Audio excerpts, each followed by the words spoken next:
An imprint of Penguin Random House LLC 375, Hudson Street, New York, New York, 10014. Copyright 2018 by James Clear. Penguin supports copyright.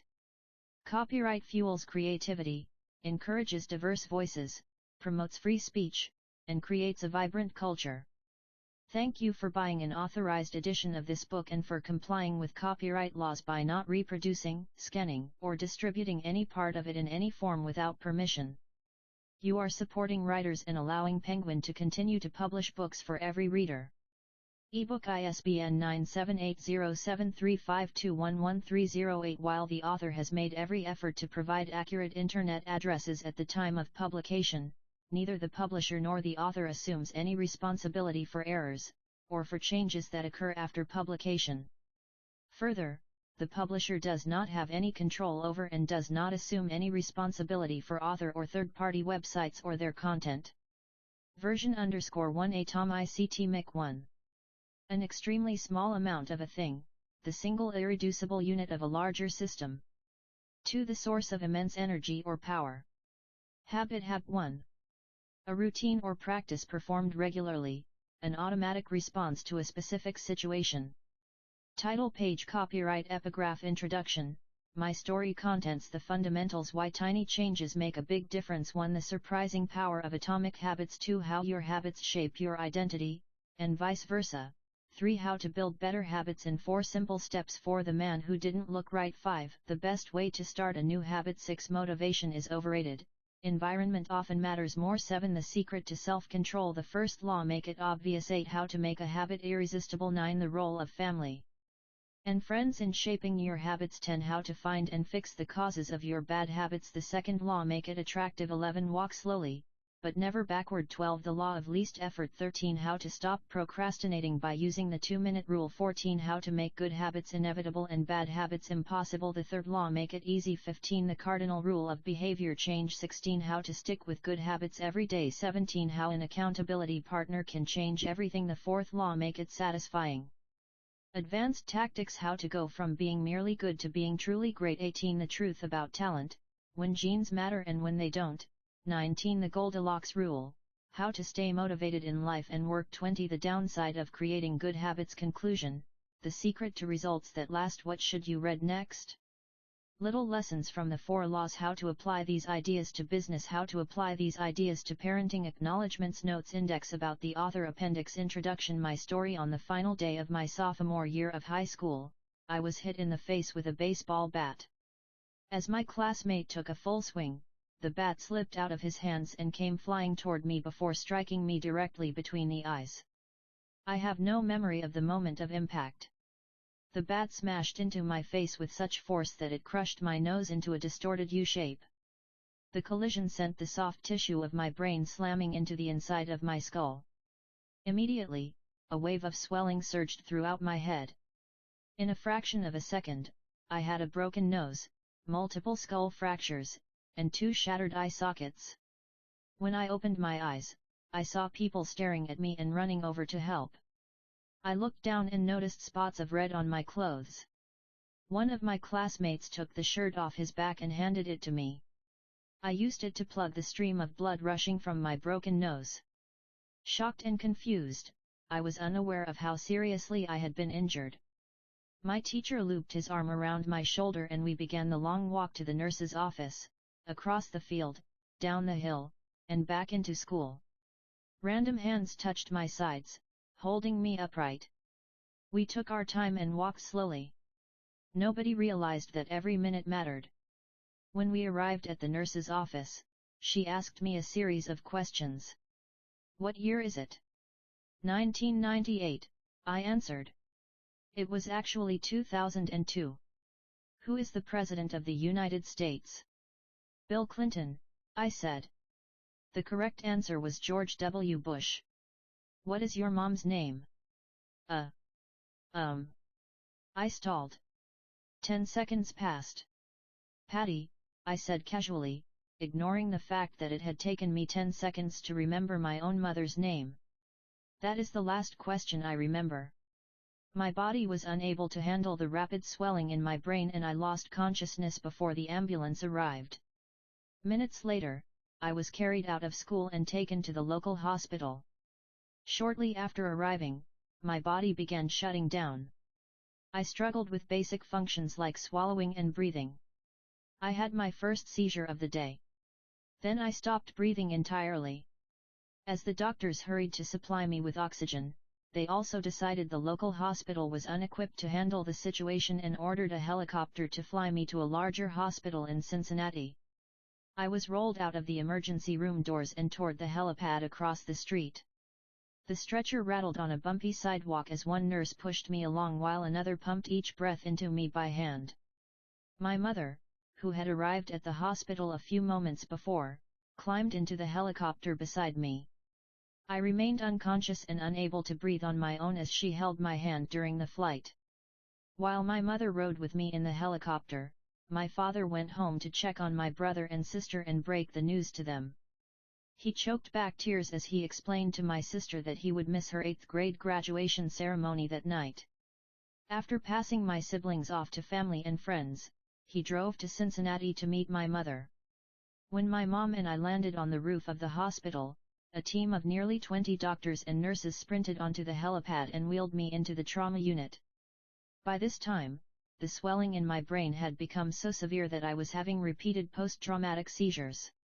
My broken bones needed to be fixed, but I was in no condition to undergo surgery. After yet another seizure, my third of the day, I was put into a medically induced coma and placed on a ventilator. My parents were no strangers to this hospital. 10 years earlier, they had entered the same building on the ground floor after my sister was diagnosed with leukemia at age 3. I was 5 at the time. My brother was just 6 months old.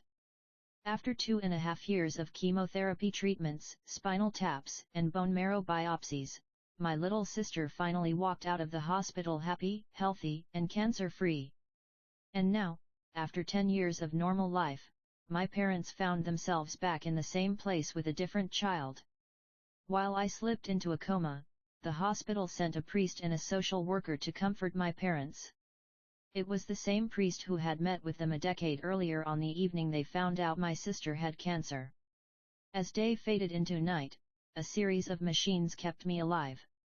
My parents slept restlessly on a hospital mattress. One moment they would collapse from fatigue, the next they would be wide awake with worry. My mother would tell me later, "It was one of the worst nights I've ever had." My recovery mercifully, by the next morning my breathing had rebounded to the point where the doctors felt comfortable releasing me from the coma. When I finally regained consciousness, I discovered that I had lost my ability to smell. As a test, a nurse asked me to blow my nose and sniff an apple juice box. My sense of smell returned, but to everyone's surprise the act of blowing my nose forced air through the fractures in my eye socket and pushed my left eye outward. My eyeball bulged out of the socket, held precariously in place by my eyelid and the optic nerve attaching my eye to my brain. The ophthalmologist said my eye would gradually slide back into place as the air seeped out, but it was hard to tell how long this would take. I was scheduled for surgery 1 week later, which would allow me some additional time to heal. I looked like I had been on the wrong end of a boxing match, but I was cleared to leave the hospital. I returned home with a broken nose, half a dozen facial fractures, and a bulging left eye. The following months were hard. It felt like everything in my life was on pause. I had double vision for weeks, I literally couldn't see straight. It took more than a month, but my eyeball did eventually return to its normal location. Between the seizures and my vision problems, it was 8 months before I could drive a car again. At physical therapy, I practiced basic motor patterns like walking in a straight line. I was determined not to let my injury get me down, but there were more than a few moments when I felt depressed and overwhelmed. I became painfully aware of how far I had to go when I returned to the baseball field 1 year later. Baseball had always been a major part of my life. My dad had played minor league baseball for the St. Louis Cardinals, and I had a dream of playing professionally, too. After months of rehabilitation, what I wanted more than anything was to get back on the field. But my return to baseball was not smooth. When the season rolled around, I was the only junior to be cut from the varsity baseball team. I was sent down to play with the sophomores on junior varsity. I had been playing since age 4, and for someone who had spent so much time and effort on the sport, getting cut was humiliating. I vividly remember the day it happened. I sat in my car and cried as I flipped through the radio, desperately searching for a song that would make me feel better. After a year of self-doubt, I managed to make the varsity team as a senior, but I rarely made it on the field. In total, I played 11 innings of high school varsity baseball, barely more than a single game. Despite my lackluster high school career, I still believed I could become a great player. And I knew that if things were going to improve, I was the one responsible for making it happen. The turning point came 2 years after my injury, when I began college at Denison University. It was a new beginning, and it was the place where I would discover the surprising power of small habits for the first time. How I learned about habits attending Denison was one of the best decisions of my life. I earned a spot on the baseball team and, although I was at the bottom of the roster as a freshman, I was thrilled. Despite the chaos of my high school years, I had managed to become a college athlete. I wasn't going to be starting on the baseball team anytime soon, so I focused on getting my life in order.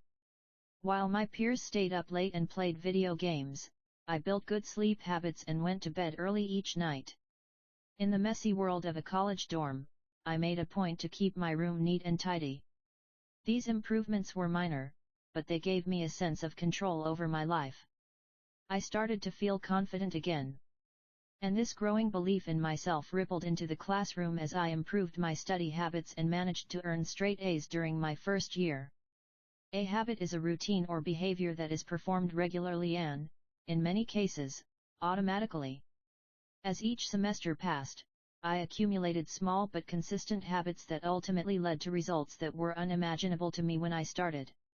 For example, for the first time in my life, I made it a habit to lift weights multiple times per week, and in the years that followed, my 6-foot 4-inch frame bulked up from a featherweight 170 to a lean 200 pounds. When my sophomore season arrived, I earned a starting role on the pitching staff. By my junior year, I was voted team captain, and at the end of the season, I was selected for the all-conference team. But it was not until my senior season that my sleep habits, study habits, and strength training habits really began to pay off. 6 years after I had been hit in the face with a baseball bat, flown to the hospital, and placed into a coma, I was selected as the top male athlete at Denison University and named to the ESPN Academic All-America team, an honor given to just 33 players across the country. By the time I graduated, I was listed in the school record books in 8 different categories. That same year, I was awarded the university's highest academic honor, the President's Medal. I hope you'll forgive me if this sounds boastful. To be honest, there was nothing legendary or historic about my athletic career. I never ended up playing professionally. However, looking back on those years, I believe I accomplished something just as rare. I fulfilled my potential. And I believe the concepts in this book can help you fulfill your potential as well. We all face challenges in life. This injury was one of mine, and the experience taught me a critical lesson: changes that seem small and unimportant at first will compound into remarkable results if you are willing to stick with them for years. We all deal with setbacks, but in the long run, the quality of our lives often depends on the quality of our habits. With the same habits, you'll end up with the same results. But with better habits, anything is possible. Maybe there are people who can achieve incredible success overnight. I don't know any of them, and I'm certainly not one of them. There wasn't one defining moment on my journey from medically induced coma to academic All-American. There were many. It was a gradual evolution, a long series of small wins and tiny breakthroughs. The only way I made progress, the only choice I had, was to start small. And I employed this same strategy a few years later when I started my own business and began working on this book. How and why I wrote this book. In November 2012, I began publishing articles at jamesclear.com. For years, I had been keeping notes about my personal experiments with habits, and I was finally ready to share some of them publicly. I began by publishing a new article every Monday and Thursday.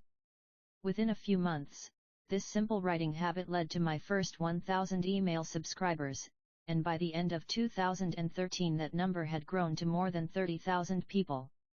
In 2014, my email list expanded to over 100,000 subscribers, which made it one of the fastest growing newsletters on the internet.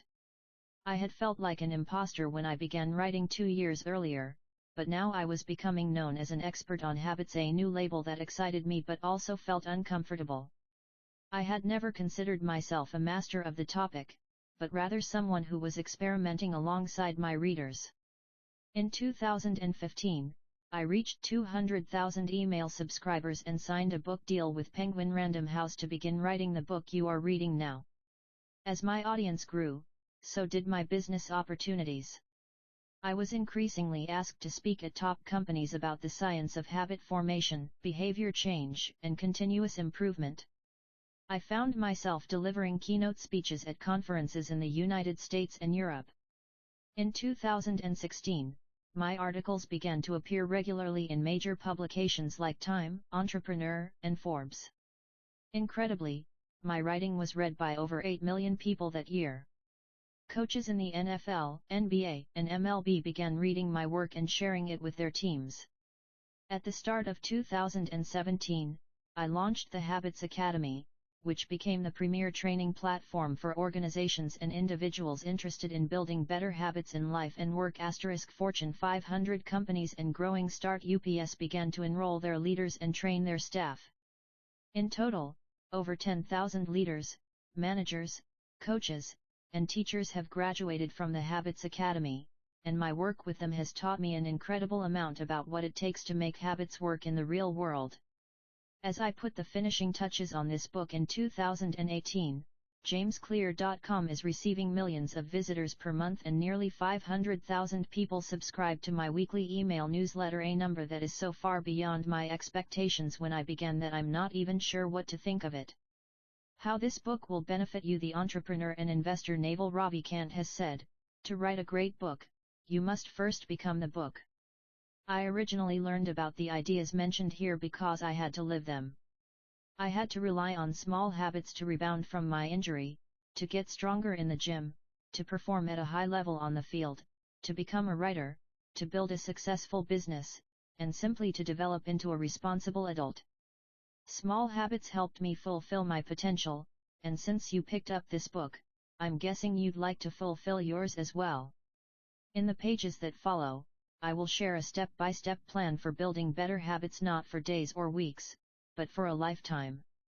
While science supports everything I've written, this book is not an academic research paper, it's an operating manual. You'll find wisdom and practical advice front and center as I explain the science of how to create and change your habits in a way that is easy to understand and apply. The fields I draw on: biology, neuroscience, philosophy, psychology, and more have been around for many years. What I offer you is a synthesis of the best ideas smart people figured out a long time ago, as well as the most compelling discoveries scientists have made recently. My contribution, I hope, is to find the ideas that matter most and connect them in a way that is highly actionable. Anything wise in these pages you should credit to the many experts who preceded me. Anything foolish, assume it is my error. The backbone of this book is my 4-step model of habits: cue, craving, response, and reward, and the 4 laws of behavior change that evolve out of these steps. Readers with a psychology background may recognize some of these terms from operant conditioning, which was first proposed as stimulus, response, reward by B.F. Skinner in the 1930s and has been popularized more recently as cue, routine, reward in The Power of Habit by Charles Duhigg. Behavioral scientists like Skinner realized that if you offered the right reward or punishment, you could get people to act in a certain way. But while Skinner's model did an excellent job of explaining how external stimuli influenced our habits, it lacked a good explanation for how our thoughts, feelings, and beliefs impact our behavior. Internal states, our moods and emotions matter, too. In recent decades, scientists have begun to determine the connection between our thoughts, feelings, and behavior. This research will also be covered in these pages. In total, the framework I offer is an integrated model of the cognitive and behavioral sciences. I believe it is one of the first models of human behavior to accurately account for both the influence of external stimuli and internal emotions on our habits. While some of the language may be familiar, I am confident that the details and the applications of the 4 laws of behavior change will offer a new way to think about your habits.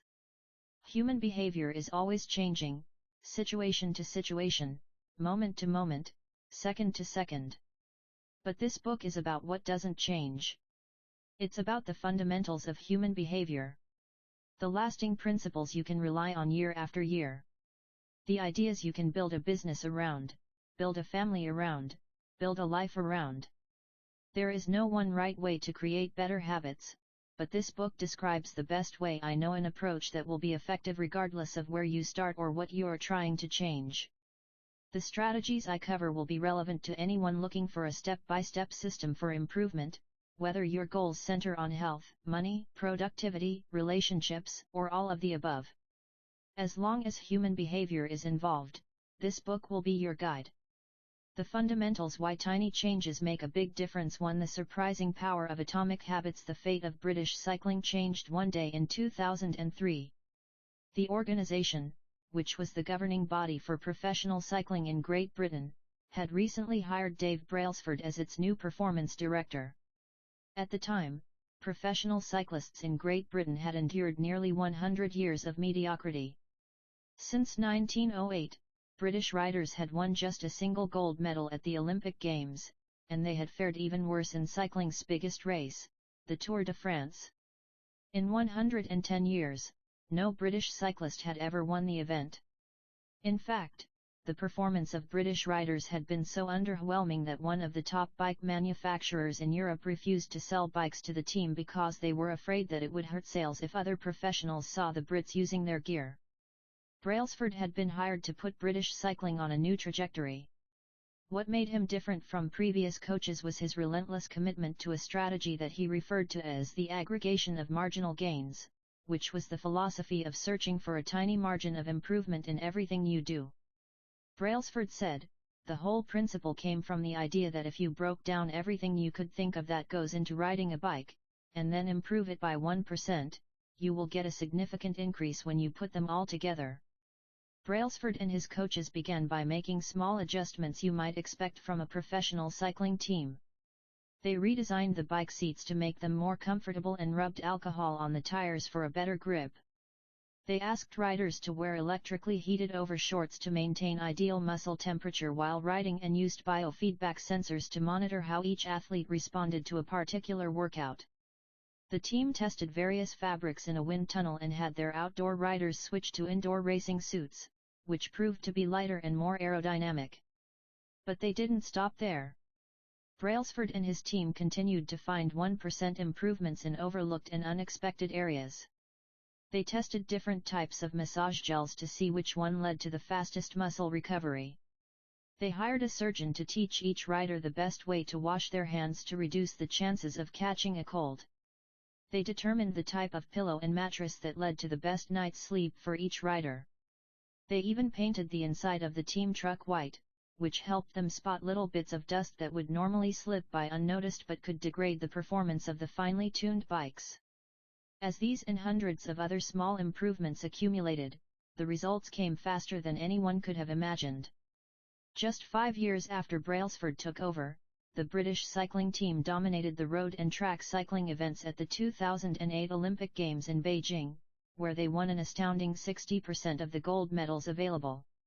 4 years later, when the Olympic Games came to London, the Brits raised the bar as they set 9 Olympic records and 7 world records. That same year, Bradley Wiggins became the first British cyclist to win the Tour de France. The next year, his teammate Chris Froome won the race, and he would go on to win again in 2015, 2016, and 2017, giving the British team 5 Tour de France victories in 6 years. During the 10-year span from 2007 to 2017, British cyclists won 178 World Championships and 66 Olympic or Paralympic gold medals and captured 5 Tour de France victories in what is widely regarded as the most successful run in cycling history. How does this happen? How does a team of previously ordinary athletes transform into world champions with tiny changes that, at first glance, would seem to make a modest difference at best? Why do small improvements accumulate into such remarkable results, and how can you replicate this approach in your own life? Why small habits make a big difference? It is so easy to overestimate the importance of one defining moment and underestimate the value of making small improvements on a daily basis. Too often, we convince ourselves that massive success requires massive action. Whether it is losing weight, building a business, writing a book, winning a championship, or achieving any other goal, we put pressure on ourselves to make some earth-shattering improvement that everyone will talk about. Meanwhile, improving by 1% isn't particularly notable. Sometimes it isn't even noticeable, but it can be far more meaningful, especially in the long run. The difference a tiny improvement can make over time is astounding. Here's how the math works out: if you can get 1% better each day for 1 year, you'll end up 37 times better by the time you're done. Conversely, if you get 1% worse each day for 1 year, you'll decline nearly down to zero. What starts as a small win or a minor setback accumulates into something much more. 1% better every day, 1% worse every day for 1 year. 0.99365 equals 0.031% better every day for 1 year. 1.01365 equals 37.78. Figure 1. The effects of small habits compound over time. For example, if you can get just 1% better each day, you'll end up with results that are nearly 37 times better after 1 year. Habits are the compound interest of self-improvement. The same way that money multiplies through compound interest, the effects of your habits multiply as you repeat them. They seem to make little difference on any given day, and yet the impact they deliver over the months and years can be enormous. It is only when looking back 2, 5, or perhaps 10 years later that the value of good habits and the cost of bad ones becomes strikingly apparent. This can be a difficult concept to appreciate in daily life. We often dismiss small changes because they don't seem to matter very much in the moment. If you save a little money now, you're still not a millionaire. If you go to the gym 3 days in a row, you're still out of shape. If you study Mandarin for an hour tonight, you still haven't learned the language. We make a few changes, but the results never seem to come quickly, and so we slide back into our previous routines. Unfortunately, the slow pace of transformation also makes it easy to let a bad habit slide. If you eat an unhealthy meal today, the scale doesn't move much. If you work late tonight and ignore your family, they will forgive you. If you procrastinate and put your project off until tomorrow, there will usually be time to finish it later. A single decision is easy to dismiss. But when we repeat 1% errors, day after day, by replicating poor decisions, duplicating tiny mistakes, and rationalizing little excuses, our small choices compound into toxic results. It's the accumulation of many missteps, a 1% decline here and there, that eventually leads to a problem. The impact created by a change in your habits is similar to the effect of shifting the route of an airplane by just a few degrees. Imagine you are flying from Los Angeles to New York City. If a pilot leaving from LAX adjusts the heading just 3.5 degrees south, you will land in Washington, D.C., instead of New York.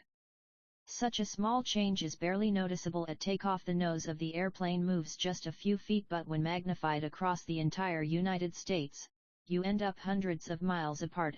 Similarly, a slight change in your daily habits can guide your life to a very different destination. Making a choice that is 1% better or 1% worse seems insignificant in the moment, but over the span of moments that make up a lifetime, these choices determine the difference between who you are and who you could be. Success is the product of daily habits, not once-in-a-lifetime transformations. That said, it doesn't matter how successful or unsuccessful you are right now. What matters is whether your habits are putting you on the path toward success. You should be far more concerned with your current trajectory than with your current results. If you're a millionaire but you spend more than you earn each month, then you're on a bad trajectory. If your spending habits don't change, it's not going to end well. Conversely, if you're broke, but you save a little bit every month, then you're on the path toward financial freedom even if you're moving slower than you'd like. Your outcomes are a lagging measure of your habits. Your net worth is a lagging measure of your financial habits. Your weight is a lagging measure of your eating habits. Your knowledge is a lagging measure of your learning habits. Your clutter is a lagging measure of your cleaning habits. You get what you repeat. If you want to predict where you'll end up in life, all you have to do is follow the curve of tiny gains or tiny losses, and see how your daily choices will compound 10 or 20 years down the line. Are you spending less than you earn each month? Are you making it into the gym each week? Are you reading books and learning something new each day? Tiny battles like these are the ones that will define your future self. Time magnifies the margin between success and failure. It will multiply whatever you feed it. Good habits make time your ally, bad habits make time your enemy. Habits are a double-edged sword. Bad habits can cut you down just as easily as good habits can build you up, which is why understanding the details is crucial. You need to know how habits work and how to design them to your liking, so you can avoid the dangerous half of the blade. Your habits can compound for you or against you. Positive compounding productivity compounds. Accomplishing one extra task is a small feat on any given day, but it counts for a lot over an entire career. The effect of automating an old task or mastering a new skill can be even greater.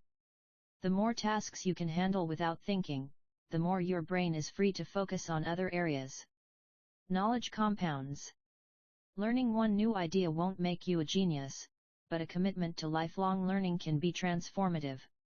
Furthermore, each book you read not only teaches you something new but also opens up different ways of thinking about old ideas.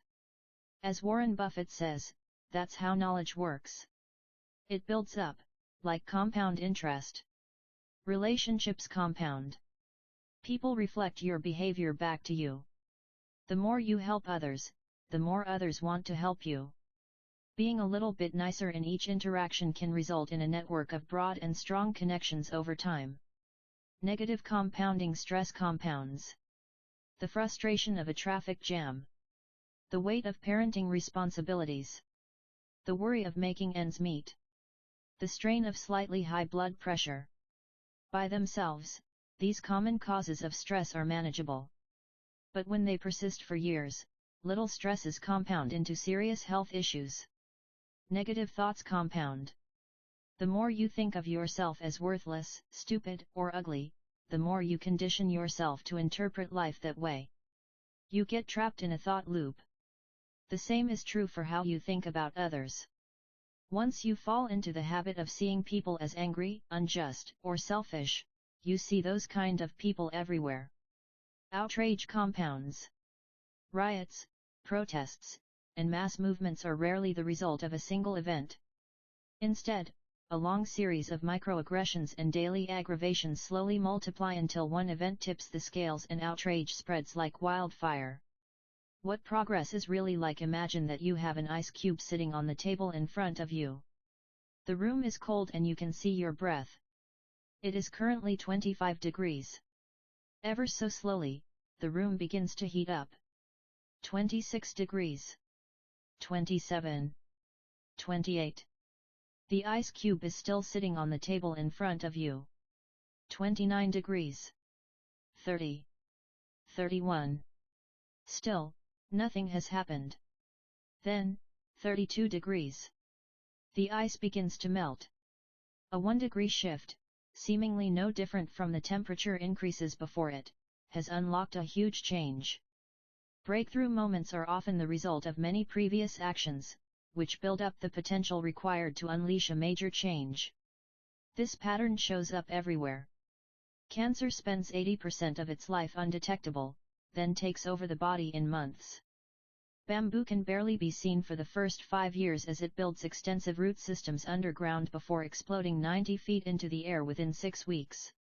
Similarly, habits often appear to make no difference until you cross a critical threshold and unlock a new level of performance. In the early and middle stages of any quest, there is often a valley of disappointment. You expect to make progress in a linear fashion, and it's frustrating how ineffective changes can seem during the first days, weeks, and even months. It doesn't feel like you are going anywhere. It's a hallmark of any compounding process. The most powerful outcomes are delayed. This is one of the core reasons why it is so hard to build habits that last. People make a few small changes, fail to see a tangible result, and decide to stop. You think, I've been running every day for a month, so why can't I see any change in my body? Once this kind of thinking takes over, it's easy to let good habits fall by the wayside. But in order to make a meaningful difference, habits need to persist long enough to break through this plateau, what I call the plateau of latent potential. If you find yourself struggling to build a good habit or break a bad one, it is not because you have lost your ability to improve. It is often because you have not yet crossed the plateau of latent potential. Complaining about not achieving success despite working hard is like complaining about an ice cube not melting when you heated it from 25 to 31 degrees. Your work was not wasted, it is just being stored. All the action happens at 32 degrees. When you finally break through the plateau of latent potential, people will call it an overnight success. The outside world only sees the most dramatic event rather than all that preceded it. But you know that it's the work you did long ago when it seemed that you weren't making any progress that makes the jump today possible. It is the human equivalent of geological pressure. Two tectonic plates can grind against one another for millions of years, the tension slowly building all the while. Then, one day, they rub each other once again, in the same fashion they have for ages, but this time the tension is too great. An earthquake erupts. Change can take years before it happens all at once. Mastery requires patience.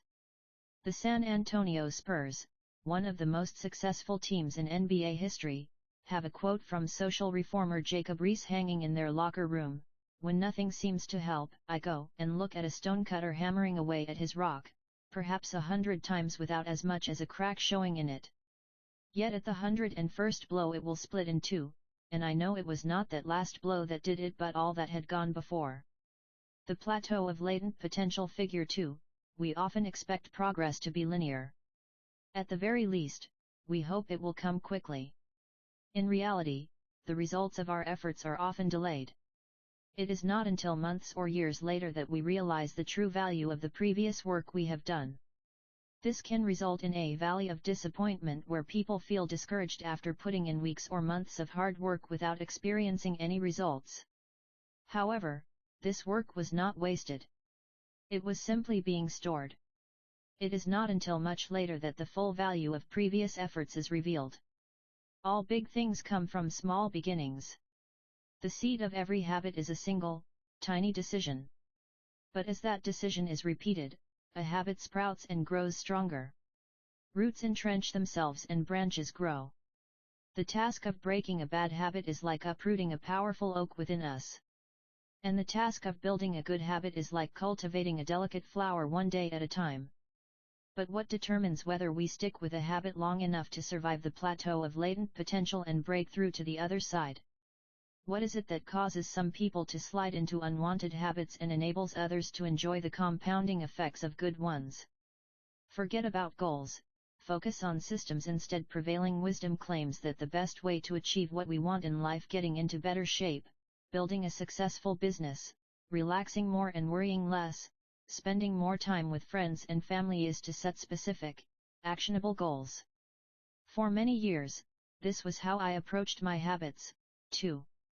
Each one was a goal to be reached. I set goals for the grades I wanted to get in school, for the weights I wanted to lift in the gym, for the profits I wanted to earn in business.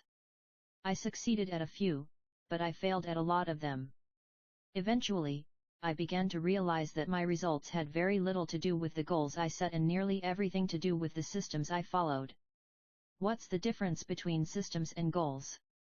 It's a distinction I first learned from Scott Adams, the cartoonist behind the Dilbert comic. Goals are about the results you want to achieve. Systems are about the processes that lead to those results. If you're a coach, your goal might be to win a championship. Your system is the way you recruit players, manage your assistant coaches, and conduct practice. If you're an entrepreneur, your goal might be to build $1 million business.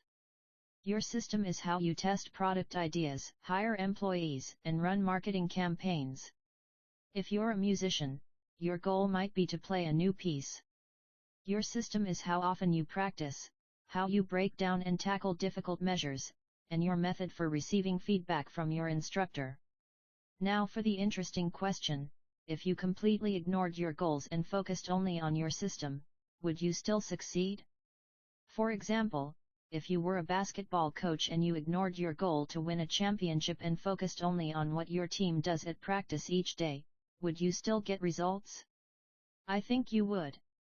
The goal in any sport is to finish with the best score, but it would be ridiculous to spend the whole game staring at the scoreboard. The only way to actually win is to get better each day. In the words of three-time Super Bowl winner Bill Walsh, the score takes care of itself. The same is true for other areas of life. If you want better results, then forget about setting goals. Focus on your system instead. What do I mean by this? Are goals completely useless? Of course not. Goals are good for setting a direction, but systems are best for making progress. A handful of problems arise when you spend too much time thinking about your goals and not enough time designing your systems. Problem number 1: winners and losers have the same goals. Goal setting suffers from a serious case of survivorship bias. We concentrate on the people who end up winning, the survivors, and mistakenly assume that ambitious goals led to their success while overlooking all of the people who had the same objective but didn't succeed. Every Olympian wants to win a gold medal. Every candidate wants to get the job. And if successful and unsuccessful people share the same goals, then the goal cannot be what differentiates the winners from the losers. It wasn't the goal of winning the Tour de France that propelled the British cyclists to the top of the sport. Presumably, they had wanted to win the race every year before, just like every other professional team. The goal had always been there. It was only when they implemented a system of continuous small improvements that they achieved a different outcome. Problem number 2: achieving a goal is only a momentary change. Imagine you have a messy room and you set a goal to clean it. If you summon the energy to tidy up, then you will have a clean room for now. But if you maintain the same sloppy, pack-rat habits that led to a messy room in the first place, soon you'll be looking at a new pile of clutter and hoping for another burst of motivation. You're left chasing the same outcome because you never changed the system behind it. You treated a symptom without addressing the cause. Achieving a goal only changes your life for the moment. That's the counterintuitive thing about improvement. We think we need to change our results, but the results are not the problem. What we really need to change are the systems that cause those results. When you solve problems at the results level, you only solve them temporarily. In order to improve for good, you need to solve problems at the systems level. Fix the inputs and the outputs will fix themselves. Problem number 3: goals restrict your happiness. The implicit assumption behind any goal is this: once I reach my goal, then I'll be happy. The problem with a goals first mentality is that you are continually putting happiness off until the next milestone. I've slipped into this trap so many times I've lost count. For years, happiness was always something for my future self to enjoy. I promised myself that once I gained 20 pounds of muscle, or after my business was featured in the New York Times, then I could finally relax. Furthermore, goals create an either-or conflict.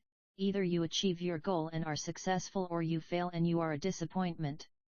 You mentally box yourself into a narrow version of happiness. This is misguided. It is unlikely that your actual path through life will match the exact journey you had in mind when you set out. It makes no sense to restrict your satisfaction to one scenario when there are many paths to success. A systems-first mentality provides the antidote. When you fall in love with the process rather than the product, you don't have to wait to give yourself permission to be happy. You can be satisfied anytime your system is running. And a system can be successful in many different forms, not just the one you first envision. Problem number 4, goals are at odds with long-term progress. Finally, a goal-oriented mindset can create a yo-yo effect. Many runners work hard for months, but as soon as they cross the finish line, they stop training. The race is no longer there to motivate them. When all of your hard work is focused on a particular goal, what is left to push you forward after you achieve it? This is why many people find themselves reverting to their old habits after accomplishing a goal. The purpose of setting goals is to win the game. The purpose of building systems is to continue playing the game. True long-term thinking is goal-less thinking. It's not about any single accomplishment. It is about the cycle of endless refinement and continuous improvement. Ultimately, it is your commitment to the process that will determine your progress. A system of atomic habits. If you are having trouble changing your habits, the problem isn't you. The problem is your system. Bad habits repeat themselves again and again, not because you don't want to change, but because you have the wrong system for change. You do not rise to the level of your goals. You fall to the level of your systems. Focusing on the overall system, rather than a single goal, is one of the core themes of this book. It is also one of the deeper meanings behind the word atomic. By now, you've probably realized that an atomic habit refers to a tiny change, a marginal gain, a 1% improvement.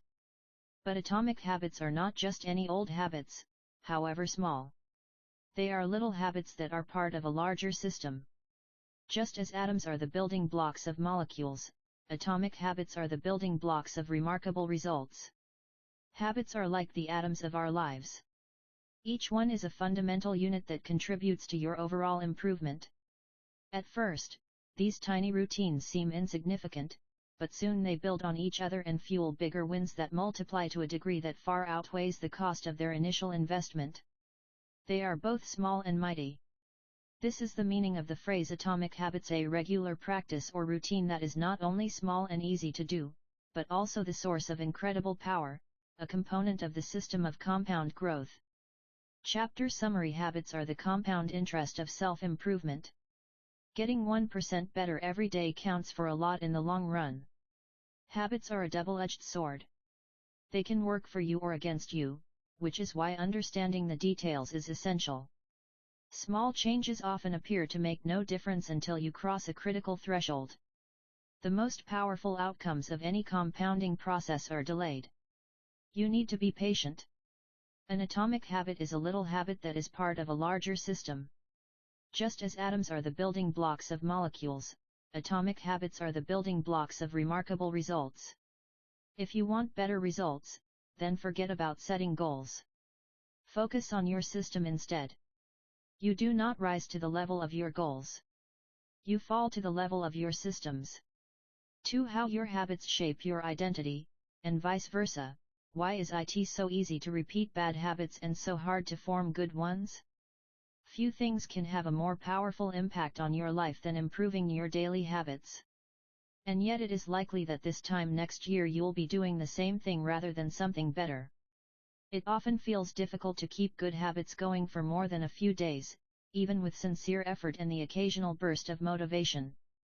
Habits like exercise, meditation, journaling, and cooking are reasonable for a day or two and then become a hassle. However, once your habits are established, they seem to stick around forever, especially the unwanted ones. Despite our best intentions, unhealthy habits like eating junk food, watching too much television, procrastinating, and smoking can feel impossible to break. Changing our habits is challenging for 2 reasons. 1. We try to change the wrong thing, and 2. We try to change our habits in the wrong way. In this chapter, I'll address the first point. In the chapters that follow, I'll answer the second. Our first mistake is that we try to change the wrong thing. To understand what I mean, consider that there are 3 levels at which change can occur. You can imagine them like the layers of an onion. 3 layers of behavior change. Figure 3. There are 3 layers of behavior change: a change in your outcomes, a change in your processes, or a change in your identity. The first layer is changing your outcomes. This level is concerned with changing your results, losing weight, publishing a book, winning a championship. Most of the goals you set are associated with this level of change. The second layer is changing your process. This level is concerned with changing your habits and systems, implementing a new routine at the gym, decluttering your desk for better workflow, developing a meditation practice. Most of the habits you build are associated with this level. The third and deepest layer is changing your identity. This level is concerned with changing your beliefs, your worldview, your self-image, your judgments about yourself and others. Most of the beliefs, assumptions, and biases you hold are associated with this level. Outcomes are about what you get. Processes are about what you do. Identity is about what you believe. When it comes to building habits that last, when it comes to building a system of 1% improvements, the problem is not that one level is better or worse than another. All levels of change are useful in their own way. The problem is the direction of change. Many people begin the process of changing their habits by focusing on what they want to achieve. This leads us to outcome-based habits. The alternative is to build identity-based habits. With this approach, we start by focusing on who we wish to become.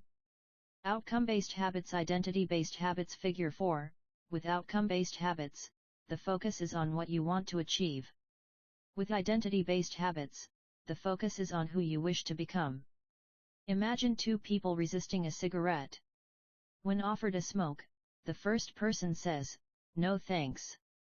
I'm trying to quit." It sounds like a reasonable response, but this person still believes they are a smoker who is trying to be something else.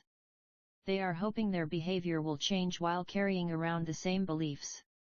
The second person declines by saying, "No thanks. I'm not a smoker." It's a small difference, but this statement signals a shift in identity. Smoking was part of their former life, not their current one. They no longer identify as someone who smokes. Most people don't even consider identity change when they set out to improve.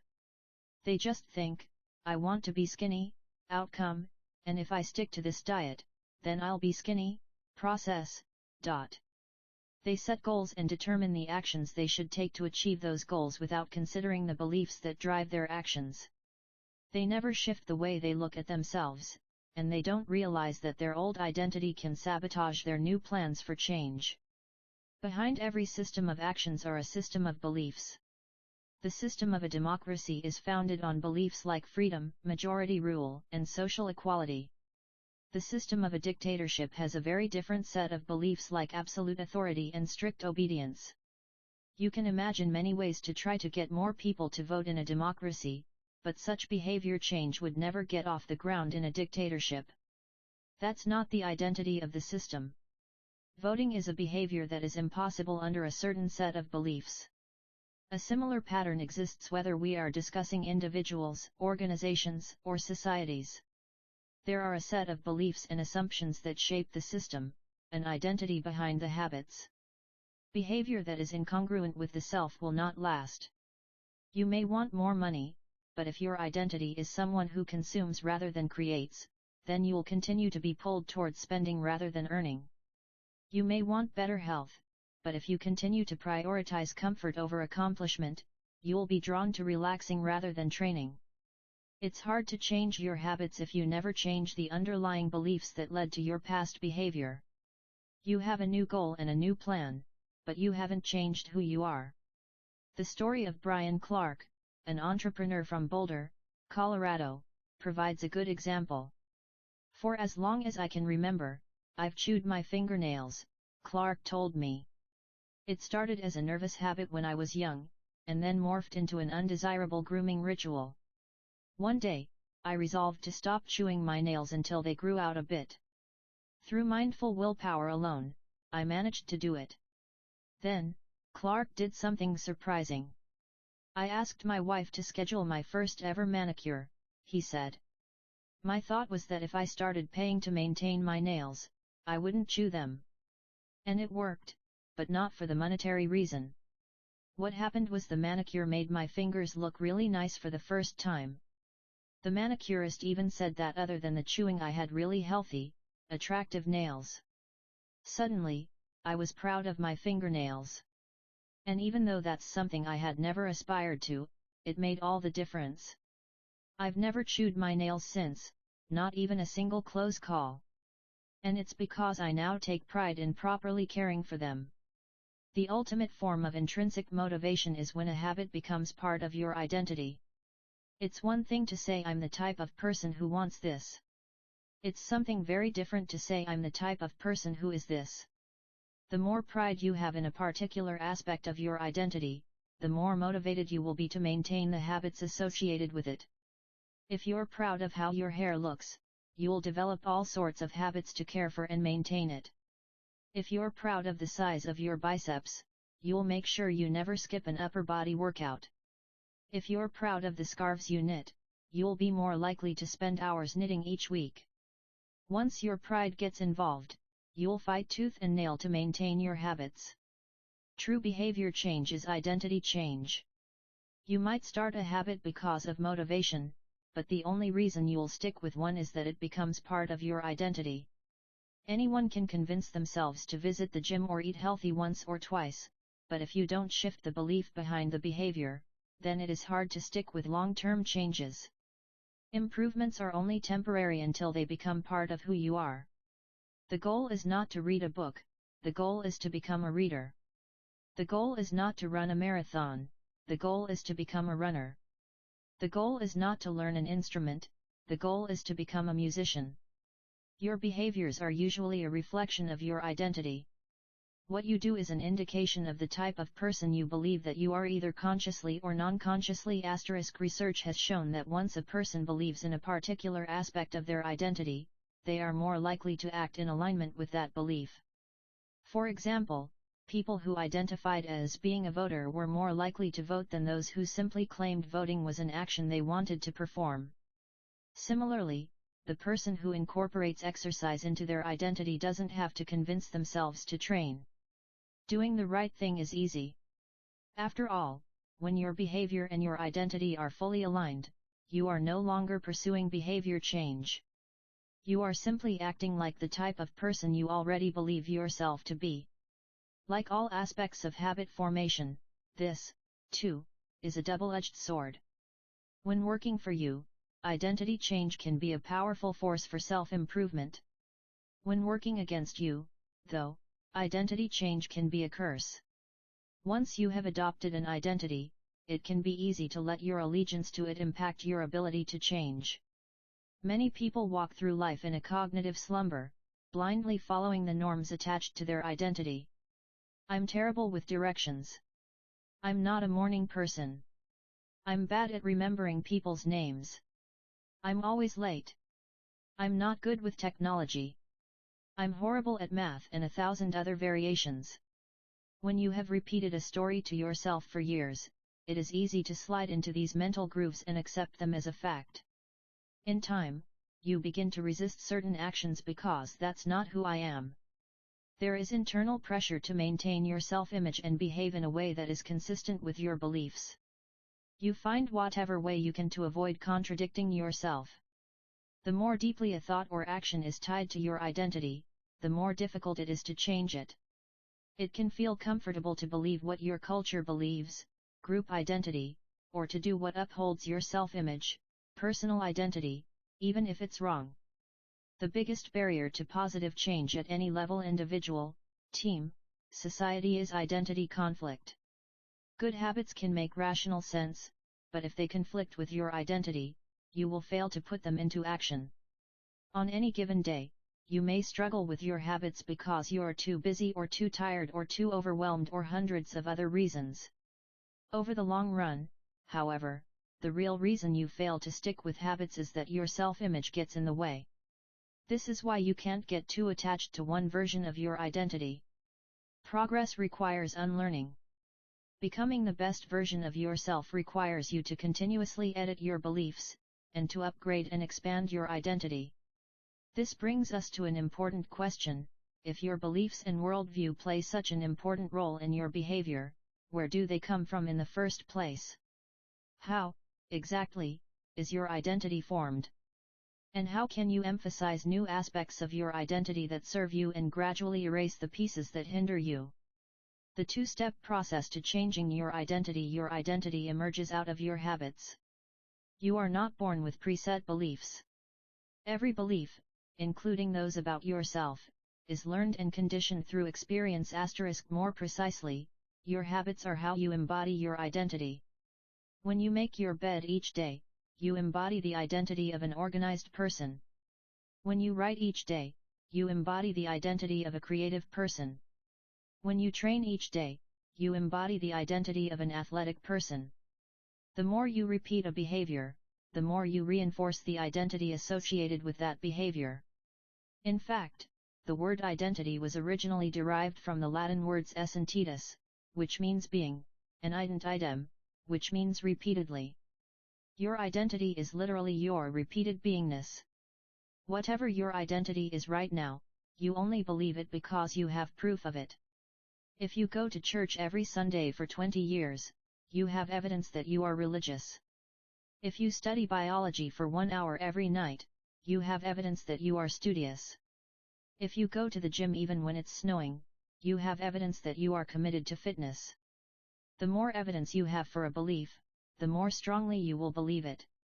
For most of my early life, I didn't consider myself a writer. If you were to ask any of my high school teachers or college professors, they would tell you I was an average writer at best, certainly not a standout. When I began my writing career, I published a new article every Monday and Thursday for the first few years. As the evidence grew, so did my identity as a writer. I didn't start out as a writer. I became one through my habits. Of course, your habits are not the only actions that influence your identity, but by virtue of their frequency they are usually the most important ones. Each experience in life modifies your self-image, but it's unlikely you would consider yourself a soccer player because you kicked a ball once or an artist because you scribbled a picture. As you repeat these actions, however, the evidence accumulates and your self-image begins to change. The effect of one-off experiences tends to fade away while the effect of habits gets reinforced with time, which means your habits contribute most of the evidence that shapes your identity. In this way, the process of building habits is actually the process of becoming yourself. This is a gradual evolution. We do not change by snapping our fingers and deciding to be someone entirely new. We change bit by bit, day by day, habit by habit. We are continually undergoing microevolutions of the self. Each habit is like a suggestion, hey, maybe this is who I am. If you finish a book, then perhaps you are the type of person who likes reading. If you go to the gym, then perhaps you are the type of person who likes exercise. If you practice playing the guitar, perhaps you are the type of person who likes music. Every action you take is a vote for the type of person you wish to become. No single instance will transform your beliefs, but as the votes build up, so does the evidence of your new identity. This is one reason why meaningful change does not require radical change. Small habits can make a meaningful difference by providing evidence of a new identity. And if a change is meaningful, it actually is big. That's the paradox of making small improvements. Putting this all together, you can see that habits are the path to changing your identity.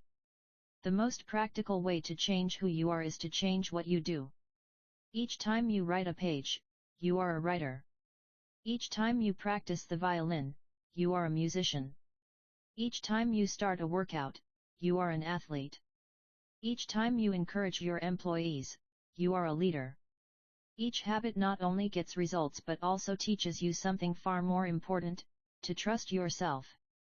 You start to believe you can actually accomplish these things.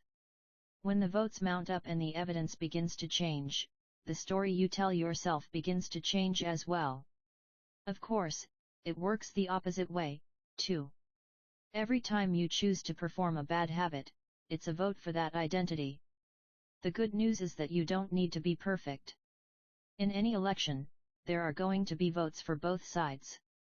You don't need a unanimous vote to win an election, you just need a majority. It doesn't matter if you cast a few votes for a bad behavior or an unproductive habit. Your goal is simply to win the majority of the time. New identities require new evidence. If you keep casting the same votes you've always cast, you're going to get the same results you've always had. If nothing changes, nothing is going to change. It is a simple two-step process. 1. Decide the type of person you want to be. 2. Prove it to yourself with small wins. First, decide who you want to be. This holds at any level, as an individual, as a team, as a community, as a nation. What do you want to stand for? What are your principles and values? Who do you wish to become? These are big questions, and many people aren't sure where to begin, but they do know what kind of results they want: to get six-pack abs, or to feel less anxious, or to double their salary. That's fine. Start there and work backward from the results you want to the type of person who could get those results. Ask yourself, who is the type of person that could get the outcome I want? Who is the type of person that could lose 40 pounds? Who is the type of person that could learn a new language? Who is the type of person that could run a successful startup? For example, who is the type of person who could write a book? It's probably someone who is consistent and reliable. Now your focus shifts from writing a book, outcome-based, to being the type of person who is consistent and reliable, identity-based. This process can lead to beliefs like, I'm the kind of teacher who stands up for her students. I'm the kind of doctor who gives each patient the time and empathy they need. I'm the kind of manager who advocates for her employees. Once you have a handle on the type of person you want to be, you can begin taking small steps to reinforce your desired identity. I have a friend who lost over 100 pounds by asking herself, what would a healthy person do? All day long, she would use this question as a guide. Would a healthy person walk or take a cab? Would a healthy person order a burrito or a salad? She figured if she acted like a healthy person long enough, eventually she would become that person. She was right. The concept of identity-based habits is our first introduction to another key theme in this book: feedback loops. Your habits shape your identity, and your identity shapes your habits. It's a two-way street. The formation of all habits is a feedback loop, a concept we will explore in depth in the next chapter, but it's important to let your values, principles, and identity drive the loop rather than your results. The focus should always be on becoming that type of person, not getting a particular outcome. The real reason habits matter: identity change is the North Star of habit change. The remainder of this book will provide you with step-by-step instructions on how to build better habits in yourself, your family, your team, your company, and anywhere else you wish. But the true question is, are you becoming the type of person you want to become? The first step is not what or how, but who. You need to know who you want to be. Otherwise, your quest for change is like a boat without a rudder. And that's why we are starting here. You have the power to change your beliefs about yourself. Your identity is not set in stone. You have a choice in every moment. You can choose the identity you want to reinforce today with the habits you choose today. And this brings us to the deeper purpose of this book and the real reason habits matter. Building better habits isn't about littering your day with life hacks. It's not about flossing one tooth each night, or taking a cold shower each morning, or wearing the same outfit each day. It's not about achieving external measures of success like earning more money, losing weight, or reducing stress. Habits can help you achieve all of these things, but fundamentally they are not about having something. They are about becoming someone. Ultimately, your habits matter because they help you become the type of person you wish to be. They are the channel through which you develop your deepest beliefs about yourself. Quite literally, you become your habits. Chapter summary: there are 3 levels of change: outcome change, process change, and identity change. The most effective way to change your habits is to focus not on what you want to achieve, but on who you wish to become. Your identity emerges out of your habits. Every action is a vote for the type of person you wish to become.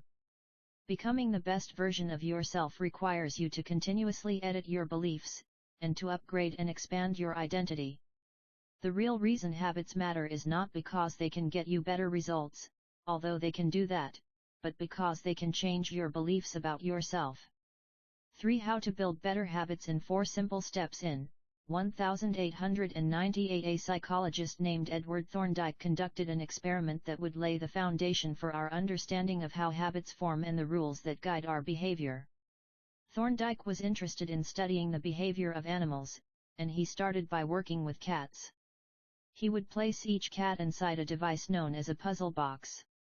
The box was designed so that the cat could escape through a door by some simple act, such as pulling at a loop of cord, pressing a lever, or stepping on a platform. For example, one box contained a lever that, when pressed, would open a door on the side of the box. Once the door had been opened, the cat could dart out and run over to a bowl of food. Most cats wanted to escape as soon as they were placed inside the box. They would poke their nose into the corners, stick their paws through openings, and claw at loose objects. After a few minutes of exploration, the cats would happen to press the magical lever, the door would open, and they would escape. Thorndike tracked the behavior of each cat across many trials. In the beginning, the animals moved around the box at random. But as soon as the lever had been pressed and the door opened, the process of learning began. Gradually, each cat learned to associate the action of pressing the lever with the reward of escaping the box and getting to the food. After 20 to 30 trials, this behavior became so automatic and habitual that the cat could escape within a few seconds. For example, Thorndike noted, Cat 12 took the following times to perform the act: 160 seconds, 30 seconds, 90 seconds, 60, 15, 28, 20, 30, 22, 11, 15, 20, 12, 10, 14, 10, 8, 8, 5, 10, 8, 6, 6, 7. During the first 3 trials, the cat escaped in an average of 1.5 minutes. During the last 3 trials, it escaped in an average of 6.3 seconds. With practice, each cat made fewer errors and their actions became quicker and more automatic. Rather than repeat the same mistakes, the cat began to cut straight to the solution. From his studies, Thorndike described the learning process by stating, behaviors followed by satisfying consequences tend to be repeated and those that produce unpleasant consequences are less likely to be repeated. His work provides the perfect starting point for discussing how habits form in our own lives. It also provides answers to some fundamental questions like, what are habits? And why does the brain bother building them at all? Why your brain builds habits. A habit is a behavior that has been repeated enough times to become automatic. The process of habit formation begins with trial and error. Whenever you encounter a new situation in life, your brain has to make a decision. How do I respond to this? The first time you come across a problem, you're not sure how to solve it. Like Thorndike's cat, you're just trying things out to see what works. Neurological activity in the brain is high during this period. You are carefully analyzing the situation and making conscious decisions about how to act. You're taking in tons of new information and trying to make sense of it all. The brain is busy learning the most effective course of action. Occasionally, like a cat pressing on a lever, you stumble across a solution. You're feeling anxious, and you discover that going for a run calms you down. You're mentally exhausted from a long day of work, and you learn that playing video games relaxes you. You're exploring, and then bam, a reward. After you stumble upon an unexpected reward, you alter your strategy for next time. Your brain immediately begins to catalog the events that preceded the reward. Wait a minute, that felt good. What did I do right before that? This is the feedback loop behind all human behavior: try, fail, learn, try differently. With practice, the useless movements fade away and the useful actions get reinforced. That's a habit forming. Whenever you face a problem repeatedly, your brain begins to automate the process of solving it. Your habits are just a series of automatic solutions that solve the problems and stresses you face regularly. As behavioral scientist Jason Ray writes, habits are, simply, reliable solutions to recurring problems in our environment. As habits are created, the level of activity in the brain decreases. You learn to lock in on the cues that predict success and tune out everything else. When a similar situation arises in the future, you know exactly what to look for. There is no longer a need to analyze every angle of a situation. Your brain skips the process of trial and error and creates a mental rule: if this, then that. These cognitive scripts can be followed automatically whenever the situation is appropriate. Now, whenever you feel stressed, you get the itch to run. As soon as you walk in the door from work, you grab the video game controller. A choice that once required effort is now automatic. A habit has been created. Habits are mental shortcuts learned from experience.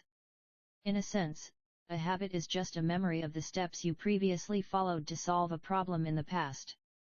Whenever the conditions are right, you can draw on this memory and automatically apply the same solution.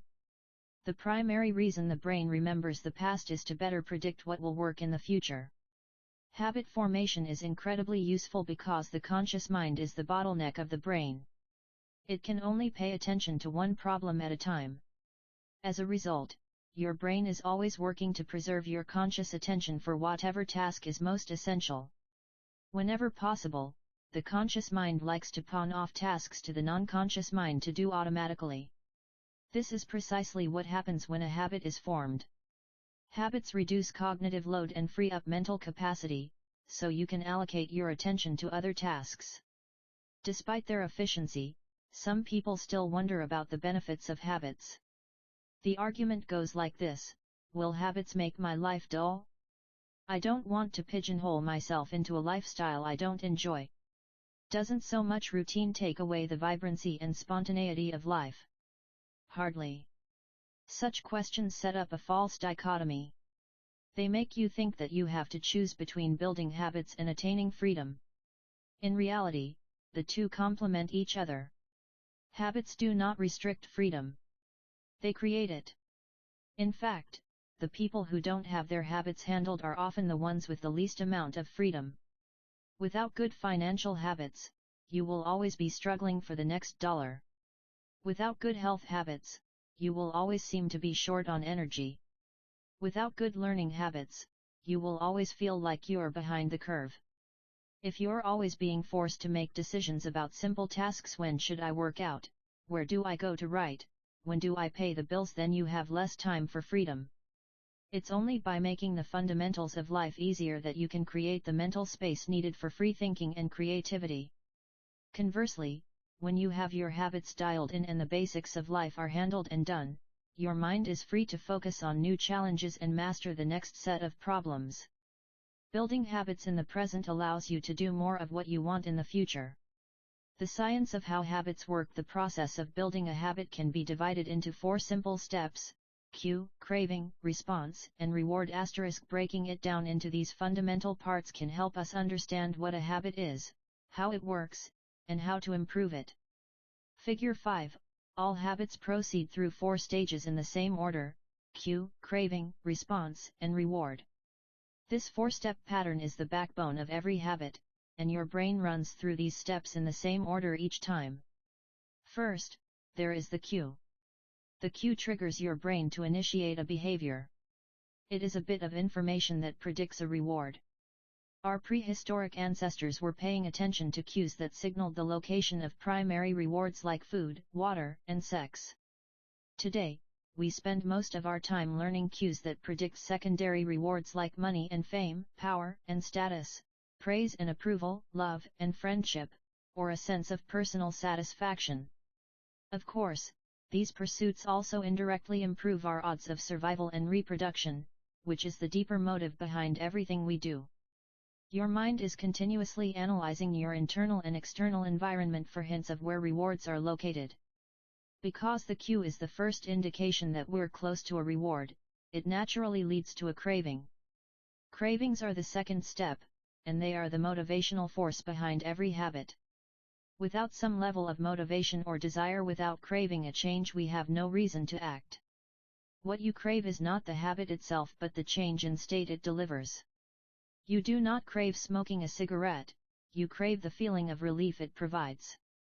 You are not motivated by brushing your teeth but rather by the feeling of a clean mouth. You do not want to turn on the television, you want to be entertained. Every craving is linked to a desire to change your internal state. This is an important point that we will discuss in detail later. Cravings differ from person to person.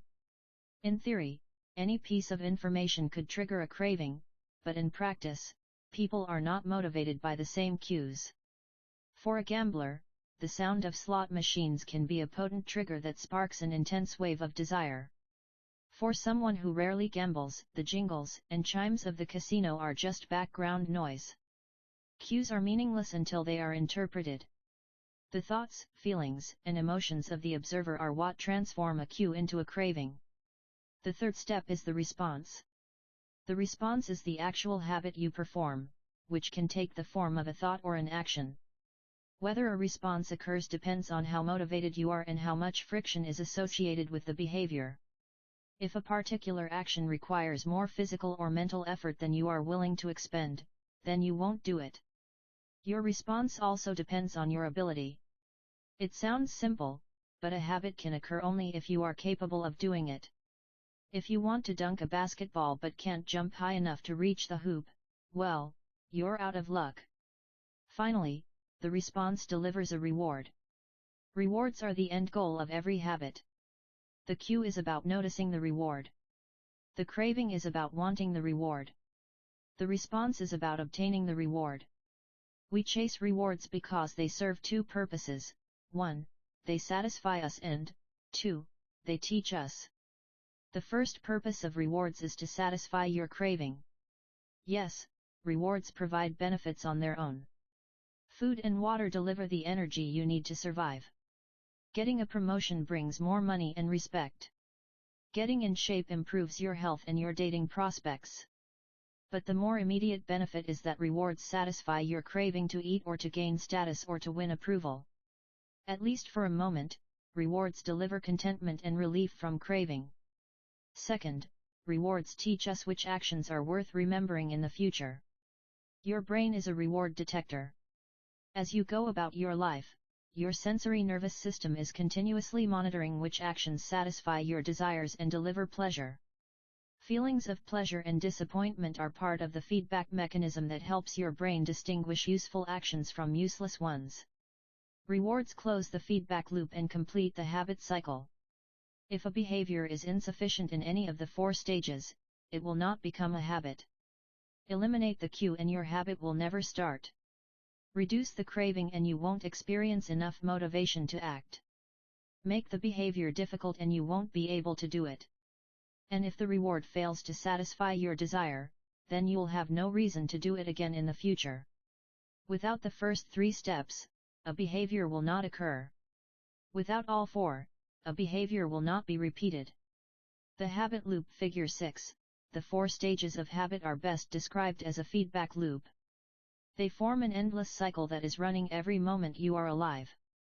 This habit loop is continually scanning the environment, predicting what will happen next, trying out different responses, and learning from the results. In summary, the cue triggers a craving, which motivates a response, which provides a reward, which satisfies the craving and, ultimately, becomes associated with the cue. Together, these 4 steps form a neurological feedback loop: cue, craving, response, reward, cue, craving, response, reward that ultimately allows you to create automatic habits. This cycle is known as the habit loop. This 4-step process is not something that happens occasionally, but rather it is an endless feedback loop that is running and active during every moment you are alive, even now.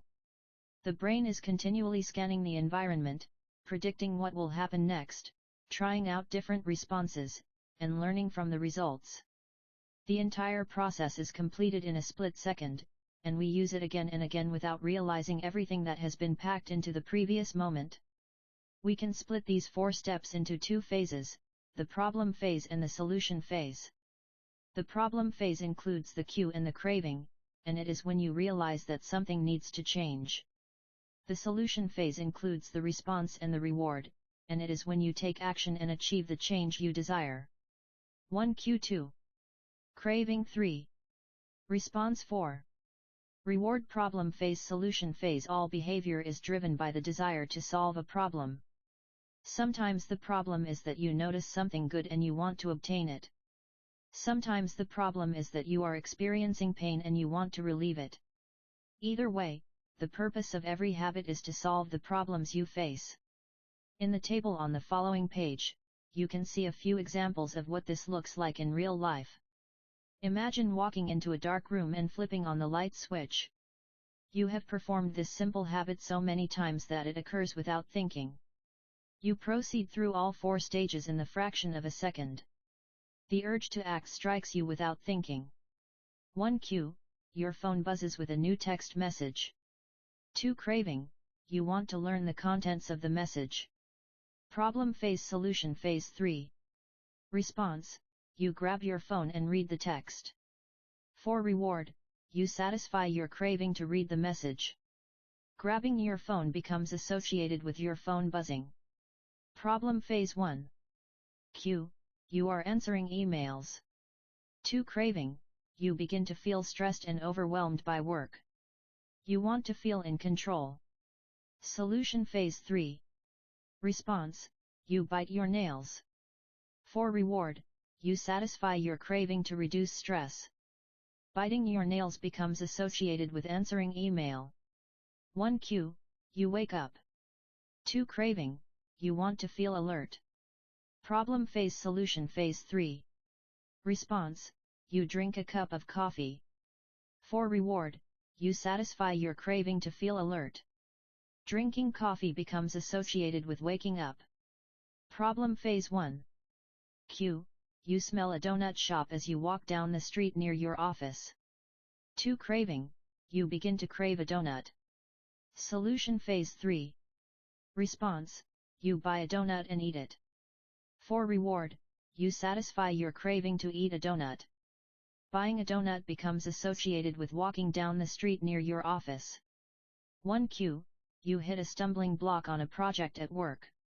2 Craving, you feel stuck and want to relieve your frustration. Problem phase. Solution phase 3. Response, you pull out your phone and check social media. 4 Reward, you satisfy your craving to feel relieved. Checking social media becomes associated with feeling stalled at work. 1 Cue, you walk into a dark room. 2 Craving, you want to be able to see. Problem phase. Solution phase 3. Response, you flip the light switch. 4 Reward, you satisfy your craving to see. Turning on the light switch becomes associated with being in a dark room. By the time we become adults, we rarely notice the habits that are running our lives. Most of us never give a second thought to the fact that we tie the same shoe first each morning, or unplug the toaster after each use, or always change into comfortable clothes after getting home from work. After decades of mental programming, we automatically slip into these patterns of thinking and acting. The 4 laws of behavior change. In the following chapters, we will see time and again how the 4 stages of cue, craving, response, and reward influence nearly everything we do each day. But before we do that, we need to transform these 4 steps into a practical framework that we can use to design good habits and eliminate bad ones. I refer to this framework as the 4 laws of behavior change, and it provides a simple set of rules for creating good habits and breaking bad ones. You can think of each law as a lever that influences human behavior. When the levers are in the right positions, creating good habits is effortless. When they are in the wrong positions, it is nearly impossible. The first law, cue, make it obvious. The second law, craving, make it attractive. The third law, response, make it easy. The fourth law, reward, make it satisfying. How to create a good habit? We can invert these laws to learn how to break a bad habit. Inversion of the first law, cue, make it invisible. Inversion of the second law, craving, make it unattractive. Inversion of the third law, response, make it difficult. Inversion of the fourth law, reward make it unsatisfying. How to break a bad habit? It would be irresponsible for me to claim that these 4 laws are an exhaustive framework for changing any human behavior, but I think they're close. As you will soon see, the 4 laws of behavior change apply to nearly every field, from sports to politics, art to medicine, comedy to management. These laws can be used no matter what challenge you are facing. There is no need for completely different strategies for each habit. Whenever you want to change your behavior, you can simply ask yourself, 1. How can I make it obvious? 2. How can I make it attractive? 3. How can I make it easy? 4. How can I make it satisfying? If you have ever wondered, why don't I do what I say I'm going to do? Why don't I lose the weight or stop smoking or save for retirement or start that side business? Why do I say something is important but never seem to make time for it? The answers to those questions can be found somewhere in these 4 laws. The key to creating good habits and breaking bad ones is to understand these fundamental laws and how to alter them to your specifications. Every goal is doomed to fail if it goes against the grain of human nature. Your habits are shaped by the systems in your life. In the chapters that follow, we will discuss these laws one by one and show how you can use them to create a system in which good habits emerge naturally and bad habits wither away. Chapter Summary: A habit is a behavior that has been repeated enough times to become automatic. The ultimate purpose of habits is to solve the problems of life with as little energy and effort as possible. Any habit can be broken down into a feedback loop that involves 4 steps: cue, craving, response, and reward. The 4 laws of behavior change are a simple set of rules we can use to build better habits.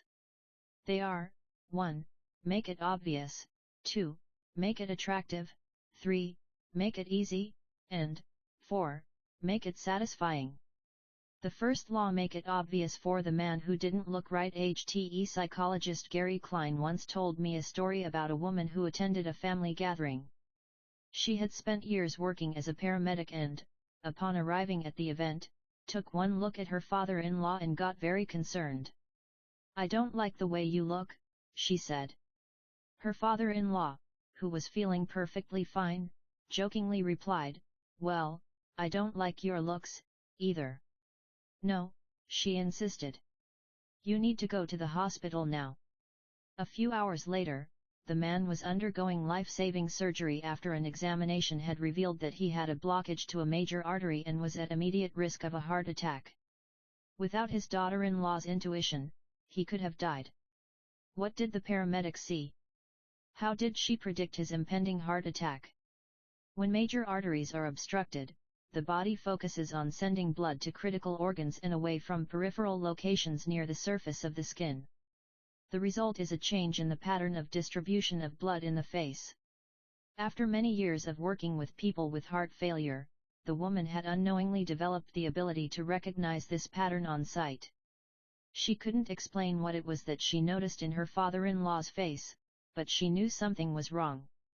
Similar stories exist in other fields. For example, military analysts can identify which blip on a radar screen is an enemy missile and which one is a plane from their own fleet, even though they are traveling at the same speed, flying at the same altitude, and look identical on radar in nearly every respect. During the Gulf War, Lieutenant Commander Michael Riley saved an entire battleship when he ordered a missile shot down despite the fact that it looked exactly like the battleship's own planes on radar. He made the right call, but even his superior officers couldn't explain how he did it. Museum curators have been known to discern the difference between an authentic piece of art and an expertly produced counterfeit, even though they can't tell you precisely which details tipped them off. Experienced radiologists can look at a brain scan and predict the area where a stroke will develop before any obvious signs are visible to the untrained eye. I've even heard of hairdressers noticing whether a client is pregnant based only on the feel of her hair. The human brain is a prediction machine. It is continuously taking in your surroundings and analyzing the information it comes across. Whenever you experience something repeatedly, like a paramedic seeing the face of a heart attack patient or a military analyst seeing a missile on a radar screen, your brain begins noticing what is important, sorting through the details and highlighting the relevant cues, and cataloging that information for future use. With enough practice, you can pick up on the cues that predict certain outcomes without consciously thinking about it. Automatically, your brain encodes the lessons learned through experience. We can't always explain what it is we are learning, but learning is happening all along the way, and your ability to notice the relevant cues in a given situation is the foundation for every habit you have. We underestimate how much our brains and bodies can do without thinking. You do not tell your hair to grow, your heart to pump, your lungs to breathe, or your stomach to digest. And yet your body handles all this and more on autopilot. You are much more than your conscious self. Consider hunger. How do you know when you're hungry? You don't necessarily have to see a cookie on the counter to realize that it is time to eat. Appetite and hunger are governed non-consciously.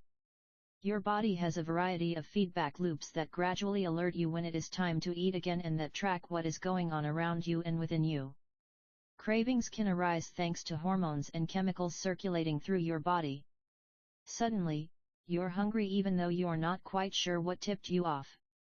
This is one of the most surprising insights about our habits. You don't need to be aware of the cue for a habit to begin.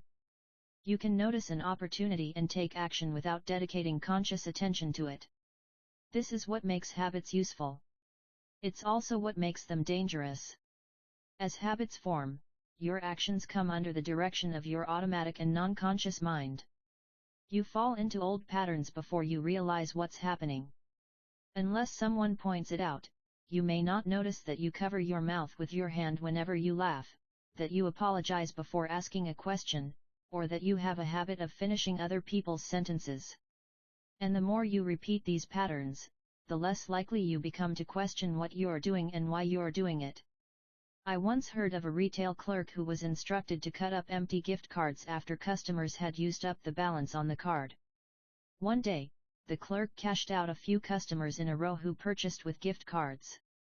When the next person walked up, the clerk swiped the customer's actual credit card, picked up the scissors, and then cut it in half entirely on autopilot before looking up at the stunned customer and realizing what had just happened. Another woman I came across in my research was a former preschool teacher who had switched to a corporate job. Even though she was now working with adults, her old habits would kick in and she kept asking coworkers if they had washed their hands after going to the bathroom. I also found the story of a man who had spent years working as a lifeguard and would occasionally yell "walk" whenever he saw a child running. Over time, the cues that spark our habits become so common that they are essentially invisible: the treats on the kitchen counter, the remote control next to the couch, the phone in our pocket. Our responses to these cues are so deeply encoded that it may feel like the urge to act comes from nowhere. For this reason, we must begin the process of behavior change with awareness. Before we can effectively build new habits, we need to get a handle on our current ones. This can be more challenging than it sounds because once a habit is firmly rooted in your life, it is mostly non-conscious and automatic. If a habit remains mindless, you can't expect to improve it. As the psychologist Carl Jung said, until you make the unconscious conscious, it will direct your life and you will call it fate. The Habits Scorecard, the Japanese railway system, is regarded as one of the best in the world. If you ever find yourself riding a train in Tokyo, you'll notice that the conductors have a peculiar habit. As each operator runs the train, they proceed through a ritual of pointing at different objects and calling out commands.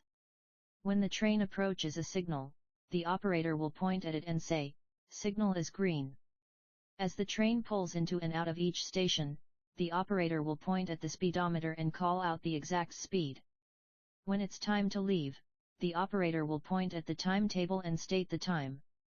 Out on the platform, other employees are performing similar actions. Before each train departs, staff members will point along the edge of the platform and declare, "All clear." Every detail is identified, pointed at, and named aloud.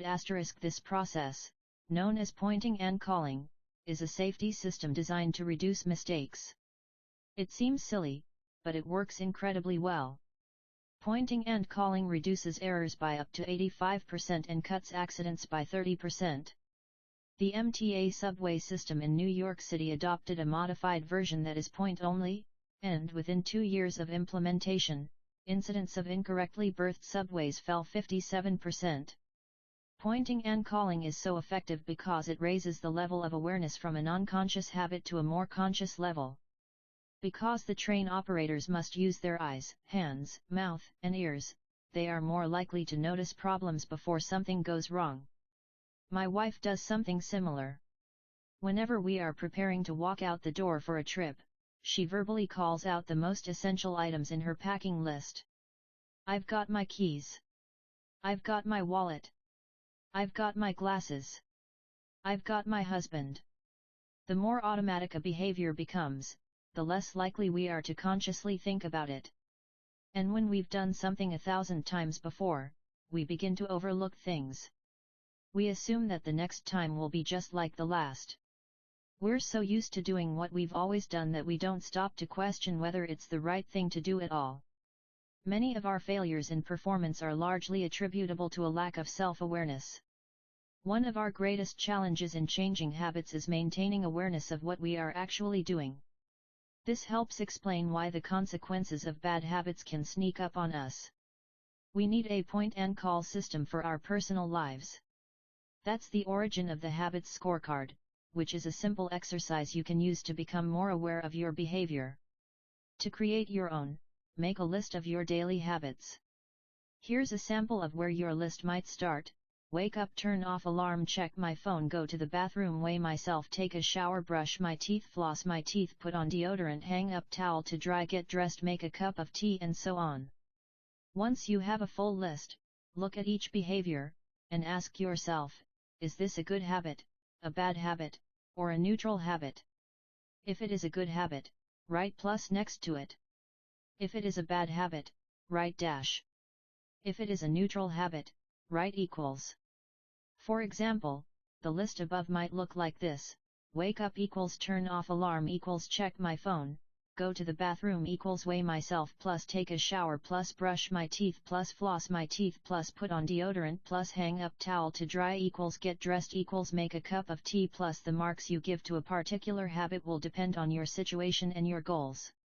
For someone who is trying to lose weight, eating a bagel with peanut butter every morning might be a bad habit. For someone who is trying to bulk up and add muscle, the same behavior might be a good habit. It all depends on what you're working toward. Scoring your habits can be a bit more complex for another reason as well. The labels good habit and bad habit are slightly inaccurate. There are no good habits or bad habits. There are only effective habits. That is, effective at solving problems. All habits serve you in some way, even the bad ones, which is why you repeat them. For this exercise, categorize your habits by how they will benefit you in the long run. Generally speaking, good habits will have net positive outcomes. Bad habits have net negative outcomes. Smoking a cigarette may reduce stress right now, that's how it's serving you, but it's not a healthy long-term behavior. If you're still having trouble determining how to rate a particular habit, here is a question I like to use: does this behavior help me become the type of person I wish to be? Does this habit cast a vote for or against my desired identity? Habits that reinforce your desired identity are usually good. Habits that conflict with your desired identity are usually bad. As you create your habits scorecard, there is no need to change anything at first. The goal is to simply notice what is actually going on. Observe your thoughts and actions without judgment or internal criticism. Don't blame yourself for your faults. Don't praise yourself for your successes. If you eat a chocolate bar every morning, acknowledge it, almost as if you were watching someone else. Oh, how interesting that they would do such a thing.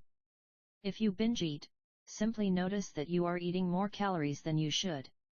If you waste time online, notice that you are spending your life in a way that you do not want to. The first step to changing bad habits is to be on the lookout for them. If you feel like you need extra help, then you can try pointing and calling in your own life. Say out loud the action that you are thinking of taking and what the outcome will be. If you want to cut back on your junk food habit but notice yourself grabbing another cookie, Say out loud, I'm about to eat this cookie, but I don't need it. Eating it will cause me to gain weight and hurt my health. Hearing your bad habits spoken aloud makes the consequences seem more real. It adds weight to the action rather than letting yourself mindlessly slip into an old routine. This approach is useful even if you are simply trying to remember a task on your to-do list. Just saying out loud, tomorrow, I need to go to the post office after lunch, increases the odds that you'll actually do it. You're getting yourself to acknowledge the need for action, and that can make all the difference. The process of behavior change always starts with awareness. Strategies like pointing and calling and the habits scorecard are focused on getting you to recognize your habits and acknowledge the cues that trigger them, which makes it possible to respond in a way that benefits you. Chapter summary: with enough practice, your brain will pick up on the cues that predict certain outcomes without consciously thinking about it. Once our habits become automatic, we stop paying attention to what we are doing. The process of behavior change always starts with awareness. You need to be aware of your habits before you can change them. Pointing and calling raises your level of awareness from a non-conscious habit to a more conscious level by verbalizing your actions. The habits scorecard is a simple exercise you can use to become more aware of your behavior. 5. The best way to start a new habit. In 2001, researchers in Great Britain began working with 248 people to build better exercise habits over the course of 2 weeks. The subjects were divided into 3 groups. The first group was the control group. They were simply asked to track how often they exercised. The second group was the motivation group. They were asked not only to track their workouts but also to read some material on the benefits of exercise. The researchers also explained to the group how exercise could reduce the risk of coronary heart disease and improve heart health. Finally, there was the third group. These subjects received the same presentation as the second group, which ensured that they had equal levels of motivation. However, they were also asked to formulate a plan for when and where they would exercise over the following week. Specifically, each member of the third group completed the following sentence: during the next week, I will partake in at least 20 minutes of vigorous exercise on day at time and place. In the first and second groups, 35 to 38% of people exercised at least once per week. Interestingly, the motivational presentation given to the second group seemed to have no meaningful impact on behavior. But 91% of the third group exercised at least once per week, more than double the normal rate. The sentence they filled out is what researchers refer to as an implementation intention, which is a plan you make beforehand about when and where to act. That is, how you intend to implement a particular habit. The cues that can trigger a habit come in a wide range of forms: the feel of your phone buzzing in your pocket, the smell of chocolate chip cookies, the sound of ambulance sirens, but the 2 most common cues are time and location. Implementation intentions leverage both of these cues. Broadly speaking, the format for creating an implementation intention is: when situation X arises, I will perform response Y.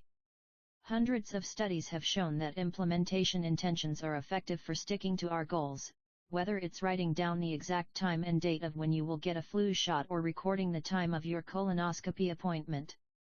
They increase the odds that people will stick with habits like recycling, studying, going to sleep early, and stopping smoking. Researchers have even found that voter turnout increases when people are forced to create implementation intentions by answering questions like: what route are you taking to the polling station? At what time are you planning to go? What bus will get you there? Other successful government programs have prompted citizens to make a clear plan to send taxes in on time or provided directions on when and where to pay late traffic bills. The punchline is clear: people who make a specific plan for when and where they will perform a new habit are more likely to follow through. Too many people try to change their habits without these basic details figured out. We tell ourselves, I'm going to eat healthier or I'm going to write more, but we never say when and where these habits are going to happen. We leave it up to chance and hope that we will just remember to do it or feel motivated at the right time. An implementation intention sweeps away foggy notions like I want to work out more or I want to be more productive or I should vote and transforms them into a concrete plan of action. Many people think they lack motivation when what they really lack is clarity. It is not always obvious when and where to take action. Some people spend their entire lives waiting for the time to be right to make an improvement. Once an implementation intention has been set, you don't have to wait for inspiration to strike. Do I write a chapter today or not? Do I meditate this morning or at lunch? When the moment of action occurs, there is no need to make a decision. Simply follow your predetermined plan. The simple way to apply this strategy to your habits is to fill out this sentence: I will behavior at time and location. Meditation. I will meditate for 1 minute at 7 a.m. in my kitchen. Studying. I will study Spanish for 20 minutes at 6 p.m. in my bedroom. Exercise. I will exercise for 1 hour at 5 p.m. in my local gym. Marriage. I will make my partner a cup of tea at 8 a.m. in the kitchen. If you aren't sure when to start your habit, try the first day of the week, month, or year. People are more likely to take action at those times because hope is usually higher. If we have hope, we have a reason to take action. A fresh start feels motivating. There is another benefit to implementation intentions. Being specific about what you want and how you will achieve it helps you say no to things that derail progress, distract your attention, and pull you off course. We often say yes to little requests because we are not clear enough about what we need to be doing instead. When your dreams are vague, it's easy to rationalize little exceptions all day long and never get around to the specific things you need to do to succeed. Give your habits a time and a space to live in the world. The goal is to make the time and location so obvious that, with enough repetition, you get an urge to do the right thing at the right time, even if you can't say why. As the writer Jason Zweig noted, obviously you're never going to just work out without conscious thought. But like a dog salivating at a bell, maybe you start to get antsy around the time of day you normally work out. There are many ways to use implementation intentions in your life and work. My favorite approach is one I learned from Stanford professor B.J. Fogg, and it is a strategy I refer to as habit stacking. Habit stacking, a simple plan to overhaul your habits. The French philosopher Denis Diderot lived nearly his entire life in poverty, but that all changed one day in 1765. Diderot's daughter was about to be married and he could not afford to pay for the wedding. Despite his lack of wealth, Diderot was well known for his role as the co-founder and writer of Encyclopédie, one of the most comprehensive encyclopedias of the time. When Catherine the Great, the Empress of Russia, heard of Diderot's financial troubles, her heart went out to him. She was a book lover and greatly enjoyed his encyclopedia. She offered to buy Diderot's personal library for $1,000 more than $150,000 today. Suddenly, Diderot had money to spare. With his new wealth, he not only paid for the wedding but also acquired a scarlet robe for himself. Diderot's scarlet robe was beautiful. So beautiful, in fact, that he immediately noticed how out of place it seemed when surrounded by his more common possessions. He wrote that there was no more coordination, no more unity, no more beauty between his elegant robe and the rest of his stuff. Diderot soon felt the urge to upgrade his possessions. He replaced his rug with one from Damascus. He decorated his home with expensive sculptures. He bought a mirror to place above the mantel, and a better kitchen table. He tossed aside his old straw chair for a leather one. Like falling dominoes, one purchase led to the next. Diderot's behavior is not uncommon. In fact, the tendency for one purchase to lead to another one has a name: the Diderot effect. The Diderot effect states that obtaining a new possession often creates a spiral of consumption that leads to additional purchases. You can spot this pattern everywhere. You buy a dress and have to get new shoes and earrings to match. You buy a couch and suddenly question the layout of your entire living room. You buy a toy for your child and soon find yourself purchasing all of the accessories that go with it. It's a chain reaction of purchases. Many human behaviors follow this cycle. You often decide what to do next based on what you have just finished doing. Going to the bathroom leads to washing and drying your hands, which reminds you that you need to put the dirty towels in the laundry, so you add laundry detergent to the shopping list, and so on. No behavior happens in isolation. Each action becomes a cue that triggers the next behavior. Why is this important? When it comes to building new habits, you can use the connectedness of behavior to your advantage. One of the best ways to build a new habit is to identify a current habit you already do each day and then stack your new behavior on top. This is called habit stacking. Habit stacking is a special form of an implementation intention. Rather than pairing your new habit with a particular time and location, you pair it with a current habit. This method, which was created by B.J. Fogg as part of his Tiny Habits program, can be used to design an obvious cue for nearly any habit. The habit stacking formula is, after current habit, I will new habit. For example, meditation. After I pour my cup of coffee each morning, I will meditate for 1 minute. Exercise. After I take off my work shoes, I will immediately change into my workout clothes. Gratitude. After I sit down to dinner, I will say one thing I'm grateful for that happened today. Marriage. After I get into bed at night, I will give my partner a kiss. Safety. After I put on my running shoes, I will text a friend or family member where I am running and how long it will take. The key is to tie your desired behavior into something you already do each day. Once you have mastered this basic structure, you can begin to create larger stacks by chaining small habits together. This allows you to take advantage of the natural momentum that comes from one behavior leading into the next, a positive version of the Diderot effect. Habit stacking. Figure 7. Habit stacking increases the likelihood that you'll stick with a habit by stacking your new behavior on top of an old one. This process can be repeated to chain numerous habits together, each one acting as the cue for the next. Your morning routine habit stack might look like this: 1. After I pour my morning cup of coffee, I will meditate for 60 seconds. 2. After I meditate for 60 seconds, I will write my to-do list for the day. 3. After I write my to-do list for the day, I will immediately begin my first task. Or, consider this habit stack in the evening: 1. After I finish eating dinner, I will put my plate directly into the dishwasher. 2. After I put my dishes away, I will immediately wipe down the counter. 3. After I wipe down the counter, I will set out my coffee mug for tomorrow morning. You can also insert new behaviors into the middle of your current routines. For example, you may already have a morning routine that looks like this: wake up, make my bed, take a shower. Let's say you want to develop the habit of reading more each night.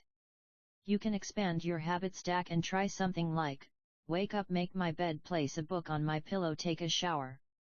Now, when you climb into bed each night, a book will be sitting there waiting for you to enjoy.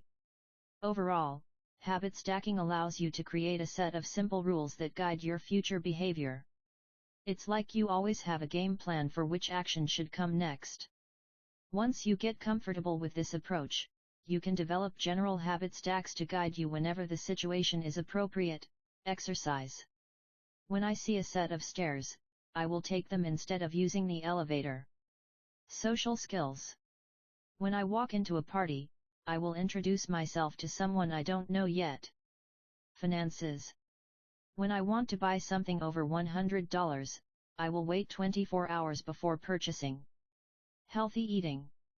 When I serve myself a meal, I will always put veggies on my plate first. Minimalism. When I buy a new item, I will give something away. 1 in, 1 out. Mood. When the phone rings, I will take one deep breath and smile before answering. Forgetfulness. When I leave a public place, I will check the table and chairs to make sure I don't leave anything behind. No matter how you use this strategy, the secret to creating a successful habit stack is selecting the right cue to kick things off. Unlike an implementation intention, which specifically states the time and location for a given behavior, habit stacking implicitly has the time and location built into it. When and where you choose to insert a habit into your daily routine can make a big difference. If you're trying to add meditation into your morning routine but mornings are chaotic and your kids keep running into the room, then that may be the wrong place and time. Consider when you are most likely to be successful. Don't ask yourself to do a habit when you are likely to be occupied with something else. Your cue should also have the same frequency as your desired habit. If you want to do a habit every day, but you stack it on top of a habit that only happens on Mondays, that's not a good choice. One way to find the right trigger for your habit stack is by brainstorming a list of your current habits. You can use your habits scorecard from the last chapter as a starting point. Alternatively, you can create a list with 2 columns. In the first column, write down the habits you do each day without fail. For example, get out of bed, take a shower, brush your teeth, get dressed, brew a cup of coffee, eat breakfast, take the kids to school, start the workday, eat lunch, end the workday, change out of work clothes, sit down for dinner, turn off the lights, get into bed. Your list can be much longer, but you get the idea. In the second column, write down all of the things that happen to you each day without fail. For example, the sun rises. You get a text message. The song you are listening to ends. The sun sets. Armed with these 2 lists, you can begin searching for the best place to layer your new habit into your lifestyle. Habit stacking works best when the cue is highly specific and immediately actionable. Many people select cues that are too vague. I made this mistake myself. When I wanted to start a push-up habit, my habit stack was when I take a break for lunch, I will do 10 push-ups. At first glance, this sounded reasonable. But soon, I realized the trigger was unclear. Would I do my push-ups before I ate lunch? After I ate lunch? Where would I do them? After a few inconsistent days, I changed my habit stack to, when I close my laptop for lunch, I will do 10 push-ups next to my desk. Ambiguity gone.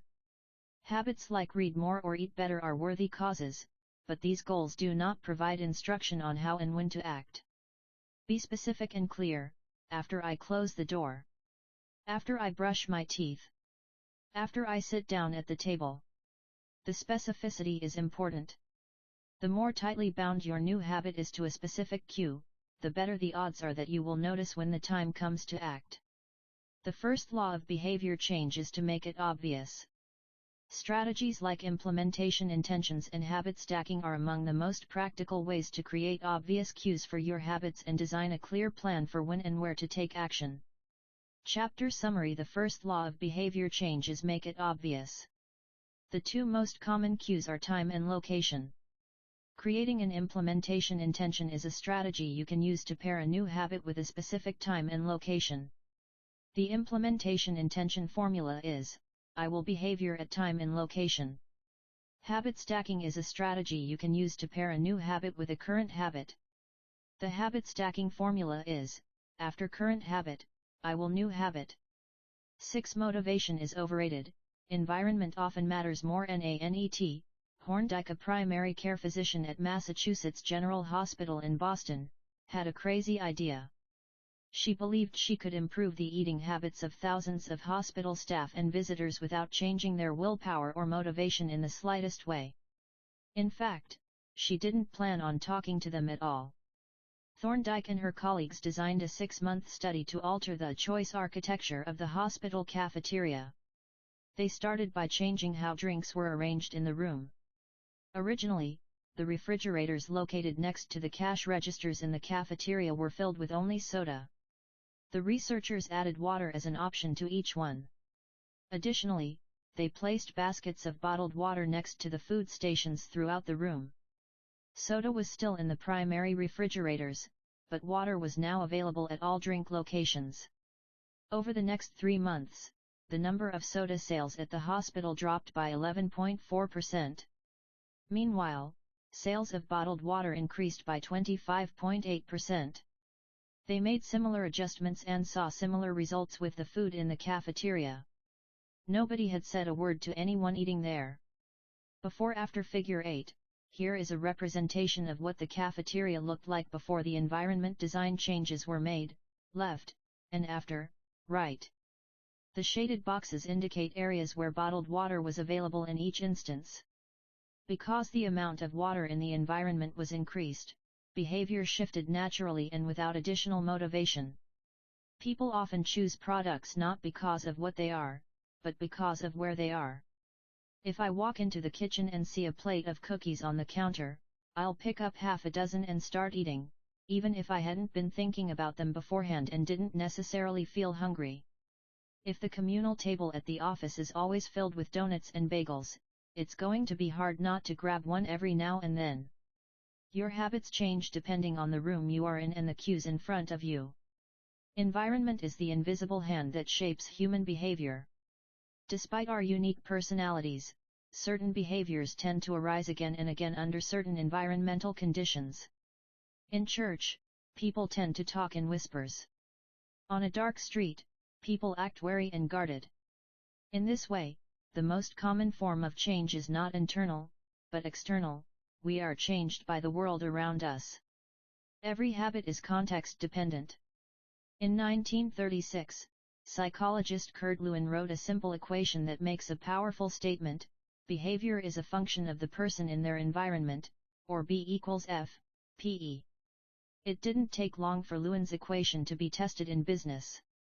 In 1952, the economist Hawkins Stern described a phenomenon he called suggestion impulse buying, which is triggered when a shopper sees a product for the first time and visualizes a need for it. In other words, customers will occasionally buy products not because they want them but because of how they are presented to them. For example, items at eye level tend to be purchased more than those down near the floor. For this reason, you'll find expensive brand names featured in easy-to-reach locations on store shelves because they drive the most profit, while cheaper alternatives are tucked away in harder-to-reach spots. The same goes for end caps, which are the units at the end of aisles. End caps are money-making machines for retailers because they are obvious locations that encounter a lot of foot traffic. For example, 45% of Coca-Cola sales come specifically from end-of-the-aisle racks. The more obviously available a product or service is, the more likely you are to try it. People drink Bud Light because it is in every bar and visit Starbucks because it is on every corner. We like to think that we are in control. If we choose water over soda, we assume it is because we wanted to do so. The truth, however, is that many of the actions we take each day are shaped not by purposeful drive and choice but by the most obvious option. Every living being has its own methods for sensing and understanding the world. Eagles have remarkable long-distance vision. Snakes can smell by tasting the air with their highly sensitive tongues. Sharks can detect small amounts of electricity and vibrations in the water caused by nearby fish. Even bacteria have chemoreceptors, tiny sensory cells that allow them to detect toxic chemicals in their environment.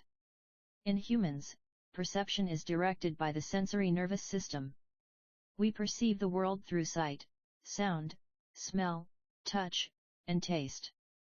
But we also have other ways of sensing stimuli. Some are conscious, but many are non-conscious. For instance, you can notice when the temperature drops before a storm, or when the pain in your gut rises during a stomachache, or when you fall off balance while walking on rocky ground. Receptors in your body pick up on a wide range of internal stimuli, such as the amount of salt in your blood or the need to drink when thirsty. The most powerful of all human sensory abilities, however, is vision. The human body has about 11 million sensory receptors. Approximately 10 million of those are dedicated to sight.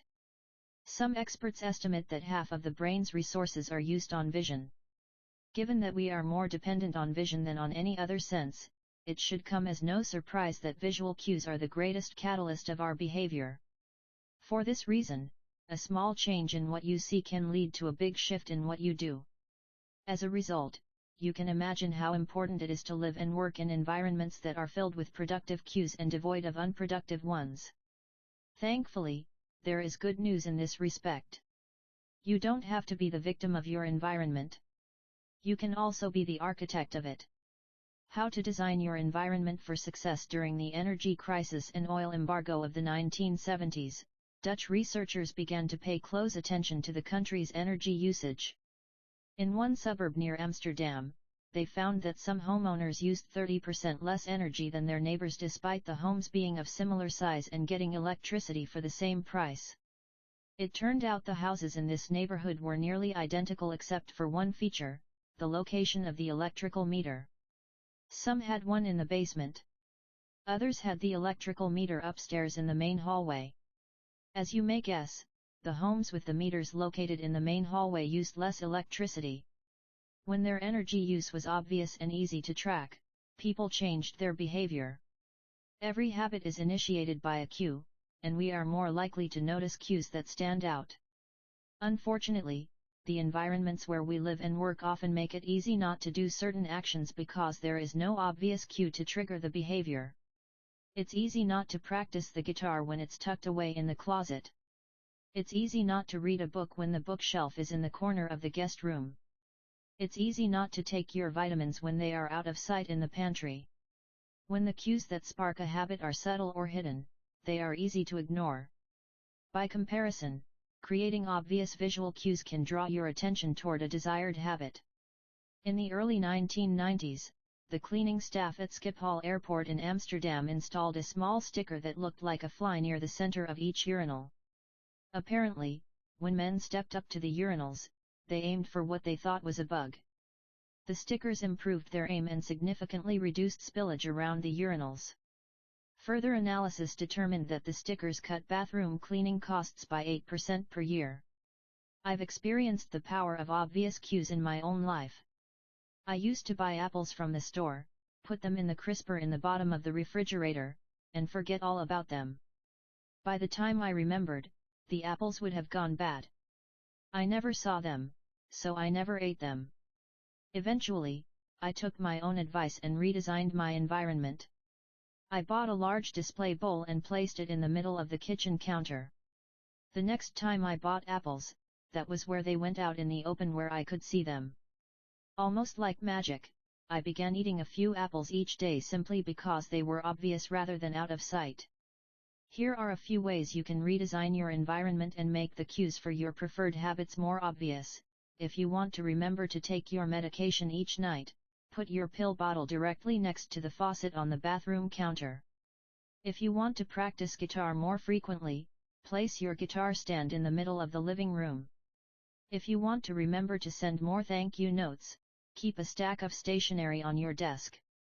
If you want to drink more water, fill up a few water bottles each morning and place them in common locations around the house. If you want to make a habit a big part of your life, make the cue a big part of your environment. The most persistent behaviors usually have multiple cues. Consider how many different ways a smoker could be prompted to pull out a cigarette: driving in the car, seeing a friend smoke, feeling stressed at work, and so on. The same strategy can be employed for good habits. By sprinkling triggers throughout your surroundings, you increase the odds that you'll think about your habit throughout the day. Make sure the best choice is the most obvious one. Making a better decision is easy and natural when the cues for good habits are right in front of you. Environment design is powerful not only because it influences how we engage with the world but also because we rarely do it. Most people live in a world others have created for them. But you can alter the spaces where you live and work to increase your exposure to positive cues and reduce your exposure to negative ones. Environment design allows you to take back control and become the architect of your life. Be the designer of your world and not merely the consumer of it. The context is the cue. The cues that trigger a habit can start out very specific, but over time your habits become associated not with a single trigger but with the entire context surrounding the behavior. For example, many people drink more in social situations than they would ever drink alone. The trigger is rarely a single cue, but rather the whole situation: watching your friends order drinks, hearing the music at the bar, seeing the beers on tap. We mentally assign our habits to the locations in which they occur: the home, the office, the gym. Each location develops a connection to certain habits and routines. You establish a particular relationship with the objects on your desk, the items on your kitchen counter, the things in your bedroom. Our behavior is not defined by the objects in the environment but by our relationship to them. In fact, this is a useful way to think about the influence of the environment on your behavior. Stop thinking about your environment as filled with objects. Start thinking about it as filled with relationships. Think in terms of how you interact with the spaces around you. For one person, her couch is the place where she reads for an hour each night. For someone else, the couch is where he watches television and eats a bowl of ice cream after work. Different people can have different memories and thus different habits associated with the same place. The good news? You can train yourself to link a particular habit with a particular context. In one study, scientists instructed insomniacs to get into bed only when they were tired. If they couldn't fall asleep, they were told to sit in a different room until they became sleepy. Over time, subjects began to associate the context of their bed with the action of sleeping, and it became easier to quickly fall asleep when they climbed in bed. Their brains learned that sleeping, not browsing on their phones, not watching television, not staring at the clock was the only action that happened in that room. The power of context also reveals an important strategy: habits can be easier to change in a new environment. It helps to escape the subtle triggers and cues that nudge you toward your current habits. Go to a new place, a different coffee shop, a bench in the park, a corner of your room you seldom use, and create a new routine there. It is easier to associate a new habit with a new context than to build a new habit in the face of competing cues. It can be difficult to go to bed early if you watch television in your bedroom each night. It can be hard to study in the living room without getting distracted if that's where you always play video games. But when you step outside your normal environment, you leave your behavioral biases behind. You aren't battling old environmental cues, which allows new habits to form without interruption. Want to think more creatively? Move to a bigger room, a rooftop patio, or a building with expansive architecture. Take a break from the space where you do your daily work, which is also linked to your current thought patterns. Trying to eat healthier? It is likely that you shop on autopilot at your regular supermarket. Try a new grocery store. You may find it easier to avoid unhealthy food when your brain doesn't automatically know where it is located in the store. When you can't manage to get to an entirely new environment, redefine or rearrange your current one. Create a separate space for work, study, exercise, entertainment, and cooking. The mantra I find useful is one space, one use. When I started my career as an entrepreneur, I would often work from my couch or at the kitchen table. In the evenings, I found it very difficult to stop working.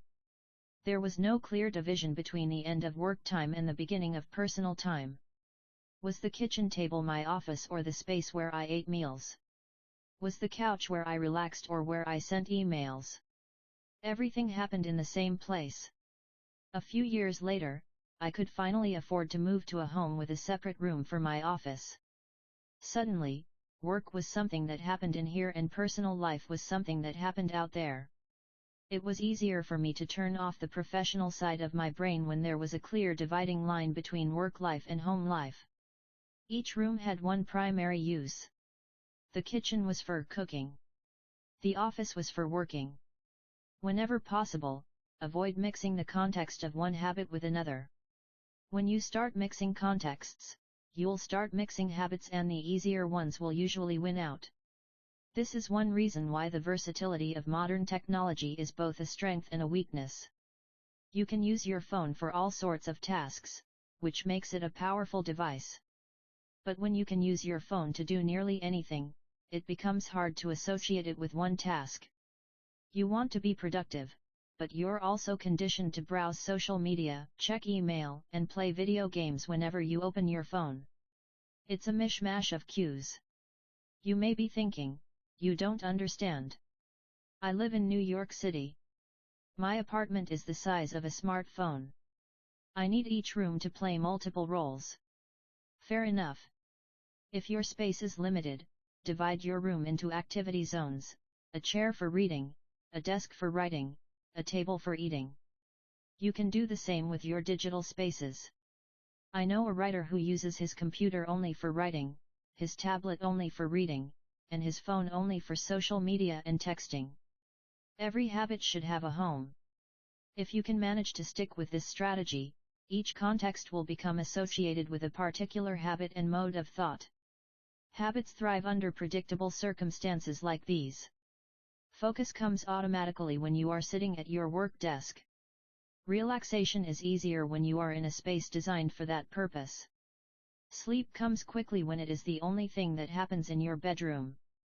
If you want behaviors that are stable and predictable, you need an environment that is stable and predictable. A stable environment where everything has a place and a purpose is an environment where habits can easily form.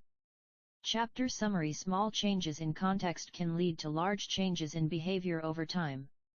Every habit is initiated by a cue. We are more likely to notice cues that stand out. Make the cues of good habits obvious in your environment. Gradually, your habits become associated not with a single trigger but with the entire context surrounding the behavior. The context becomes the cue. It is easier to build new habits in a new environment because you are not fighting against old cues. 7. The secret to self-control. In 1971, as the Vietnam War was heading into its 16th year, Congressman Robert Steele from Connecticut and Morgan Murphy from Illinois made a discovery that stunned the American public. While visiting the troops, they had learned that over 15% of U.S. soldiers stationed there were heroin addicts. Follow-up research revealed that 35% of service members in Vietnam had tried heroin and as many as 20% were addicted. The problem was even worse than they had initially thought. The discovery led to a flurry of activity in Washington, including the creation of the Special Action Office of Drug Abuse Prevention under President Nixon to promote prevention and rehabilitation and to track addicted service members when they returned home. Lee Robbins was one of the researchers in charge.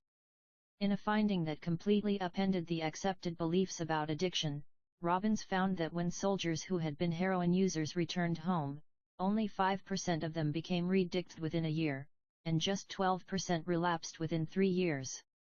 In other words, approximately 9 out of 10 soldiers who used heroin in Vietnam eliminated their addiction nearly overnight. This finding contradicted the prevailing view at the time, which considered heroin addiction to be a permanent and irreversible condition. Instead, Robbins revealed that addictions could spontaneously dissolve if there was a radical change in the environment. In Vietnam, soldiers spent all day surrounded by cues triggering heroin use. It was easy to access, they were engulfed by the constant stress of war, they built friendships with fellow soldiers who were also heroin users, and they were thousands of miles from home. Once a soldier returned to the United States, though, he found himself in an environment devoid of those triggers. When the context changed, so did the habit. Compare this situation to that of a typical drug user. Someone becomes addicted at home or with friends, goes to a clinic to get clean which is devoid of all the environmental stimuli that prompt their habit, then returns to their old neighborhood with all of their previous cues that caused them to get addicted in the first place. It's no wonder that usually you see numbers that are the exact opposite of those in the Vietnam study. Typically, 90% of heroin users become re-addicted once they return home from rehab. The Vietnam studies ran counter to many of our cultural beliefs about bad habits because it challenged the conventional association of unhealthy behavior as a moral weakness. If you're overweight, a smoker, or an addict, you've been told your entire life that it is because you lack self-control, maybe even that you're a bad person. The idea that a little bit of discipline would solve all our problems is deeply embedded in our culture. Recent research, however, shows something different. When scientists analyze people who appear to have tremendous self-control, it turns out those individuals aren't all that different from those who are struggling. Instead, disciplined people are better at structuring their lives in a way that does not require heroic willpower and self-control. In other words, they spend less time in tempting situations. The people with the best self-control are typically the ones who need to use it the least. It's easier to practice self-restraint when you don't have to use it very often, So, yes, perseverance, grit, and willpower are essential to success, but the way to improve these qualities is not by wishing you were a more disciplined person, but by creating a more disciplined environment. This counterintuitive idea makes even more sense once you understand what happens when a habit is formed in the brain. A habit that has been encoded in the mind is ready to be used whenever the relevant situation arises. When Patty Olwell, a therapist from Austin, Texas, started smoking, she would often light up while riding horses with a friend. Eventually, she quit smoking and avoided it for years. She had also stopped riding. Decades later, she hopped on a horse again and found herself craving a cigarette for the first time in forever. The cues were still internalized, she just hadn't been exposed to them in a long time. Once a habit has been encoded, the urge to act follows whenever the environmental cues reappear. This is one reason behavior change techniques can backfire. Shaming obese people with weight loss presentations can make them feel stressed, and as a result many people return to their favorite coping strategy, overeating. Showing pictures of blackened lungs to smokers leads to higher levels of anxiety, which drives many people to reach for a cigarette. If you're not careful about cues, you can cause the very behavior you want to stop.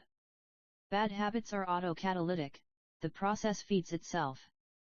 They foster the feelings they try to numb. You feel bad, so you eat junk food. Because you eat junk food, you feel bad. Watching television makes you feel sluggish, so you watch more television because you don't have the energy to do anything else. Worrying about your health makes you feel anxious, which causes you to smoke to ease your anxiety, which makes your health even worse and soon you're feeling more anxious. It's a downward spiral, a runaway train of bad habits. Researchers refer to this phenomenon as cue-induced wanting. An external trigger causes a compulsive craving to repeat a bad habit. Once you notice something, you begin to want it. This process is happening all the time, often without us realizing it. Scientists have found that showing addicts a picture of cocaine for just 33 milliseconds stimulates the reward pathway in the brain and sparks desire. This speed is too fast for the brain to consciously register. The addicts couldn't even tell you what they had seen, but they craved the drug all the same. Here's the punchline: you can break a habit, but you're unlikely to forget it. Once the mental grooves of habit have been carved into your brain, they are nearly impossible to remove entirely, even if they go unused for quite a while. And that means that simply resisting temptation is an ineffective strategy. It is hard to maintain a Zen attitude in a life filled with interruptions.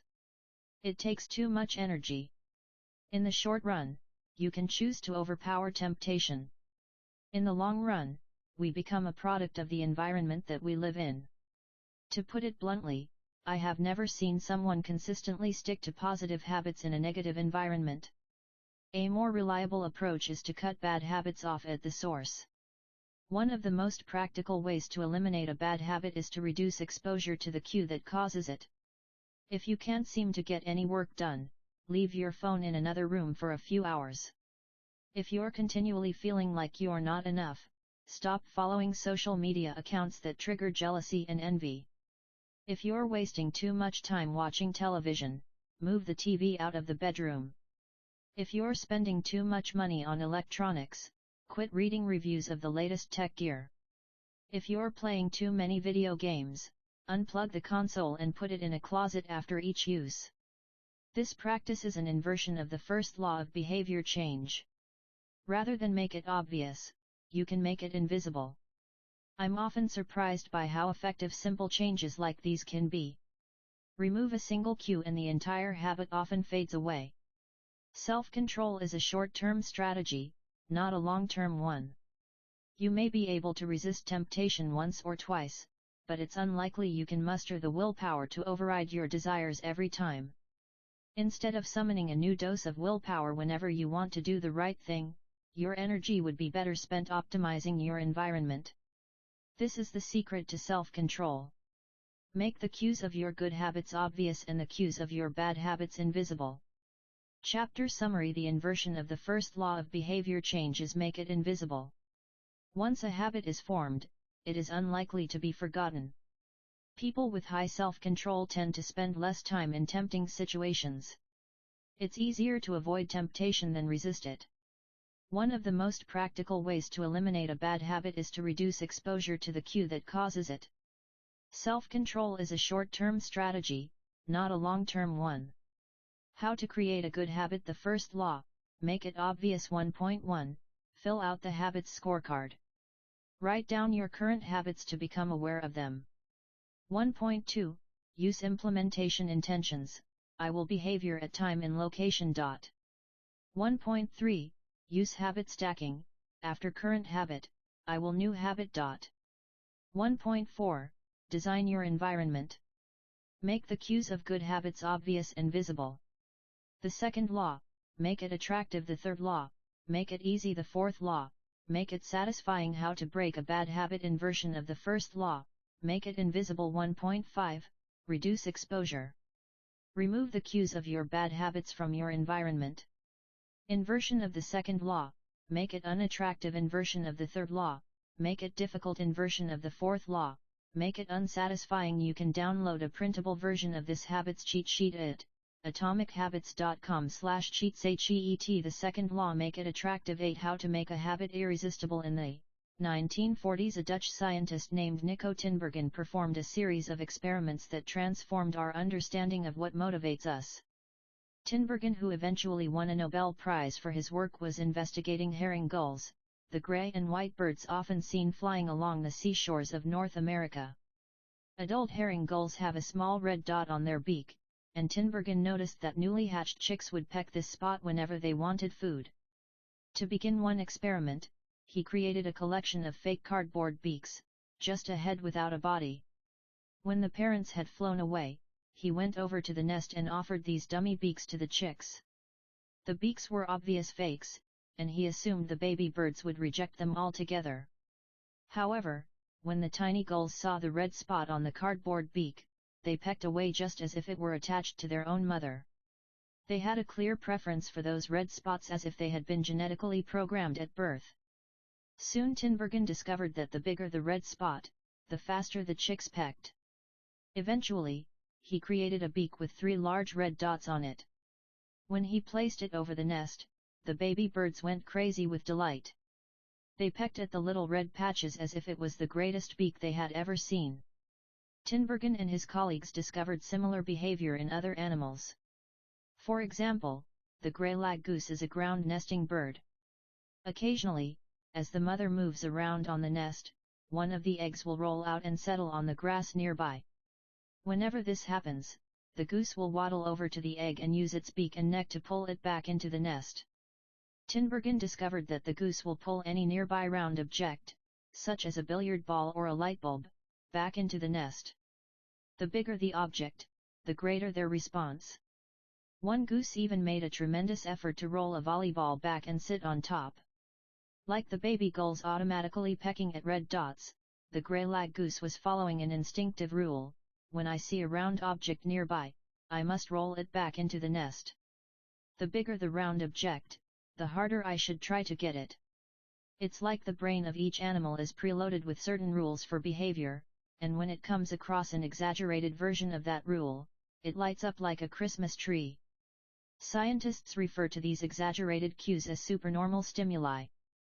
A supernormal stimulus is a heightened version of reality, like a beak with 3 red dots or an egg the size of a volleyball, and it elicits a stronger response than usual.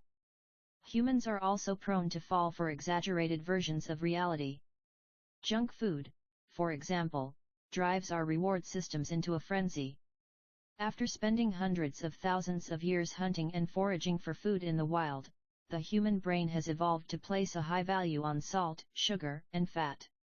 Such foods are often calorie-dense, and they were quite rare when our ancient ancestors were roaming the savannah.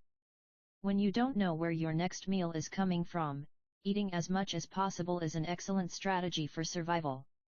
Today, however, we live in a calorie-rich environment. Food is abundant, but your brain continues to crave it like it is scarce. Placing a high value on salt, sugar, and fat is no longer advantageous to our health, but the craving persists because the brain's reward centers have not changed for approximately 50,000 years. The modern food industry relies on stretching our Paleolithic instincts beyond their evolutionary purpose. A primary goal of food science is to create products that are more attractive to consumers. Nearly every food in a bag, box, or jar has been enhanced in some way, if only with additional flavoring. Companies spend millions of dollars to discover the most satisfying level of crunch in a potato chip or the perfect amount of fizz in a soda. Entire departments are dedicated to optimizing how a product feels in your mouth, a quality known as oral sensation. French fries, for example, are a potent combination, golden brown and crunchy on the outside, light and smooth on the inside.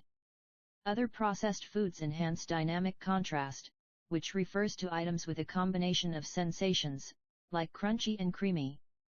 Imagine the gooiness of melted cheese on top of a crispy pizza crust, or the crunch of an Oreo cookie combined with its smooth center. With natural, unprocessed foods, you tend to experience the same sensations over and over. How's that 17th bite of kale taste? After a few minutes, your brain loses interest and you begin to feel full.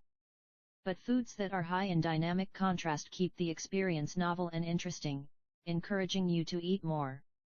Ultimately, such strategies enable food scientists to find the bliss point for each product, the precise combination of salt, sugar, and fat that excites your brain and keeps you coming back for more. The result, of course, is that you overeat because hyperpalatable foods are more attractive to the human brain.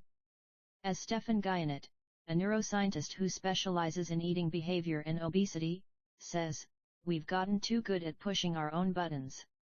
The modern food industry, and the overeating habits it has spawned, is just one example of the second law of behavior change: make it attractive. The more attractive an opportunity is, the more likely it is to become habit-forming.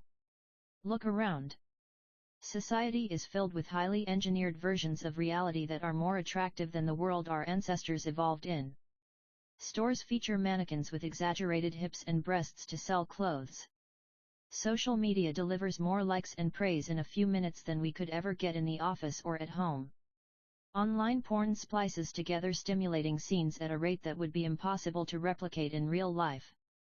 Advertisements are created with a combination of ideal lighting, professional makeup, and photoshopped edits. Even the model doesn't look like the person in the final image. These are the supernormal stimuli of our modern world.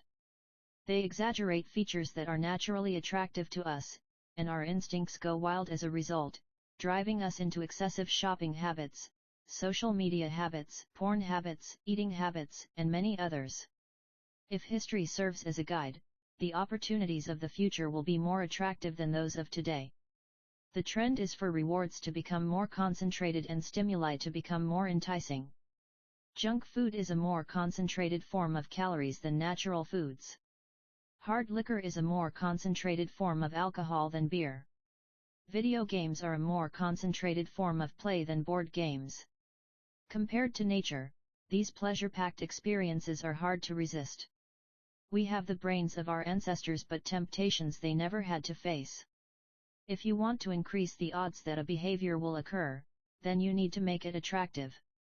Throughout our discussion of the second law, our goal is to learn how to make our habits irresistible. While it is not possible to transform every habit into a supernormal stimulus, we can make any habit more enticing. To do this, we must start by understanding what a craving is and how it works. We begin by examining a biological signature that all habits share: the dopamine spike. The dopamine-driven feedback loop. Scientists can track the precise moment a craving occurs by measuring a neurotransmitter called dopamine. The importance of dopamine became apparent in 1954 when the neuroscientists James Olds and Peter Milner ran an experiment that revealed the neurological processes behind craving and desire. By implanting electrodes in the brains of rats, the researchers blocked the release of dopamine. To the surprise of the scientists, the rats lost all will to live. They wouldn't eat. They wouldn't have sex. They didn't crave anything. Within a few days, the animals died of thirst. In follow-up studies, other scientists also inhibited the dopamine-releasing parts of the brain, but this time, they squirted little droplets of sugar into the mouths of the dopamine-depleted rats. Their little rat faces lit up with pleasurable grins from the tasty substance.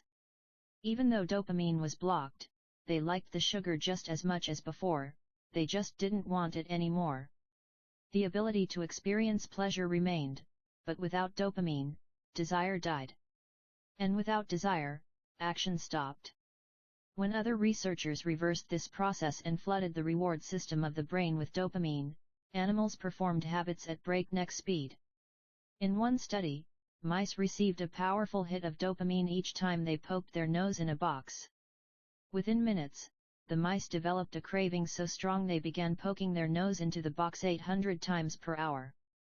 Humans are not so different. The average slot machine player will spin the wheel 600 times per hour. Habits are a dopamine-driven feedback loop. Every behavior that is highly habit-forming, taking drugs, eating junk food, playing video games, browsing social media, is associated with higher levels of dopamine. The same can be said for our most basic habitual behaviors like eating food, drinking water, having sex, and interacting socially. For years, scientists assumed dopamine was all about pleasure, but now we know it plays a central role in many neurological processes, including motivation, learning and memory, punishment and aversion, and voluntary movement. When it comes to habits, the key takeaway is this: dopamine is released not only when you experience pleasure, but also when you anticipate it. Gambling addicts have a dopamine spike right before they place a bet, not after they win. Cocaine addicts get a surge of dopamine when they see the powder, not after they take it. Whenever you predict that an opportunity will be rewarding, your levels of dopamine spike in anticipation. And whenever dopamine rises, so does your motivation to act. It is the anticipation of a reward, not the fulfillment of it, that gets us to take action. Interestingly, the reward system that is activated in the brain when you receive a reward is the same system that is activated when you anticipate a reward. This is one reason the anticipation of an experience can often feel better than the attainment of it. As a child, thinking about Christmas morning can be better than opening the gifts. As an adult, daydreaming about an upcoming vacation can be more enjoyable than actually being on vacation. Scientists refer to this as the difference between wanting and liking. The dopamine spike, figure 9, before a habit is learned. A. Dopamine is released when the reward is experienced for the first time. The next time around. B. Dopamine rises before taking action, immediately after a cue is recognized. This spike leads to a feeling of desire and a craving to take action whenever the cue is spotted. Once a habit is learned, dopamine will not rise when a reward is experienced because you already expect the reward. However, if you see a cue and expect a reward, but do not get one, then dopamine will drop in disappointment. C. The sensitivity of the dopamine response can clearly be seen when a reward is provided late. D. First, the cue is identified and dopamine rises as a craving builds.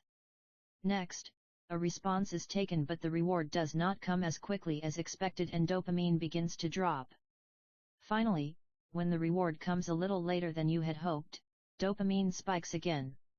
It is as if the brain is saying, "See, I knew I was right. Don't forget to repeat this action next time." Your brain has far more neural circuitry allocated for wanting rewards than for liking them. The wanting centers in the brain are large: the brain stem, the nucleus accumbens, the ventral tegmental area, the dorsal striatum, the amygdala, and portions of the prefrontal cortex. By comparison, the liking centers of the brain are much smaller. They are often referred to as hedonic hot spots and are distributed like tiny islands throughout the brain.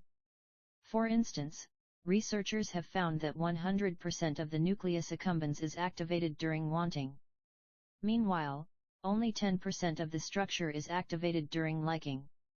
The fact that the brain allocates so much precious space to the regions responsible for craving and desire provides further evidence of the crucial role these processes play. Desire is the engine that drives behavior. Every action is taken because of the anticipation that precedes it.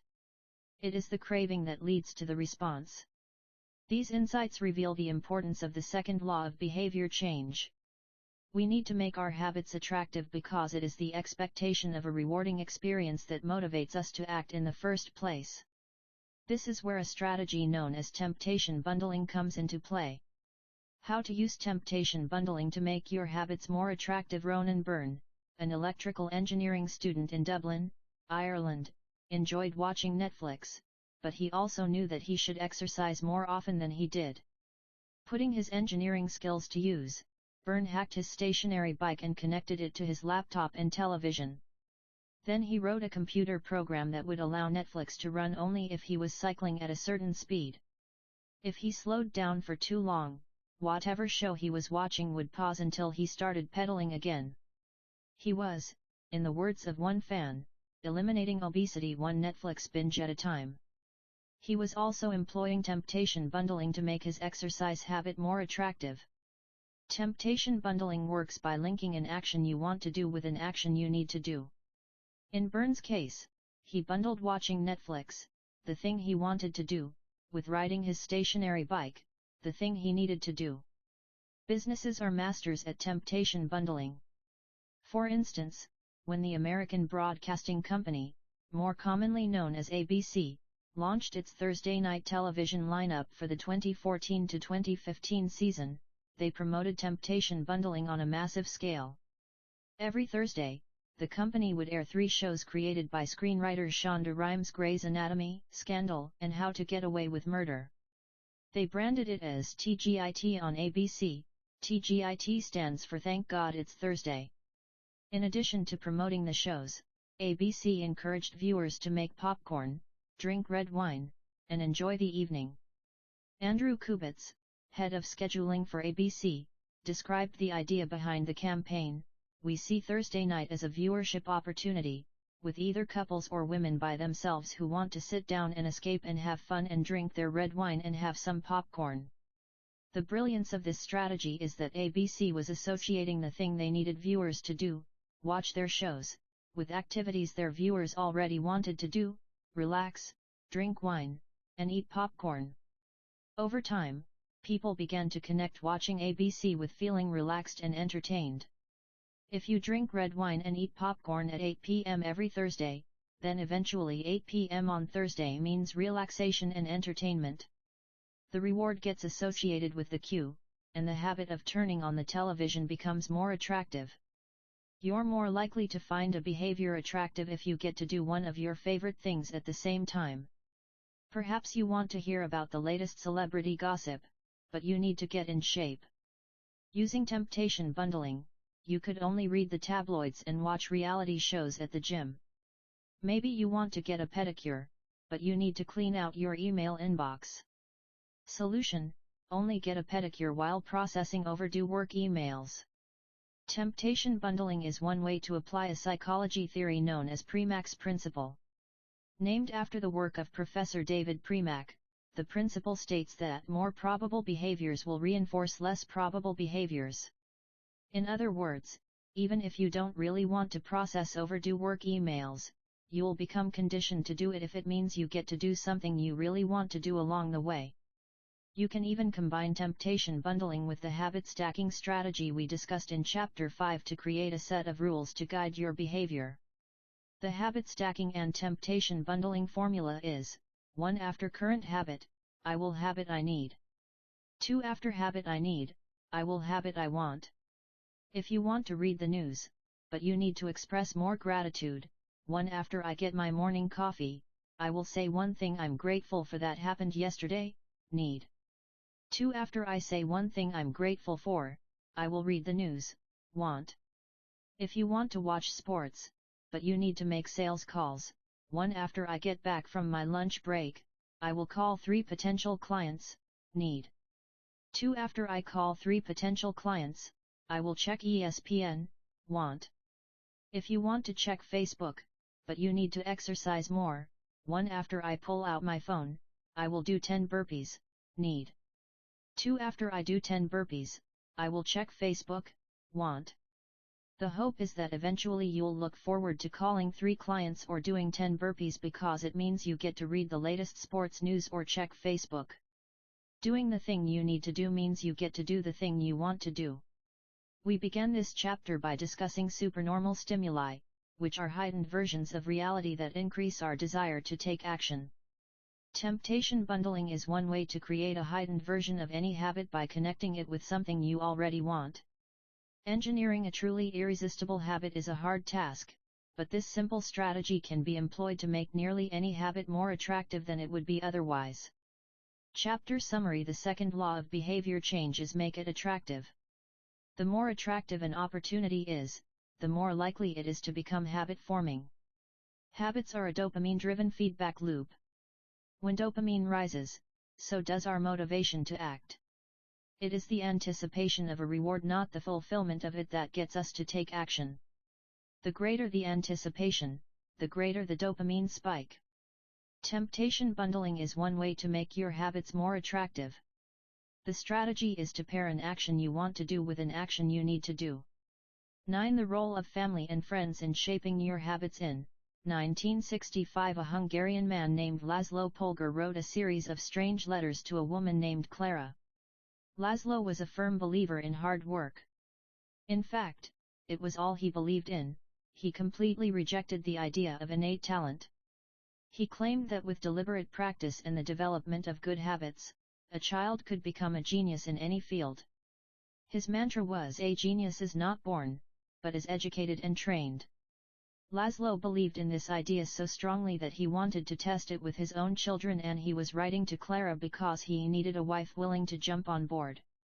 Clara was a teacher and, although she may not have been as adamant as Laszlo, she also believed that with proper instruction, anyone could advance their skills. Laszlo decided chess would be a suitable field for the experiment, and he laid out a plan to raise his children to become chess prodigies. The kids would be homeschooled, a rarity in Hungary at the time. The house would be filled with chess books and pictures of famous chess players. The children would play against each other constantly and compete in the best tournaments they could find. The family would keep a meticulous file system of the tournament history of every competitor the children faced. Their lives would be dedicated to chess. Laszlo successfully courted Clara, and within a few years, the Polgars were parents to 3 young girls, Susan, Sophia, and Judith. Susan, the oldest, began playing chess when she was 4 years old. Within 6 months, she was defeating adults. Sophia, the middle child, did even better. By 14, she was a world champion, and a few years later, she became a grandmaster. Judith, the youngest, was the best of all. By age 5, she could beat her father. At 12, she was the youngest player ever listed among the top 100 chess players in the world. At 15 years and 4 months old, she became the youngest grandmaster of all time, younger than Bobby Fischer, the previous record holder. For 27 years, she was the #1 ranked female chess player in the world. The childhood of the Polgar sisters was atypical, to say the least. And yet, if you ask them about it, they claim their lifestyle was attractive, even enjoyable. In interviews, the sisters talk about their childhood as entertaining rather than grueling. They loved playing chess.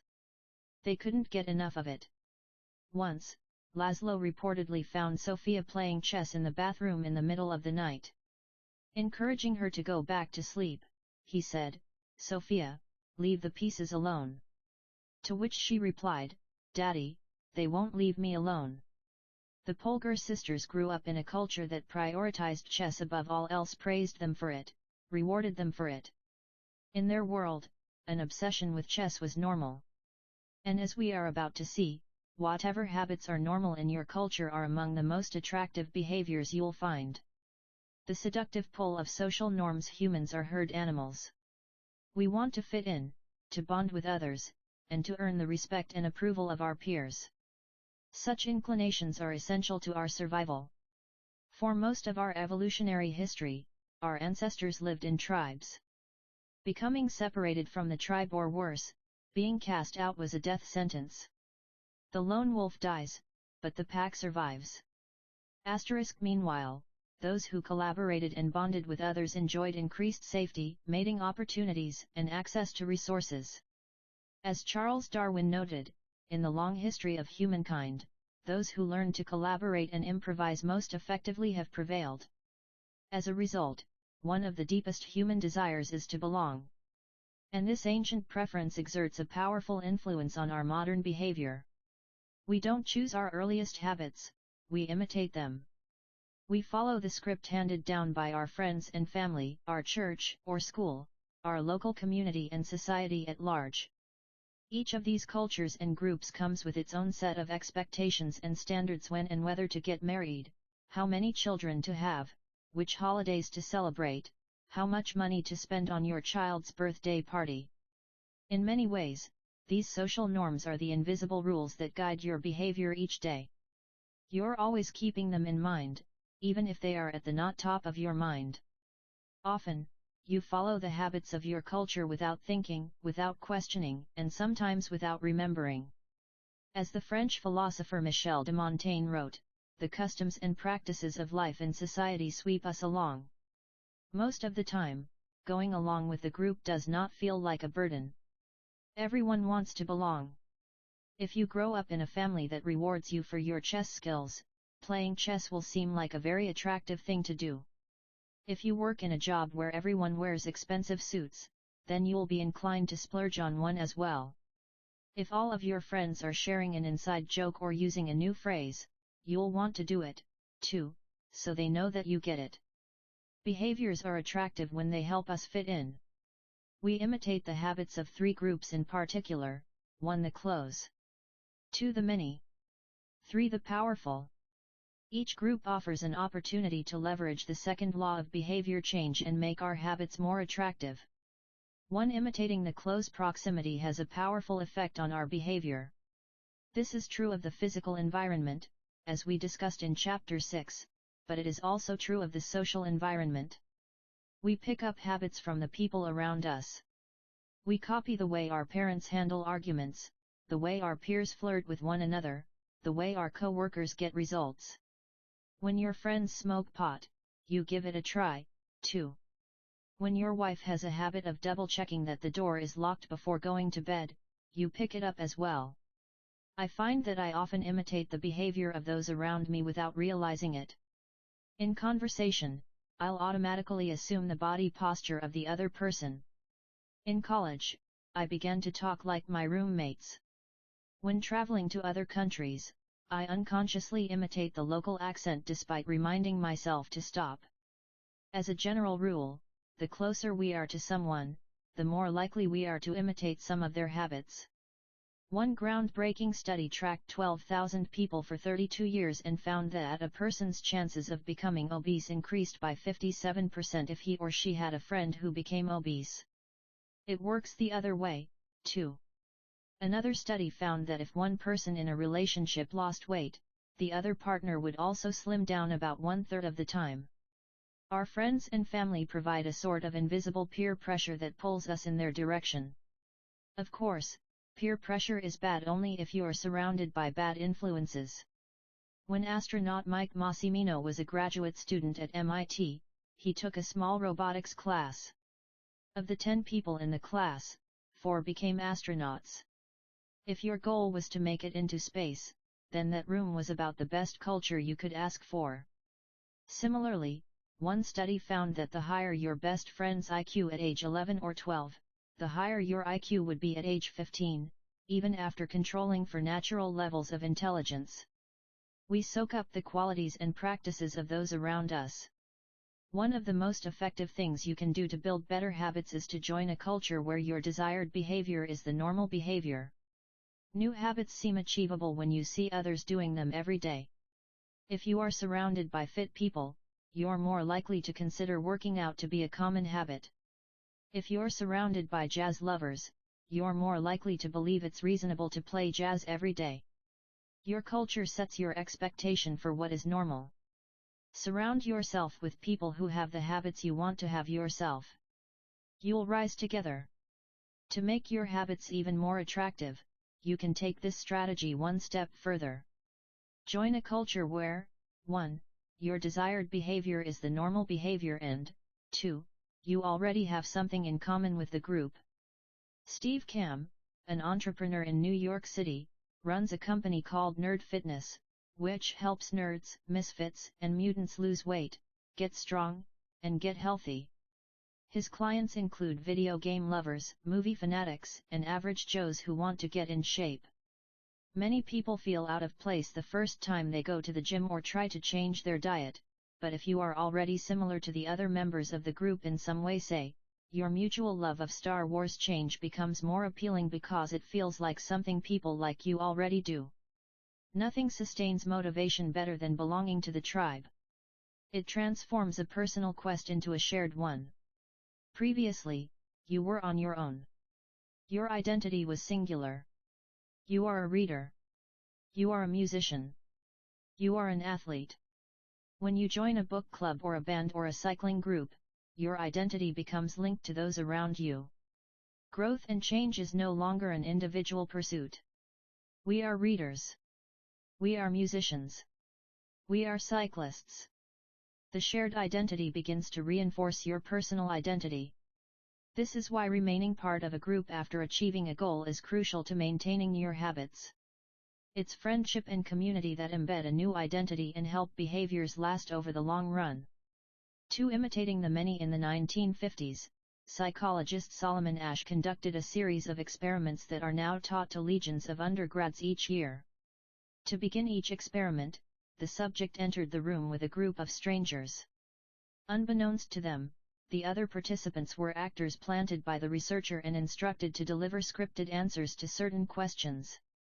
The group would be shown one card with a line on it and then a second card with a series of lines.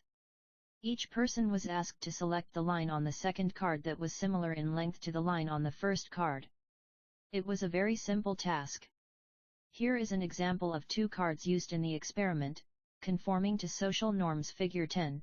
This is a representation of two cards used by Solomon Asch in his famous social conformity experiments.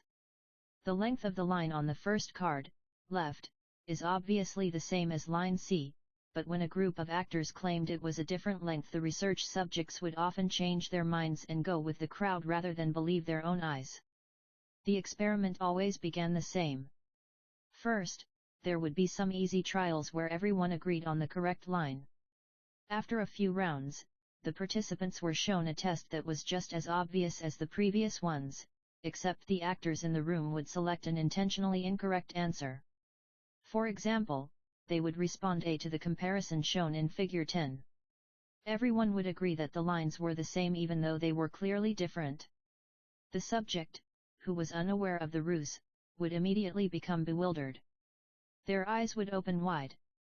They would laugh nervously to themselves. They would double-check the reactions of other participants. Their agitation would grow as one person after another delivered the same incorrect response. Soon, the subject began to doubt their own eyes. Eventually, they delivered the answer they knew in their heart to be incorrect. Asch ran this experiment many times and in many different ways. What he discovered was that as the number of actors increased, so did the conformity of the subject. If it was just the subject and one actor, then there was no effect on the person's choice. They just assumed they were in the room with a dummy. When two actors were in the room with the subject, there was still little impact. But as the number of people increased to 3 actors and 4 and all the way to 8, the subject became more likely to second-guess themselves. By the end of the experiment, nearly 75% of the subjects had agreed with the group answer even though it was obviously incorrect. Whenever we are unsure how to act, we look to the group to guide our behavior. We are constantly scanning our environment and wondering, what is everyone else doing? We check reviews on Amazon or Yelp or TripAdvisor because we want to imitate the best buying, eating, and travel habits. It's usually a smart strategy. There is evidence in numbers. But there can be a downside. The normal behavior of the tribe often overpowers the desired behavior of the individual. For example, one study found that when a chimpanzee learns an effective way to crack nuts open as a member of one group and then switches to a new group that uses a less effective strategy, it will avoid using the superior nut cracking method just to blend in with the rest of the chimps. Humans are similar. There is tremendous internal pressure to comply with the norms of the group. The reward of being accepted is often greater than the reward of winning an argument, looking smart, or finding truth. Most days, we'd rather be wrong with the crowd than be right by ourselves. The human mind knows how to get along with others. It wants to get along with others. This is our natural mode. You can override it, you can choose to ignore the group or to stop caring what other people think, but it takes work. Running against the grain of your culture requires extra effort. When changing your habits means challenging the tribe, change is unattractive. When changing your habits means fitting in with the tribe, change is very attractive. 3. Imitating the powerful. Humans everywhere pursue power, prestige, and status. We want pins and medallions on our jackets. We want president or partner in our titles. We want to be acknowledged, recognized, and praised. This tendency can seem vain, but overall, it's a smart move. Historically, a person with greater power and status has access to more resources, worries less about survival, and proves to be a more attractive mate. We are drawn to behaviors that earn us respect, approval, admiration, and status. We want to be the one in the gym who can do muscle ups, or the musician who can play the hardest chord progressions, or the parent with the most accomplished children, because these things separate us from the crowd. Once we fit in, we start looking for ways to stand out. This is one reason we care so much about the habits of highly effective people. We try to copy the behavior of successful people because we desire success ourselves. Many of our daily habits are imitations of people we admire. You replicate the marketing strategies of the most successful firms in your industry. You make a recipe from your favorite baker. You borrow the storytelling strategies of your favorite writer. You mimic the communication style of your boss. We imitate people we envy. High-status people enjoy the approval, respect, and praise of others. And that means if a behavior can get us approval, respect, and praise, we find it attractive. We are also motivated to avoid behaviors that would lower our status. We trim our hedges and mow our lawn because we don't want to be the slob of the neighborhood. When our mother comes to visit, we clean up the house because we don't want to be judged. We are continually wondering what will others think of me, and altering our behavior based on the answer. The Polgar sisters, the chess prodigies mentioned at the beginning of this chapter, are evidence of the powerful and lasting impact social influences can have on our behavior. The sisters practiced chess for many hours each day and continued this remarkable effort for decades. But these habits and behaviors maintained their attractiveness, in part, because they were valued by their culture. From the praise of their parents to the achievement of different status markers like becoming a grandmaster, they had many reasons to continue their effort. Chapter summary: the culture we live in determines which behaviors are attractive to us. We tend to adopt habits that are praised and approved of by our culture because we have a strong desire to fit in and belong to the tribe. We tend to imitate the habits of 3 social groups: the close, family and friends; the many, the tribe; and the powerful, those with status and prestige. One of the most effective things you can do to build better habits is to join a culture where, 1. Your desired behavior is the normal behavior, and 2. You already have something in common with the group.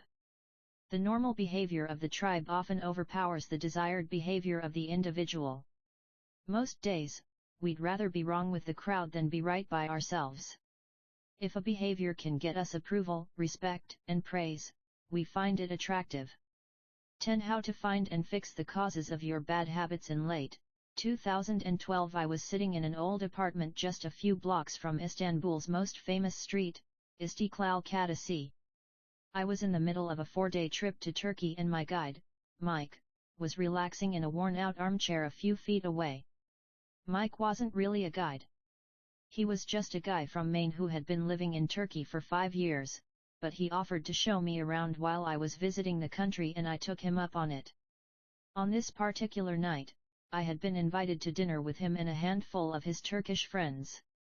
There were 7 of us, and I was the only one who hadn't, at some point, smoked at least 1 pack of cigarettes per day. I asked one of the Turks how he got started. "Friends," he said. "It always starts with your friends. One friend smokes, then you try it. What was truly fascinating was that half of the people in the room had managed to quit smoking. Mike had been smoke-free for a few years at that point, and he swore up and down that he broke the habit because of a book called Alan Carr's Easy Way to Stop Smoking. It frees you from the mental burden of smoking, he said. It tells you, stop lying to yourself. You know you don't actually want to smoke. You know you don't really enjoy this. It helps you feel like you're not the victim anymore. You start to realize that you don't need to smoke. I had never tried a cigarette, but I took a look at the book afterward out of curiosity. The author employs an interesting strategy to help smokers eliminate their cravings. He systematically reframes each cue associated with smoking and gives it a new meaning. He says things like, you think you are quitting something, but you're not quitting anything because cigarettes do nothing for you. You think smoking is something you need to do to be social, but it's not. You can be social without smoking at all. You think smoking is about relieving stress, but it's not. Smoking does not relieve your nerves, it destroys them. Over and over, he repeats these phrases and others like them. Get it clearly into your mind, he says. You are losing nothing and you are making marvelous positive gains not only in health, energy, and money but also in confidence, self-respect, freedom and, most important of all, in the length and quality of your future life. By the time you get to the end of the book, smoking seems like the most ridiculous thing in the world to do. And if you no longer expect smoking to bring you any benefits, you have no reason to smoke. It is an inversion of the second law of behavior change, make it unattractive. Now, I know this idea might sound overly simplistic. Just change your mind and you can quit smoking. But stick with me for a minute. Where cravings come from, every behavior has a surface-level craving and a deeper, underlying motive. I often have a craving that goes something like this: I want to eat tacos. If you were to ask me why I want to eat tacos, I wouldn't say, because I need food to survive. But the truth is, somewhere deep down, I am motivated to eat tacos because I have to eat to survive. The underlying motive is to obtain food and water even if my specific craving is for a taco. Some of our underlying motives include conserve energy, obtain food and water, find love and reproduce, connect and bond with others, win social acceptance and approval, reduce uncertainty, achieve status and prestige. A craving is just a specific manifestation of a deeper underlying motive. Your brain did not evolve with a desire to smoke cigarettes or to check Instagram or to play video games. At a deep level, you simply want to reduce uncertainty and relieve anxiety, to win social acceptance and approval, or to achieve status.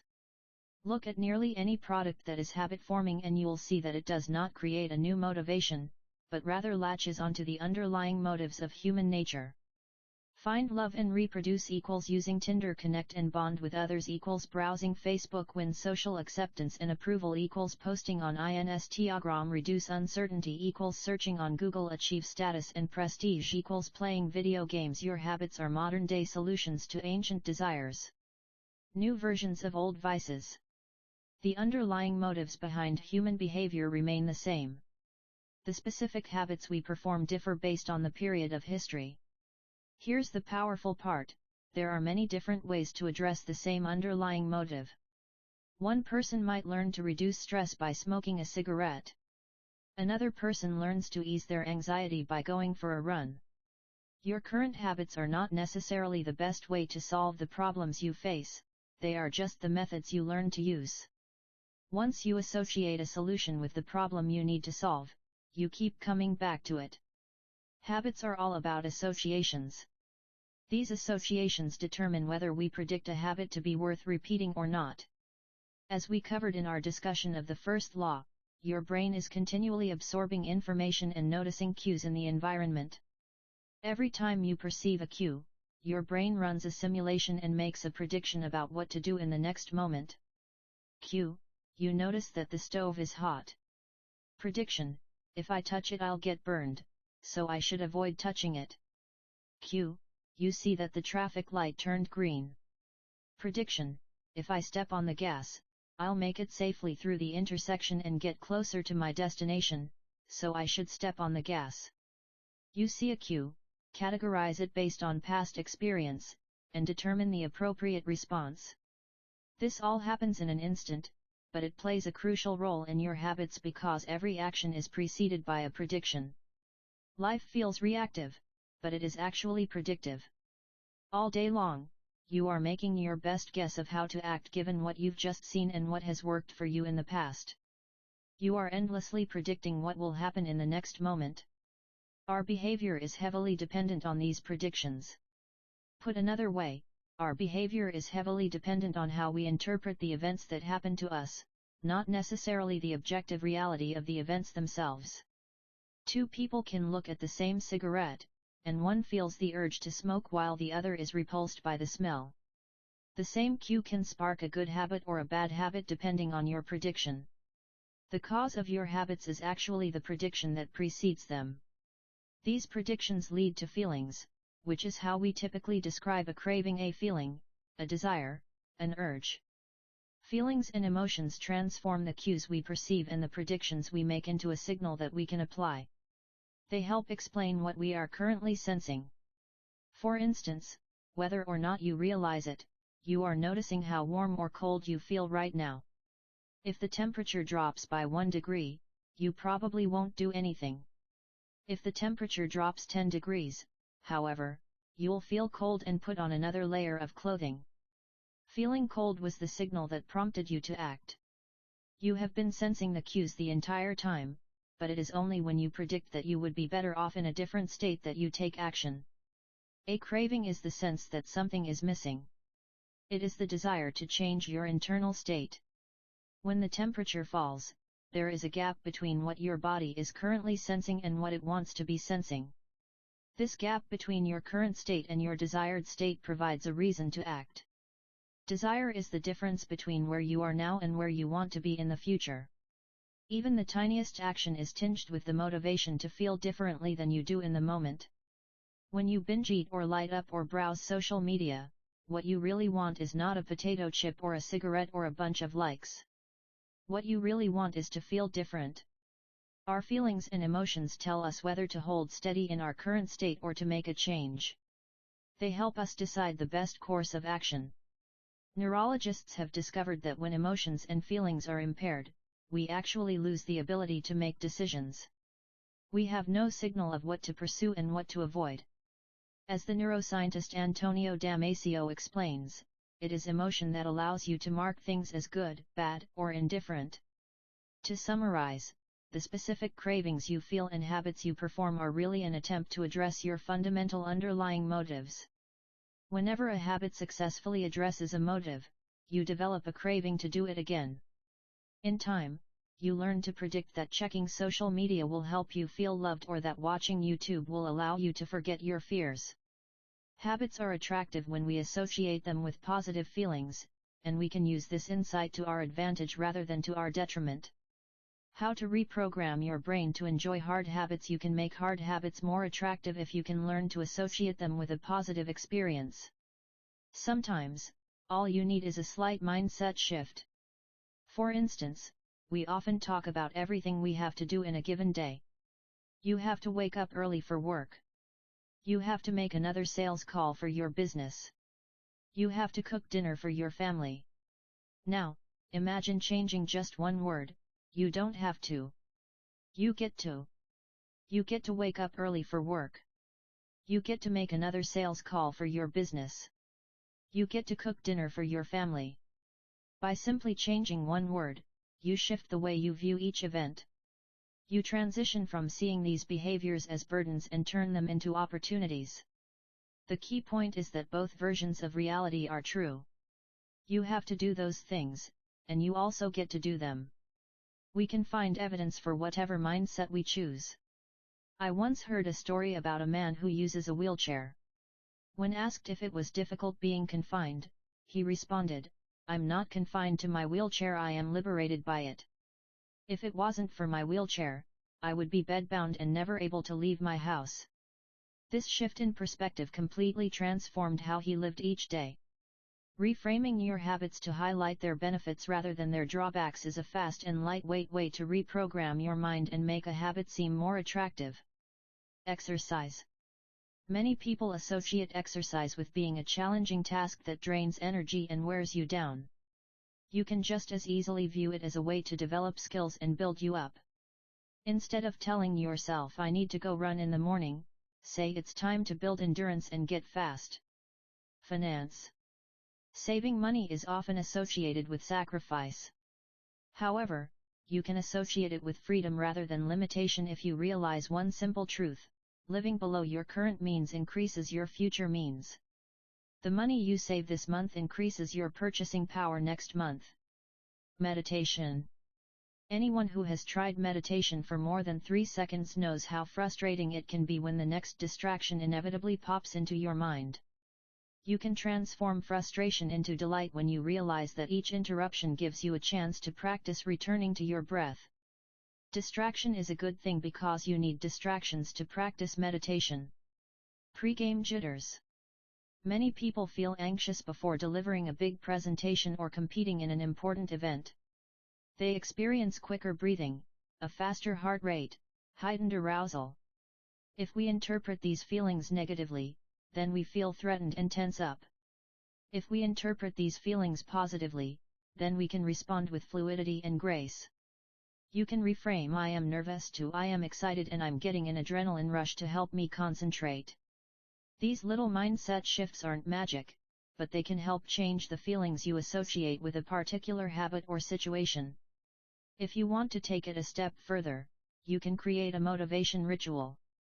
You simply practice associating your habits with something you enjoy, then you can use that cue whenever you need a bit of motivation. For instance, if you always play the same song before having sex, then you'll begin to link the music with the act.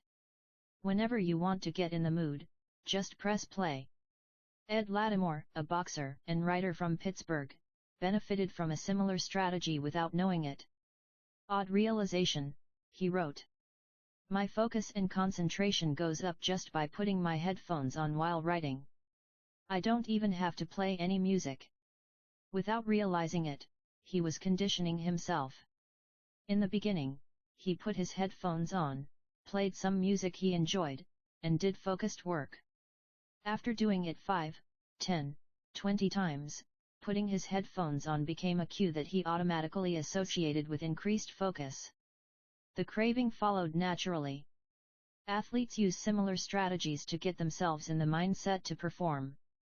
During my baseball career, I developed a specific ritual of stretching and throwing before each game. The whole sequence took about 10 minutes, and I did it the same way every single time. While it physically warmed me up to play, more importantly, it put me in the right mental state. I began to associate my pre-game ritual with feeling competitive and focused. Even if I wasn't motivated beforehand, by the time I was done with my ritual, I was in game mode. You can adapt this strategy for nearly any purpose. Say you want to feel happier in general. Find something that makes you truly happy, like petting your dog or taking a bubble bath, and then create a short routine that you perform every time before you do the thing you love. Maybe you take 3 deep breaths and smile. 3 deep breaths. Smile. Pet the dog. Repeat. Eventually, you'll begin to associate this breathe and smile routine with being in a good mood. It becomes a cue that means feeling happy. Once established, you can break it out anytime you need to change your emotional state. Stressed at work? Take 3 deep breaths and smile. Sad about life? 3 deep breaths and smile. Once a habit has been built, the cue can prompt a craving, even if it has little to do with the original situation. The key to finding and fixing the causes of your bad habits is to reframe the associations you have about them. It's not easy, but if you can reprogram your predictions, you can transform a hard habit into an attractive one. Chapter summary: the inversion of the second law of behavior change is make it unattractive. Every behavior has a surface-level craving and a deeper underlying motive. Your habits are modern-day solutions to ancient desires. The cause of your habits is actually the prediction that precedes them. The prediction leads to a feeling. Highlight the benefits of avoiding a bad habit to make it seem unattractive. Habits are attractive when we associate them with positive feelings and unattractive when we associate them with negative feelings. Create a motivation ritual by doing something you enjoy immediately before a difficult habit. How to create a good habit. The first law, make it obvious. 1.1, fill out the habits scorecard. Write down your current habits to become aware of them. 1.2, use implementation intentions. I will behavior at time and location. 1.3, use habit stacking. After current habit, I will new habit. 1.4, design your environment. Make the cues of good habits obvious and visible. The second law, make it attractive. 2.1, use temptation bundling. Pair an action you want to do with an action you need to do. 2.2, join a culture where your desired behavior is the normal behavior. 2.3, create a motivation ritual. Do something you enjoy immediately before a difficult habit. The third law, make it easy. The fourth law, make it satisfying. How to break a bad habit. Inversion of the first law, make it invisible. 1.5, reduce exposure. Remove the cues of your bad habits from your environment. Inversion of the second law, make it unattractive. 2.4, reframe your mindset. Highlight the benefits of avoiding your bad habits. Inversion of the third law, make it difficult. Inversion of the fourth law, make it unsatisfying. You can download a printable version of this habits cheat sheet at atomichabits.com/cheats. The third law, make it easy. 11, walk slowly, but never backward. On the first day of class, Jerry Ewell's-Mann, a professor at the University of Florida, divided his film photography students into two groups. Everyone on the left side of the classroom, he explained, would be in the quantity group. They would be graded solely on the amount of work they produced. On the final day of class, he would tally the number of photos submitted by each student. 100 photos would rate an A, 90 photos a B, 80 photos a C, and so on.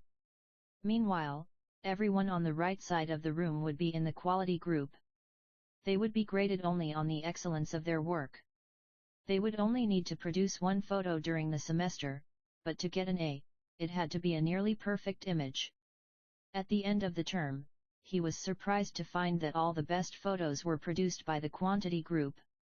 During the semester, these students were busy taking photos, experimenting with composition and lighting, testing out various methods in the darkroom, and learning from their mistakes. In the process of creating hundreds of photos, they honed their skills. Meanwhile, the quality group sat around speculating about perfection. In the end, they had little to show for their efforts other than unverified theories and one mediocre photo. It is easy to get bogged down trying to find the optimal plan for change, the fastest way to lose weight, the best program to build muscle, the perfect idea for a side hustle. We are so focused on figuring out the best approach that we never get around to taking action. As Voltaire once wrote, the best is the enemy of the good. I refer to this as the difference between being in motion and taking action. The two ideas sound similar, but they're not the same. When you're in motion, you're planning and strategizing and learning. Those are all good things, but they don't produce a result. Action, on the other hand, is the type of behavior that will deliver an outcome. If I outline 20 ideas for articles I want to write, that's motion. If I actually sit down and write an article, that's action. If I search for a better diet plan and read a few books on the topic, that's motion. If I actually eat a healthy meal, that's action. Sometimes motion is useful, but it will never produce an outcome by itself. It doesn't matter how many times you go talk to the personal trainer, that motion will never get you in shape. Only the action of working out will get the result you are looking to achieve. If motion doesn't lead to results, why do we do it? Sometimes we do it because we actually need to plan or learn more. But more often than not, we do it because motion allows us to feel like we're making progress without running the risk of failure. Most of us are experts at avoiding criticism. It doesn't feel good to fail or to be judged publicly, so we tend to avoid situations where that might happen. And that's the biggest reason why you slip into motion rather than taking action. You want to delay failure. It's easy to be in motion and convince yourself that you're still making progress. You think, I've got conversations going with 4 potential clients right now. This is good. We're moving in the right direction. Or, I brainstormed some ideas for that book I want to write. This is coming together. Motion makes you feel like you're getting things done. But really, you're just preparing to get something done. When preparation becomes a form of procrastination, you need to change something. You don't want to merely be planning. You want to be practicing. If you want to master a habit, the key is to start with repetition, not perfection. You don't need to map out every feature of a new habit. You just need to practice it. This is the first takeaway of the third law: you just need to get your reps in. How long does it actually take to form a new habit? Habit formation is the process by which a behavior becomes progressively more automatic through repetition. The more you repeat an activity, the more the structure of your brain changes to become efficient at that activity. Neuroscientists call this long-term potentiation, which refers to the strengthening of connections between neurons in the brain based on recent patterns of activity. With each repetition, cell-to-cell signaling improves and the neural connections tighten. First described by neuropsychologist Donald Hebb in 1949, this phenomenon is commonly known as Hebb's law: neurons that fire together wire together. Repeating a habit leads to clear physical changes in the brain. In musicians, the cerebellum critical for physical movements like plucking a guitar string or pulling a violin bow is larger than it is in non-musicians. Mathematicians, meanwhile, have increased gray matter in the inferior parietal lobule, which plays a key role in computation and calculation. Its size is directly correlated with the amount of time spent in the field. The older and more experienced the mathematician, the greater the increase in gray matter. When scientists analyzed the brains of taxi drivers in London, they found that the hippocampus A region of the brain involved in spatial memory was significantly larger in their subjects than in non-taxi drivers. Even more fascinating, the hippocampus decreased in size when a driver retired. Like the muscles of the body responding to regular weight training, particular regions of the brain adapt as they are used and atrophy as they are abandoned. Of course, the importance of repetition in establishing habits was recognized long before neuroscientists began poking around. In 1860, the English philosopher George H. Lewis noted, in learning to speak a new language, to play on a musical instrument, or to perform unaccustomed movements, great difficulty is felt, because the channels through which each sensation has to pass have not become established. But no sooner has frequent repetition cut a pathway, than this difficulty vanishes. The actions become so automatic that they can be performed while the mind is otherwise engaged. Both common sense and scientific evidence agree, repetition is a form of change. Each time you repeat an action, you are activating a particular neural circuit associated with that habit. This means that simply putting in your reps is one of the most critical steps you can take to encoding a new habit. It is why the students who took tons of photos improved their skills while those who merely theorized about perfect photos did not. One group engaged in active practice, the other in passive learning. One in action, the other in motion. All habits follow a similar trajectory from effortful practice to automatic behavior, a process known as automaticity. Automaticity is the ability to perform a behavior without thinking about each step, which occurs when the non-conscious mind takes over. It looks something like this: the habit line figure 11, in the beginning, point A, a habit requires a good deal of effort and concentration to perform. After a few repetitions, point B, it gets easier, but still requires some conscious attention. With enough practice, point C, the habit becomes more automatic than conscious. Beyond this threshold, the habit line, the behavior can be done more or less without thinking. A new habit has been formed. On the following page, you'll see what it looks like when researchers track the level of automaticity for an actual habit like walking for 10 minutes each day. The shape of these charts, which scientists call learning curves, reveals an important truth about behavior change. Habits form based on frequency, not time. Walking 10 minutes per day. Figure 12. This graph shows someone who built the habit of walking for 10 minutes after breakfast each day. Notice that as the repetitions increase, so does automaticity, until the behavior is as easy and automatic as it can be. One of the most common questions I hear is, how long does it take to build a new habit? But what people really should be asking is, how many does it take to form a new habit? That is, how many repetitions are required to make a habit automatic? There is nothing magical about time passing with regard to habit formation. It doesn't matter if it's been 21 days or 30 days or 300 days. What matters is the rate at which you perform the behavior. You could do something twice in 30 days, or 200 times. It's the frequency that makes the difference. Your current habits have been internalized over the course of hundreds, if not thousands, of repetitions. New habits require the same level of frequency. You need to string together enough successful attempts until the behavior is firmly embedded in your mind and you cross the habit line. In practice, it doesn't really matter how long it takes for a habit to become automatic. What matters is that you take the actions you need to take to make progress. Whether an action is fully automatic is of less importance. To build a habit, you need to practice it. And the most effective way to make practice happen is to adhere to the third law of behavior change: make it easy. The chapters that follow will show you how to do exactly that. Chapter Summary: The third law of behavior change is make it easy. The most effective form of learning is practice, not planning. Focus on taking action, not being in motion. Habit formation is the process by which a behavior becomes progressively more automatic through repetition. The amount of time you have been performing a habit is not as important as the number of times you have performed it. 12. The Law of Least Effort. In his award-winning book, Guns, Germs, and Steel, anthropologist and biologist Jared Diamond points out a simple fact: different continents have different shapes. At first glance, this statement seems rather obvious and unimportant, but it turns out to have a profound impact on human behavior. The primary axis of the Americas runs from north to south. That is, the landmass of North and South America tends to be tall and thin rather than wide and fat. The same is generally true for Africa.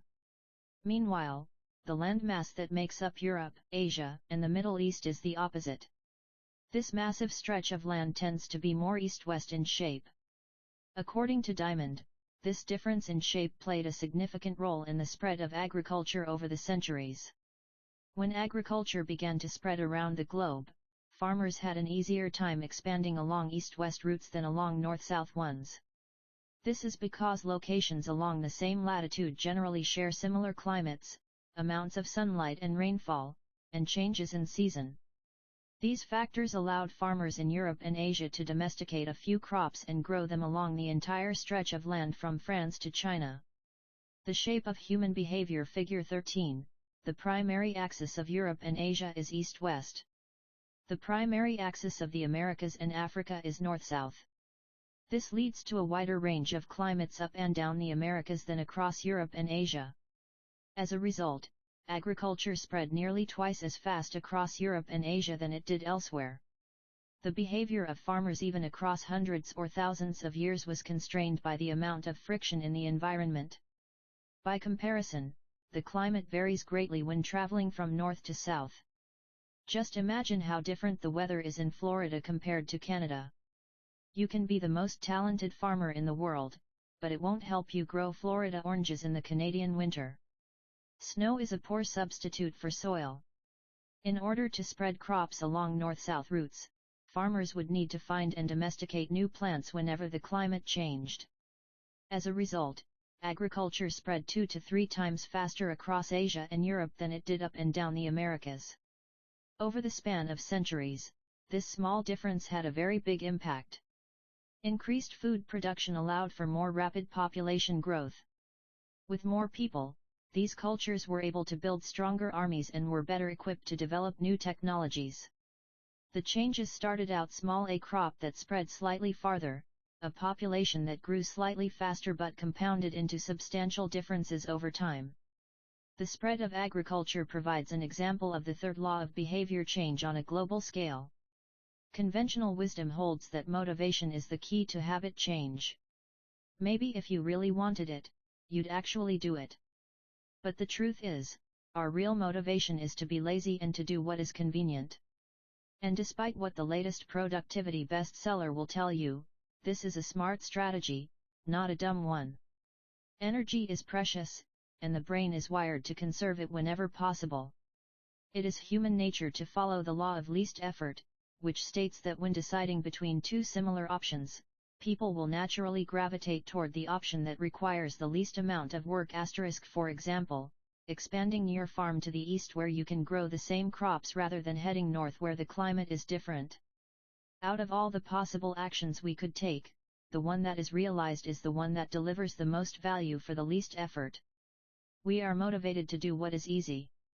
Every action requires a certain amount of energy. The more energy required, the less likely it is to occur. If your goal is to do 100 push-ups per day, that's a lot of energy. In the beginning, when you're motivated and excited, you can muster the strength to get started. But after a few days, such a massive effort feels exhausting. Meanwhile, sticking to the habit of doing 1 push-up per day requires almost no energy to get started. And the less energy a habit requires, the more likely it is to occur. Look at any behavior that fills up much of your life and you'll see that it can be performed with very low levels of motivation. Habits like scrolling on our phones, checking email, and watching television steal so much of our time because they can be performed almost without effort. They are remarkably convenient. In a sense, every habit is just an obstacle to getting what you really want. Dieting is an obstacle to getting fit. Meditation is an obstacle to feeling calm. Journaling is an obstacle to thinking clearly. You don't actually want the habit itself. What you really want is the outcome the habit delivers. The greater the obstacle that is, the more difficult the habit, the more friction there is between you and your desired end state. This is why it is crucial to make your habits so easy that you'll do them even when you don't feel like it. If you can make your good habits more convenient, you'll be more likely to follow through on them. But what about all the moments when we seem to do the opposite? If we're all so lazy, then how do you explain people accomplishing hard things like raising a child or starting a business or climbing Mount Everest? Certainly, you are capable of doing very hard things. The problem is that some days you feel like doing the hard work and some days you feel like giving in. On the tough days, it's crucial to have as many things working in your favor as possible so that you can overcome the challenges life naturally throws your way. The less friction you face, the easier it is for your stronger self to emerge. The idea behind Make It Easy is not to only do easy things. The idea is to make it as easy as possible in the moment to do things that pay off in the long run. How to achieve more with less effort? Imagine you are holding a garden hose that is bent in the middle. Some water can flow through, but not very much. If you want to increase the rate at which water passes through the hose, you have two options. The first option is to crank up the valve and force more water out. The second option is to simply remove the bend in the hose and let water flow through naturally. Trying to pump up your motivation to stick with a hard habit is like trying to force water through a bent hose. You can do it, but it requires a lot of effort and increases the tension in your life. Meanwhile, making your habits simple and easy is like removing the bend in the hose. Rather than trying to overcome the friction in your life, you reduce it. One of the most effective ways to reduce the friction associated with your habits is to practice environment design. In Chapter 6, we discussed environment design as a method for making cues more obvious, but you can also optimize your environment to make actions easier. For example, when deciding where to practice a new habit, it is best to choose a place that is already along the path of your daily routine. Habits are easier to build when they fit into the flow of your life. You are more likely to go to the gym if it is on your way to work because stopping doesn't add much friction to your lifestyle. By comparison, if the gym is off the path of your normal commute even by just a few blocks, now you're going out of your way to get there. Perhaps even more effective is reducing the friction within your home or office. Too often, we try to start habits in high-friction environments. We try to follow a strict diet while we are out to dinner with friends. We try to write a book in a chaotic household. We try to concentrate while using a smartphone filled with distractions. It doesn't have to be this way. We can remove the points of friction that hold us back. This is precisely what electronics manufacturers in Japan began to do in the 1970s. In an article published in The New Yorker titled "Better All the Time," James Tsuroyuki writes, Japanese firms emphasized what came to be known as lean production, relentlessly looking to remove waste of all kinds from the production process, down to redesigning workspaces, so workers didn't have to waste time twisting and turning to reach their tools. The result was that Japanese factories were more efficient and Japanese products were more reliable than American ones. In 1974, service calls for American-made color televisions were 5 times as common as for Japanese televisions. By 1979, it took American workers 3 times as long to assemble their sets. I like to refer to this strategy as addition by subtraction *. The Japanese companies looked for every point of friction in the manufacturing process and eliminated it.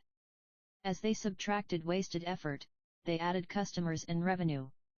Similarly, when we remove the points of friction that sap our time and energy, we can achieve more with less effort. This is one reason tidying up can feel so good. We are simultaneously moving forward and lightening the cognitive load our environment places on us. If you look at the most habit-forming products, you'll notice that one of the things these goods and services do best is remove little bits of friction from your life. Meal delivery services reduce the friction of shopping for groceries. Dating apps reduce the friction of making social introductions. Ride-sharing services reduce the friction of getting across town. Text messaging reduces the friction of sending a letter in the mail. Like a Japanese television manufacturer redesigning their workspace to reduce wasted motion, successful companies design their products to automate, eliminate, or simplify as many steps as possible. They reduce the number of fields on each form.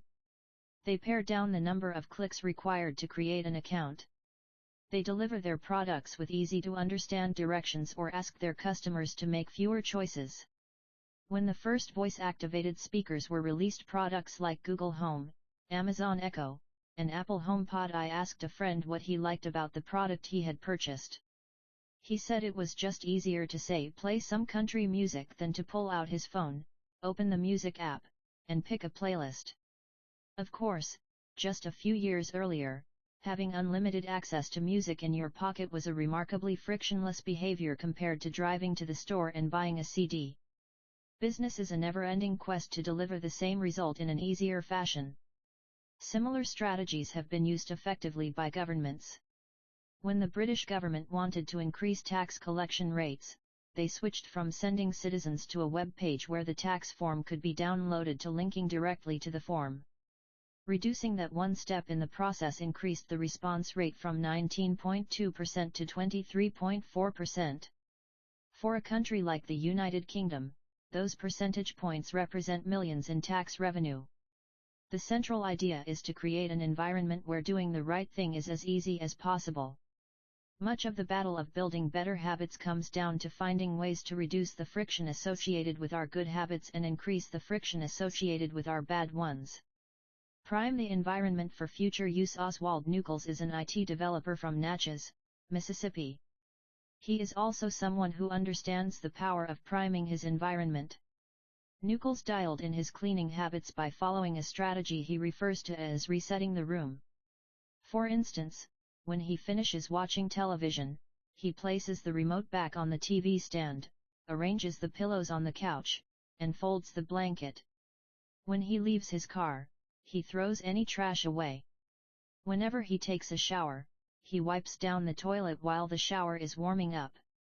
As he notes, the perfect time to clean the toilet is right before you wash yourself in the shower anyway. The purpose of resetting each room is not simply to clean up after the last action, but to prepare for the next action.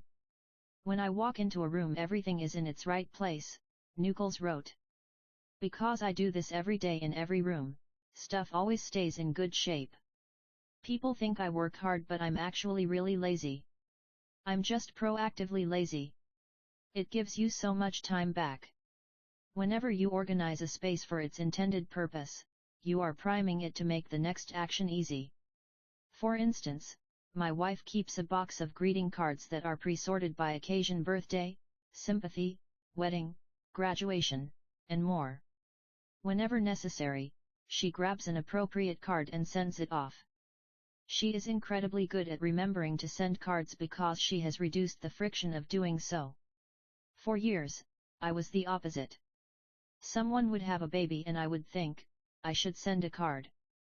But then weeks would pass and by the time I remembered to pick one up at the store, it was too late. The habit wasn't easy. There are many ways to prime your environment so it's ready for immediate use.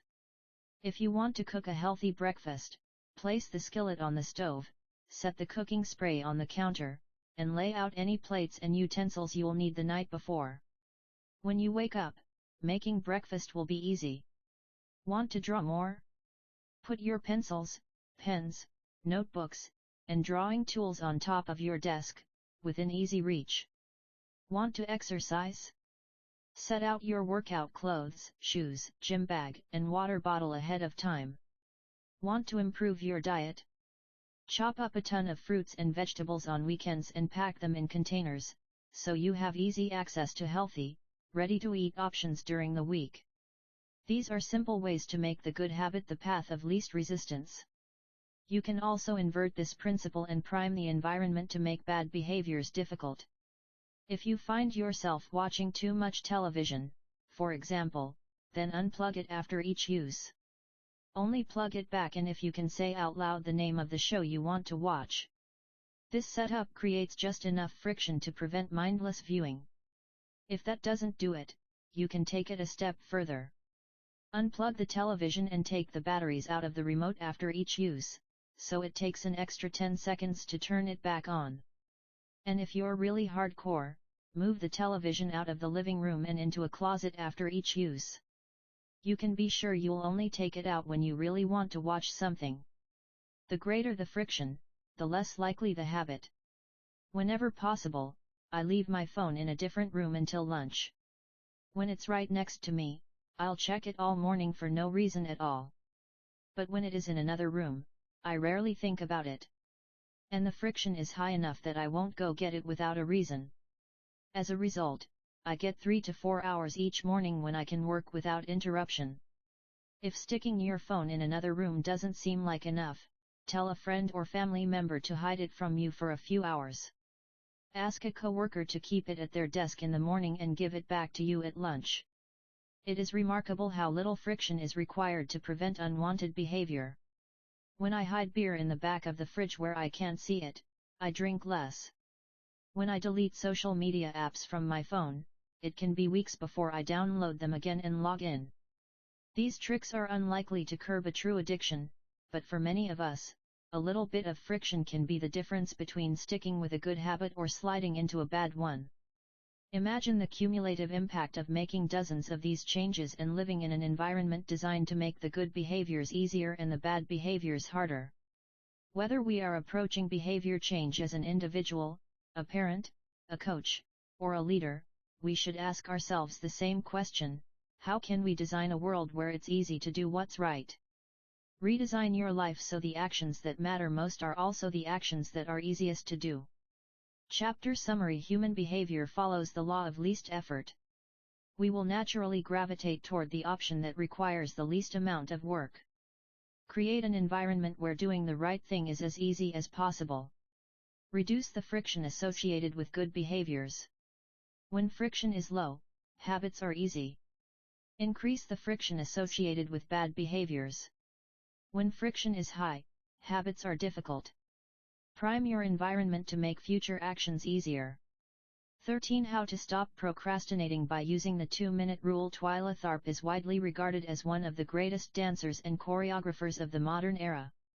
In 1992, she was awarded a MacArthur Fellowship, often referred to as the Genius Grant, and she has spent the bulk of her career touring the globe to perform her original works. She also credits much of her success to simple daily habits. I begin each day of my life with a ritual, she writes. I wake up at 5:30 a.m., put on my workout clothes, my leg warmers, my sweatshirt, and my hat.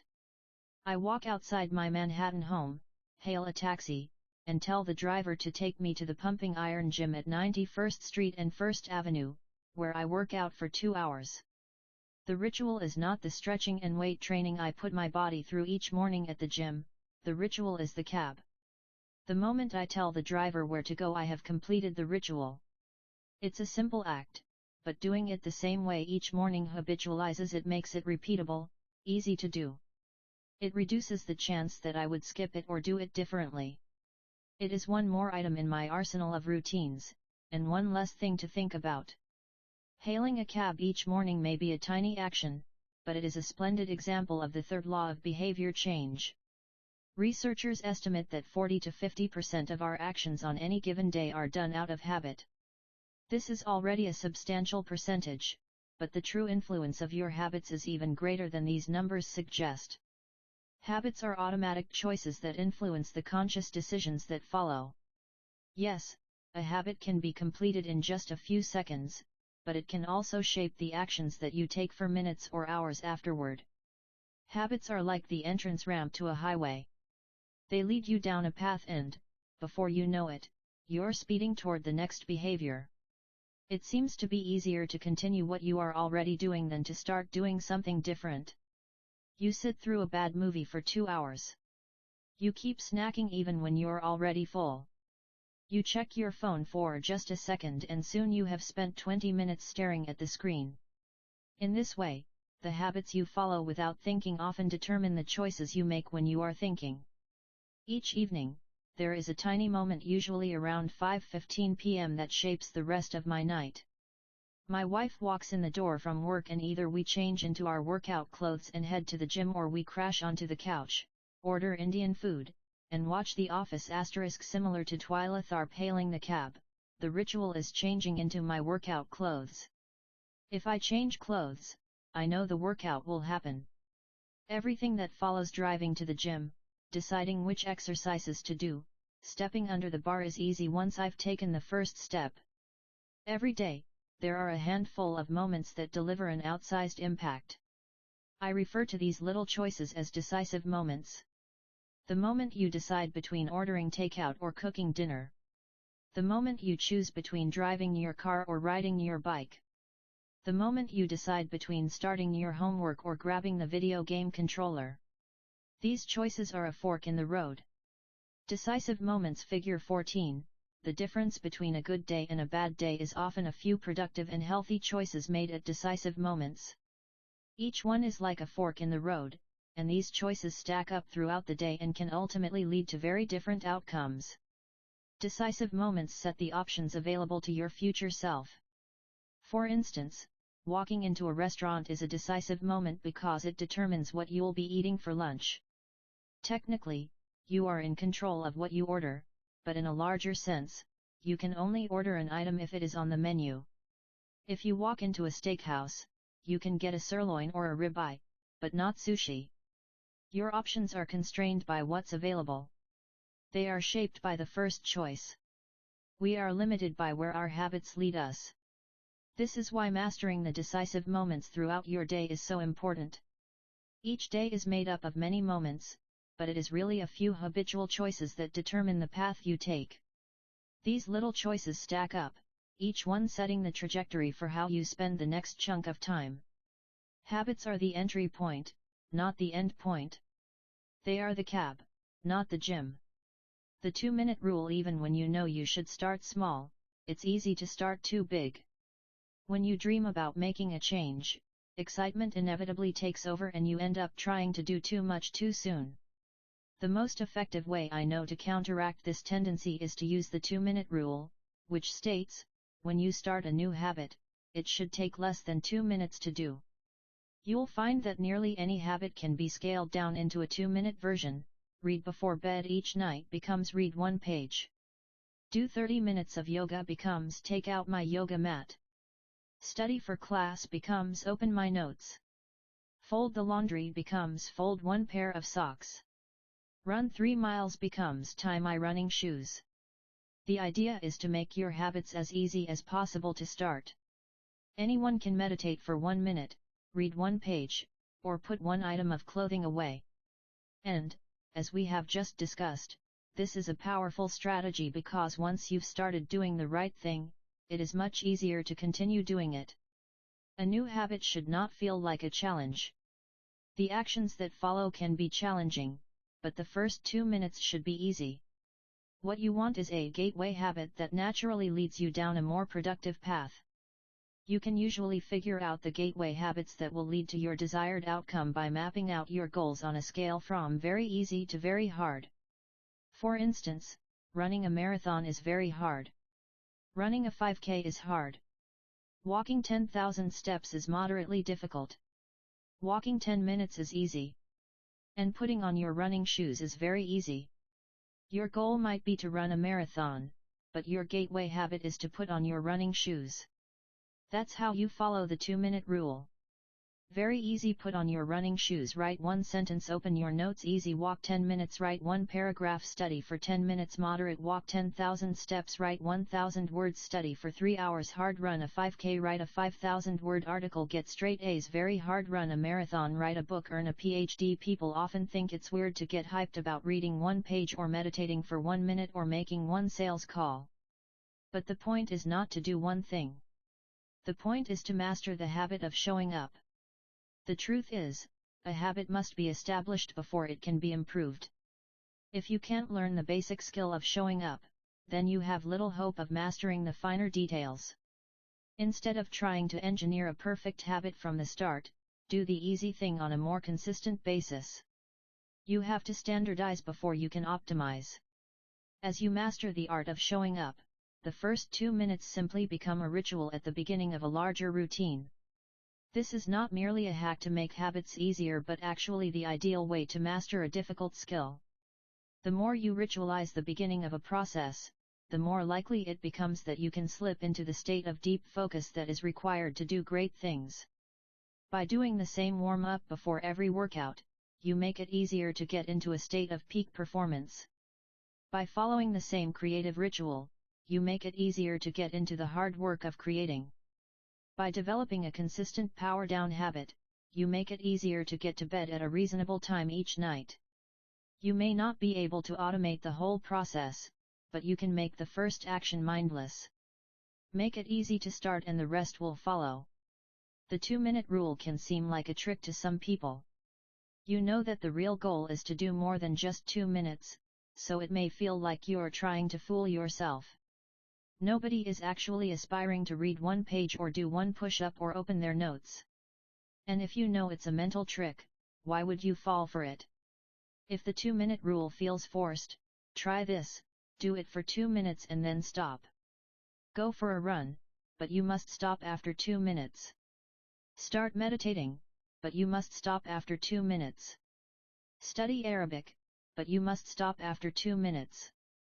It's not a strategy for starting, it's the whole thing. Your habit can only last 120 seconds. One of my readers used this strategy to lose over 100 pounds. In the beginning, he went to the gym each day, but he told himself he wasn't allowed to stay for more than 5 minutes. He would go to the gym, exercise for 5 minutes, and leave as soon as his time was up.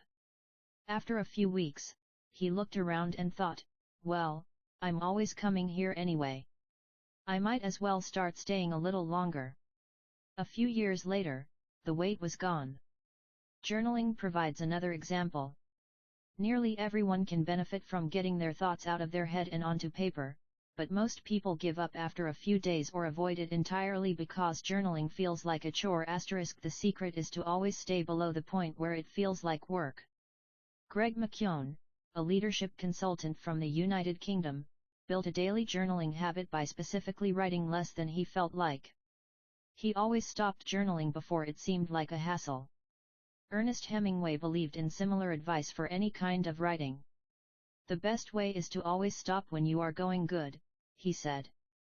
Strategies like this work for another reason, too. They reinforce the identity you want to build. If you show up at the gym 5 days in a row, even if it's just for 2 minutes, you are casting votes for your new identity. You're not worried about getting in shape. You're focused on becoming the type of person who doesn't miss workouts. You're taking the smallest action that confirms the type of person you want to be. We rarely think about change this way because everyone is consumed by the end goal. But one push-up is better than not exercising. 1 minute of guitar practice is better than none at all. 1 minute of reading is better than never picking up a book. It's better to do less than you hoped than to do nothing at all. At some point, once you've established the habit and you're showing up each day, you can combine the 2-minute rule with a technique we call habit shaping to scale your habit back up toward your ultimate goal. Start by mastering the first 2 minutes of the smallest version of the behavior. Then, advance to an intermediate step and repeat the process, focusing on just the first 2 minutes and mastering that stage before moving on to the next level. Eventually, you'll end up with the habit you had originally hoped to build while still keeping your focus where it should be, on the first 2 minutes of the behavior. Examples of habit shaping: becoming an early riser. Phase 1, be home by 10 p.m. every night. Phase 2, have all devices, TV, phone, etc., turned off by 10 p.m. every night. Phase 3, be in bed by 10 p.m. every night, reading a book, talking with your partner. Phase 4, lights off by 10 p.m. every night. Phase 5, wake up at 6 a.m. every day. Phase 1, start eating vegetables at each meal. Phase 2, stop eating animals with 4 legs, cow, pig, lamb, etc. Phase 3, stop eating animals with 2 legs, chicken, turkey, etc. Phase 4, stop eating animals with no legs, fish, clams, scallops, etc. Phase 5, stop eating all animal products, eggs, milk, cheese. Becoming vegan. Phase 1, change into workout clothes. Phase 2, step out the door, try taking a walk. Phase 3, drive to the gym, exercise for 5 minutes, and leave. Phase 4, exercise for 15 minutes at least once per week. Phase 5, exercise 3 times per week. Starting to exercise, nearly any larger life goal can be transformed into a 2-minute behavior. I want to live a healthy and long life. I need to stay in shape. I need to exercise. I need to change into my workout clothes. I want to have a happy marriage. I need to be a good partner. I should do something each day to make my partner's life easier. I should meal plan for next week. Whenever you are struggling to stick with a habit, you can employ the 2-minute rule. It's a simple way to make your habits easy. Chapter summary: habits can be completed in a few seconds but continue to impact your behavior for minutes or hours afterward. Many habits occur at decisive moments, choices that are like a fork in the road and either send you in the direction of a productive day or an unproductive one. The 2-minute rule states, when you start a new habit, it should take less than 2 minutes to do. The more you ritualize the beginning of a process, the more likely it becomes that you can slip into the state of deep focus that is required to do great things. Standardize before you optimize. You can't improve a habit that doesn't exist. 14. How to make good habits inevitable and bad habits impossible. In the summer of 1830, Victor Hugo was facing an impossible deadline. 12 months earlier, the French author had promised his publisher a new book. But instead of writing, he spent that year pursuing other projects, entertaining guests, and delaying his work. Frustrated, Hugo's publisher responded by setting a deadline less than 6 months away. The book had to be finished by February 1831. Hugo concocted a strange plan to beat his procrastination. He collected all of his clothes and asked an assistant to lock them away in a large chest. He was left with nothing to wear except a large shawl. Lacking any suitable clothing to go outdoors, he remained in his study and wrote furiously during the fall and winter of 1830. The Hunchback of Notre Dame was published 2 weeks early on January 14. 1831 *. Sometimes success is less about making good habits easy and more about making bad habits hard. This is an inversion of the third law of behavior change: make it difficult.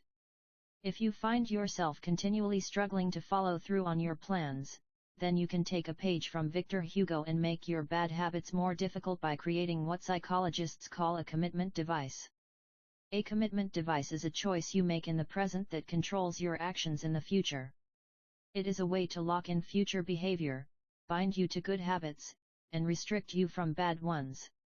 When Victor Hugo shut his clothes away so he could focus on writing, he was creating a commitment device. There are many ways to create a commitment device. You can reduce overeating by purchasing food in individual packages rather than in bulk size. You can voluntarily ask to be added to the banned list at casinos and online poker sites to prevent future gambling sprees. I've even heard of athletes who have to make weight for a competition choosing to leave their wallets at home during the week before weigh-in so they won't be tempted to buy fast food. As another example, my friend and fellow habits expert Nir Eyal purchased an outlet timer, which is an adapter that he plugged in between his internet router and the power outlet. At 10 p.m. each night, the outlet timer cuts off the power to the router. When the internet goes off, everyone knows it is time to go to bed. Commitment devices are useful because they enable you to take advantage of good intentions before you can fall victim to temptation. Whenever I'm looking to cut calories, for example, I will ask the waiter to split my meal and box half of it to go before the meal is served. If I waited until the meal came out and told myself I'll just eat half, it would never work.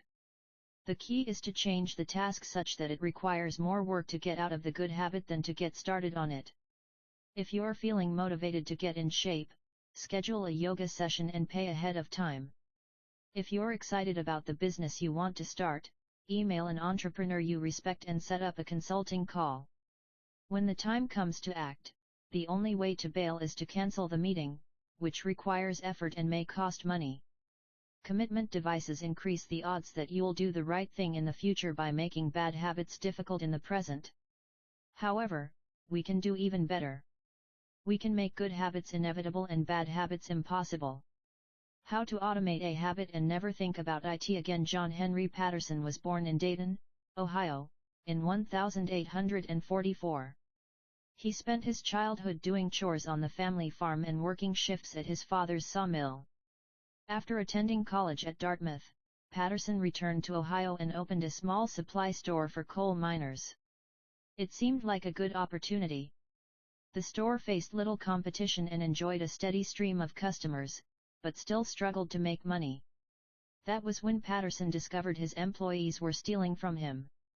In the mid-1800s, employee theft was a common problem. Receipts were kept in an open drawer and could easily be altered or discarded. There were no video cameras to review behavior and no software to track transactions. Unless you were willing to hover over your employees every minute of the day, or to manage all transactions yourself, it was difficult to prevent theft. As Patterson mulled over his predicament, he came across an advertisement for a new invention called Ritty's Incorruptible Cashier. Designed by fellow Dayton resident James Ritty, it was the first cash register. The machine automatically locked the cash and receipts inside after each transaction. Patterson bought 2 for $50 each. Employee theft at his store vanished overnight. In the next 6 months, Patterson's business went from losing money to making $5,000 in profit, the equivalent of more than $100,000 today. Patterson was so impressed with the machine that he changed businesses. He bought the rights to Ritty's invention and opened the National Cash Register Company. 10 years later, National Cash Register had over 1,000 employees and was on its way to becoming one of the most successful businesses of its time. The best way to break a bad habit is to make it impractical to do.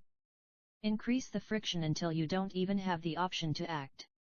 The brilliance of the cash register was that it automated ethical behavior by making stealing practically impossible. Rather than trying to change the employees, it made the preferred behavior automatic. Some actions like installing a cash register pay off again and again. These one-time choices require a little bit of effort up front but create increasing value over time. I'm fascinated by the idea that a single choice can deliver returns again and again, and I surveyed my readers on their favorite one-time actions that lead to better long-term habits. The table on the following page shares some of the most popular answers. I'd wager that if the average person were to simply do half of the one-time actions on this list, even if they didn't give another thought to their habits, most would find themselves living a better life a year from now. These one-time actions are a straightforward way to employ the third law of behavior change. They make it easier to sleep well, eat healthy, be productive, save money, and generally live better. One-time actions that lock in good habits: buy a water filter to clean your drinking water. Use smaller plates to reduce caloric intake. Buy a good mattress. Get blackout curtains. Remove your television from your bedroom. Unsubscribe from emails. Turn off notifications and mute group chats. Set your phone to silent. Use email filters to clear up your inbox. Nutrition, sleep, productivity. Delete games and social media apps on your phone. Get a dog. Move to a friendly, social neighborhood. Get vaccinated. Buy good shoes to avoid back pain. Buy a supportive chair or standing desk. Enroll in an automatic savings plan. Set up automatic bill pay. Cut cable service. Ask service providers to lower your bills. Happiness, general health, finance. Of course, there are many ways to automate good habits and eliminate bad ones. Typically, they involve putting technology to work for you. Technology can transform actions that were once hard, annoying, and complicated into behaviors that are easy, painless, and simple. It is the most reliable and effective way to guarantee the right behavior. This is particularly useful for behaviors that happen too infrequently to become habitual.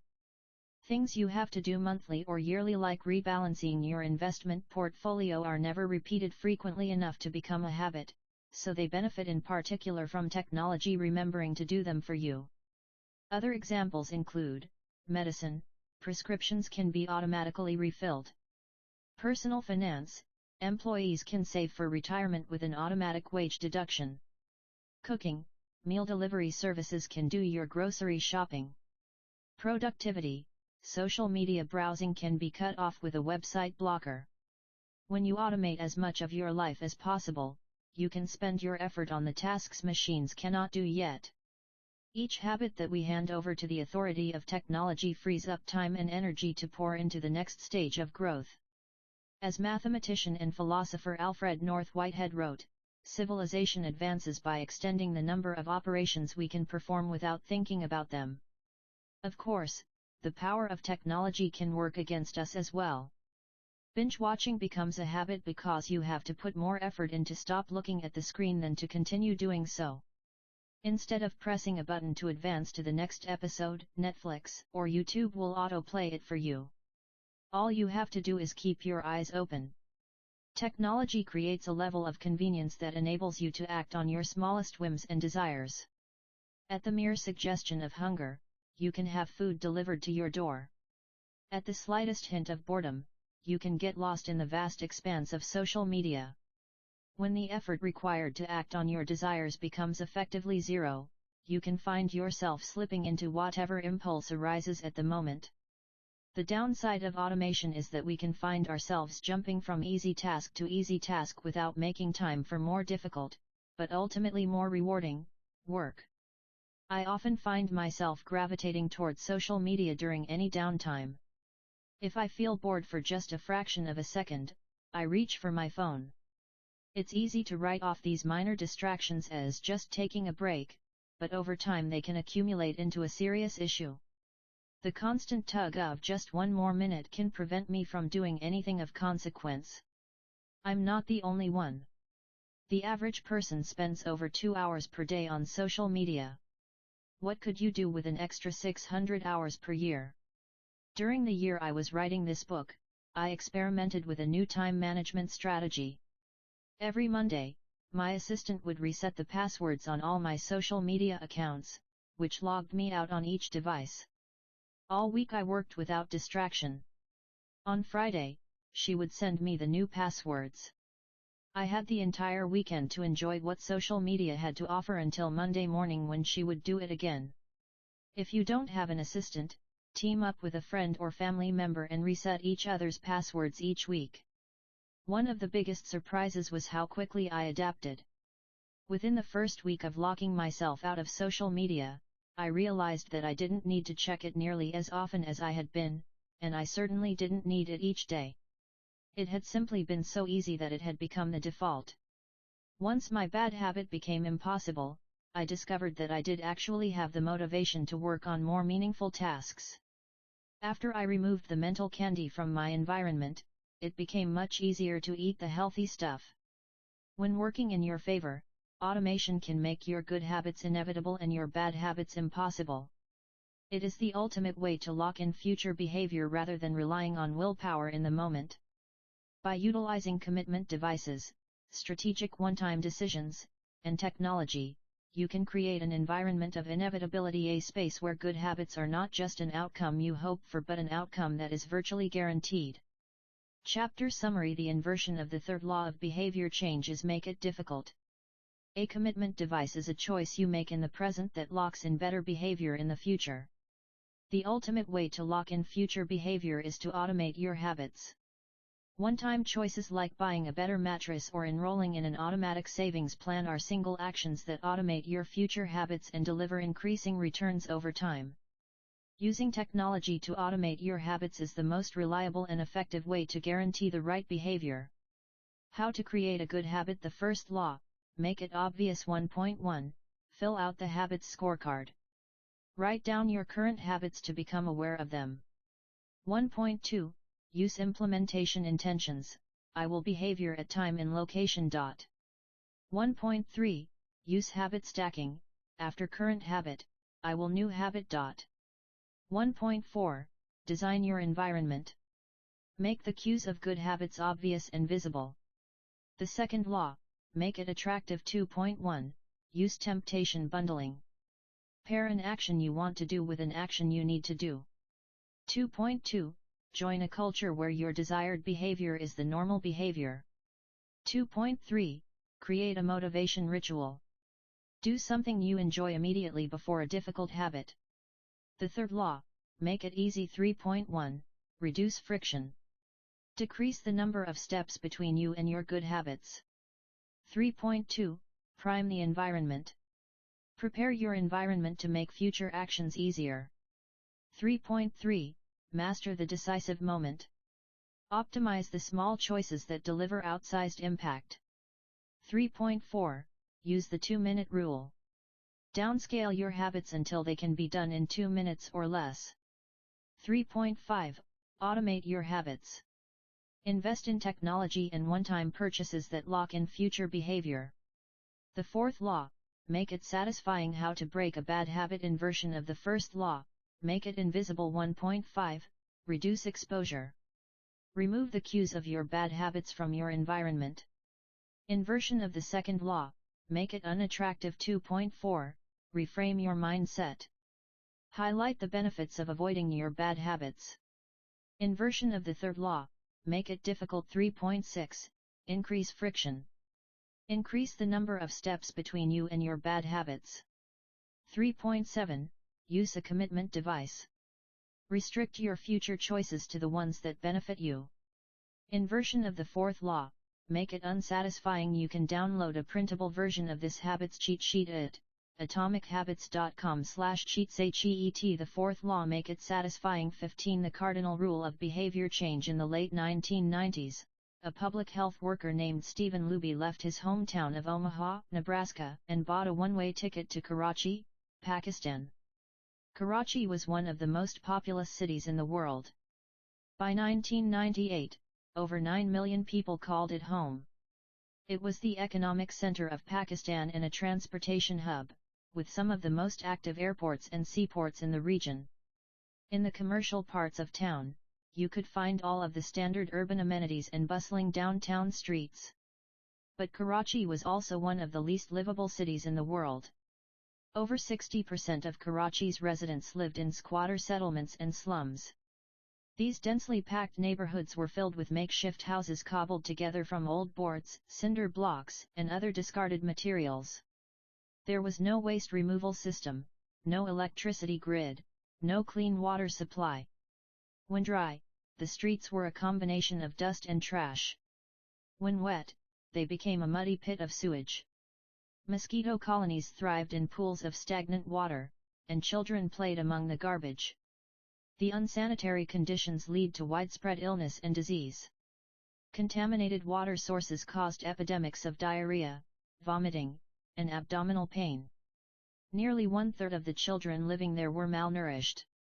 With so many people crammed into such a small space, viruses and bacterial infections spread rapidly. It was this public health crisis that had brought Stephen Luby to Pakistan. Luby and his team realized that in an environment with poor sanitation, the simple habit of washing your hands could make a real difference in the health of the residents. But they soon discovered that many people were already aware that hand washing was important. And yet, despite this knowledge, many residents were washing their hands in a haphazard fashion. Some people would just run their hands under the water quickly.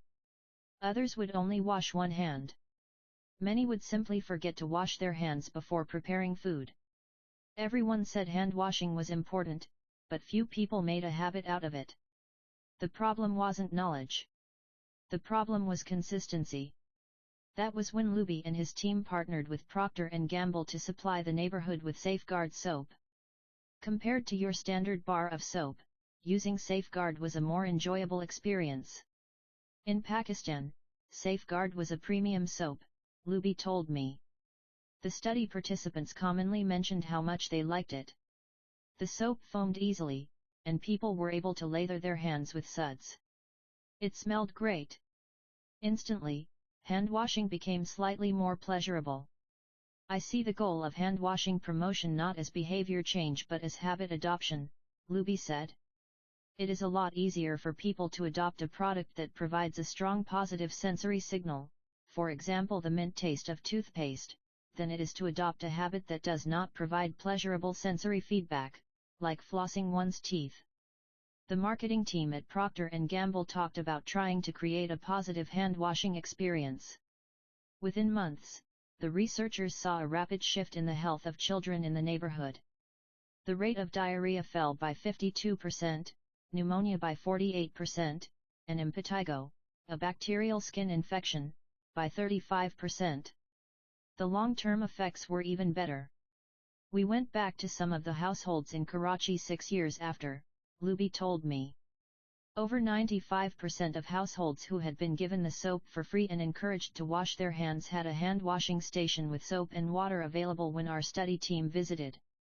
We had not given any soap to the intervention group for over 5 years, but during the trial they had become so habituated to wash their hands, that they had maintained the practice. It was a powerful example of the fourth and final law of behavior change: make it satisfying. We are more likely to repeat a behavior when the experience is satisfying. This is entirely logical. Feelings of pleasure, even minor ones like washing your hands with soap that smells nice and lathers well, are signals that tell the brain, this feels good. Do this again, next time. Pleasure teaches your brain that a behavior is worth remembering and repeating. Take the story of chewing gum. Chewing gum had been sold commercially throughout the 1800s, but it wasn't until Wrigley launched in 1891 that it became a worldwide habit. Early versions were made from relatively bland resins, chewy, but not tasty. Wrigley revolutionized the industry by adding flavors like spearmint and juicy fruit, which made the product flavorful and fun to use. Then they went a step further and began pushing chewing gum as a pathway to a clean mouth. Advertisements told readers to refresh your taste. Tasty flavors and the feeling of a fresh mouth provided little bits of immediate reinforcement and made the product satisfying to use. Consumption skyrocketed, and Wrigley became the largest chewing gum company in the world. Toothpaste had a similar trajectory. Manufacturers enjoyed great success when they added flavors like spearmint, peppermint, and cinnamon to their products. These flavors don't improve the effectiveness of toothpaste. They simply create a clean mouthfeel and make the experience of brushing your teeth more pleasurable. My wife actually stopped using Sensodyne because she didn't like the aftertaste. She switched to a brand with a stronger mint flavor, which proved to be more satisfying. Conversely, if an experience is not satisfying, we have little reason to repeat it. In my research, I came across the story of a woman who had a narcissistic relative who drove her nuts. In an attempt to spend less time with this egomaniac, she acted as dull and as boring as possible whenever he was around. Within a few encounters, he started avoiding her because he found her so uninteresting. Stories like these are evidence of the cardinal rule of behavior change: what is rewarded is repeated. What is punished is avoided. You learn what to do in the future based on what you were rewarded for doing, or punished for doing, in the past. Positive emotions cultivate habits. Negative emotions destroy them. The first 3 laws of behavior change: make it obvious, make it attractive, and make it easy increase the odds that a behavior will be performed this time. The 4th law of behavior change: make it satisfying increases the odds that a behavior will be repeated next time. It completes the habit loop. But there is a trick. We are not looking for just any type of satisfaction. We are looking for immediate satisfaction.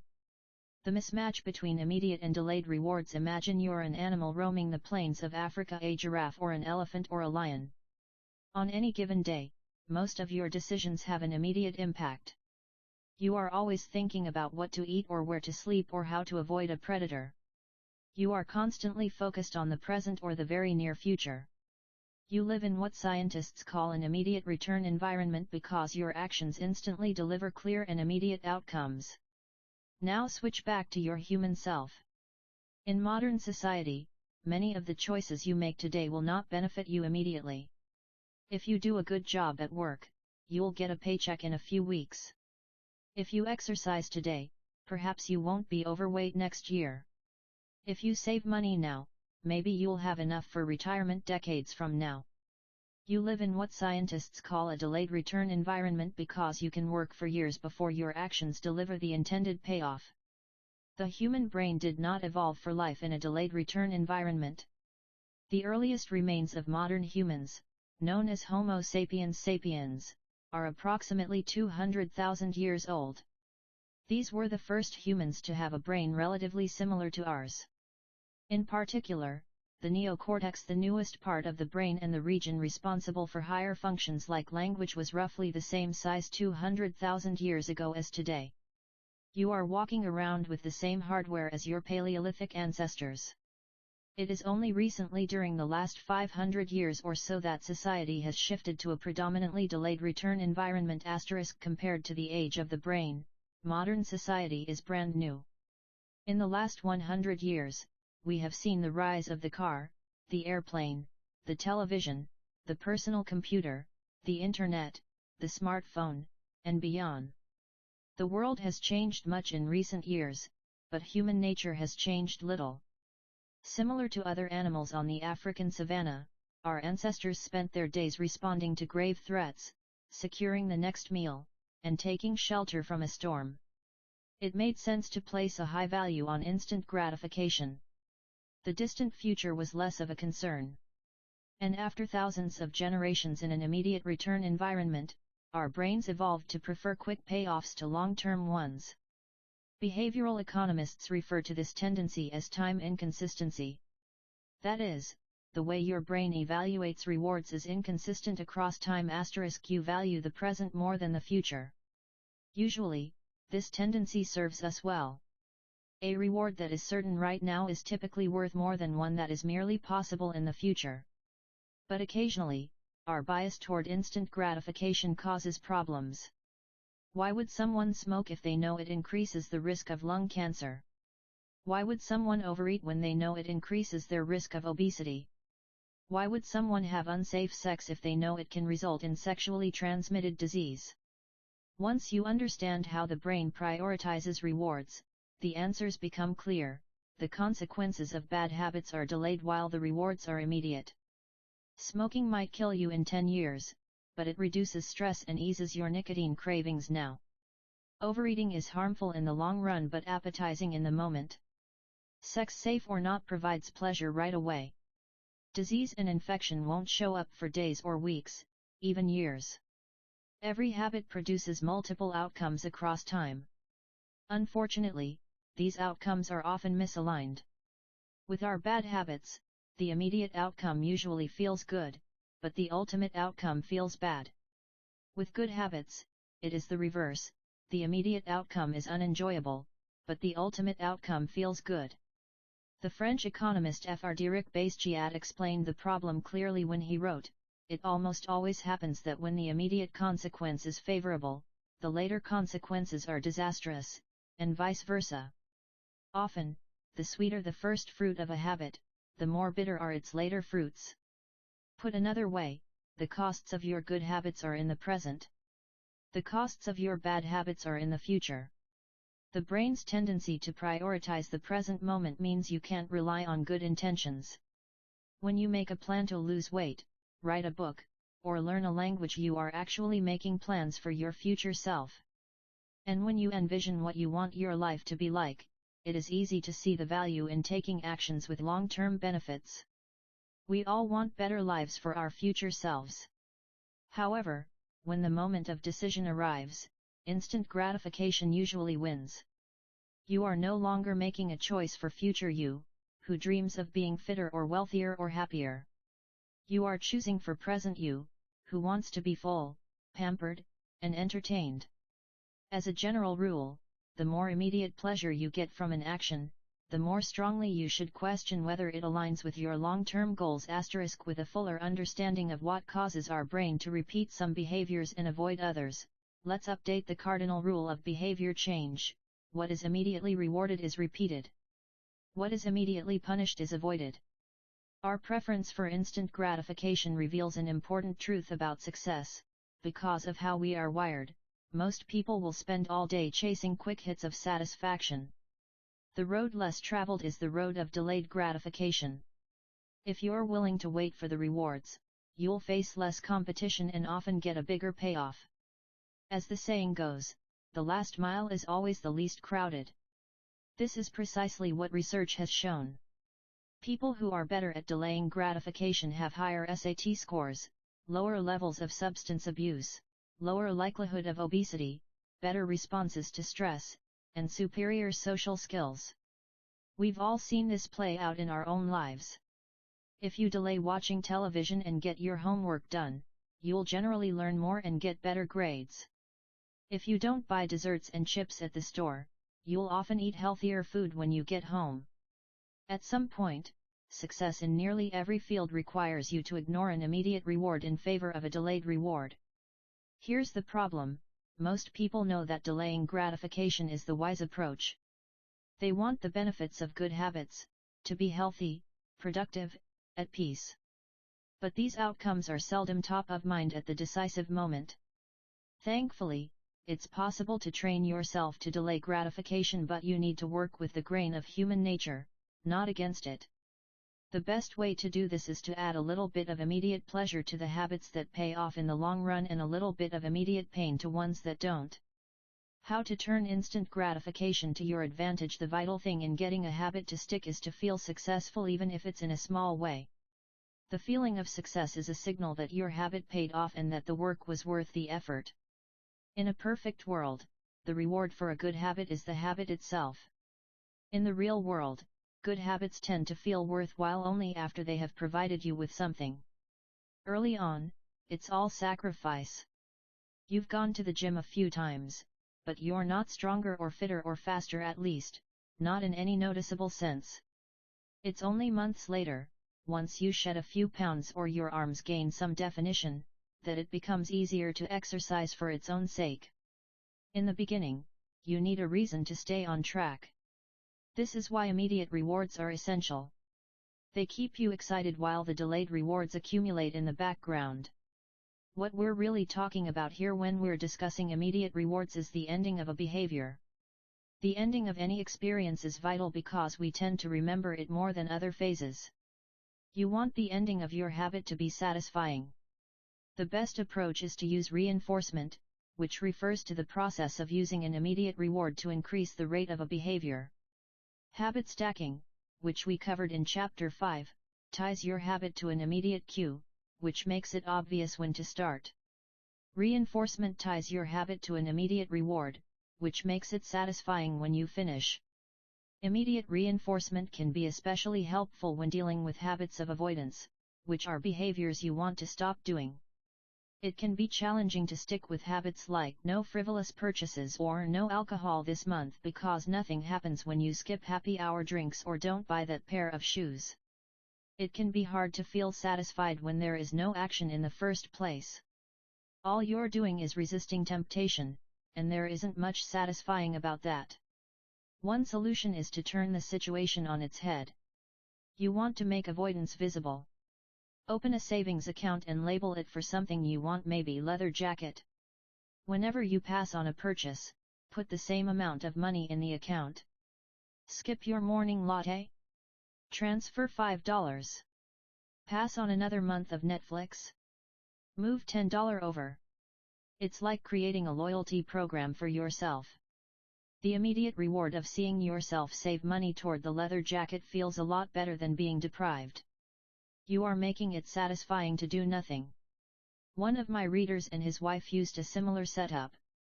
They wanted to stop eating out so much and start cooking together more. They labeled their savings account "Trip to Europe." Whenever they skipped going out to eat, they transferred $50 into the account. At the end of the year, they put the money toward the vacation.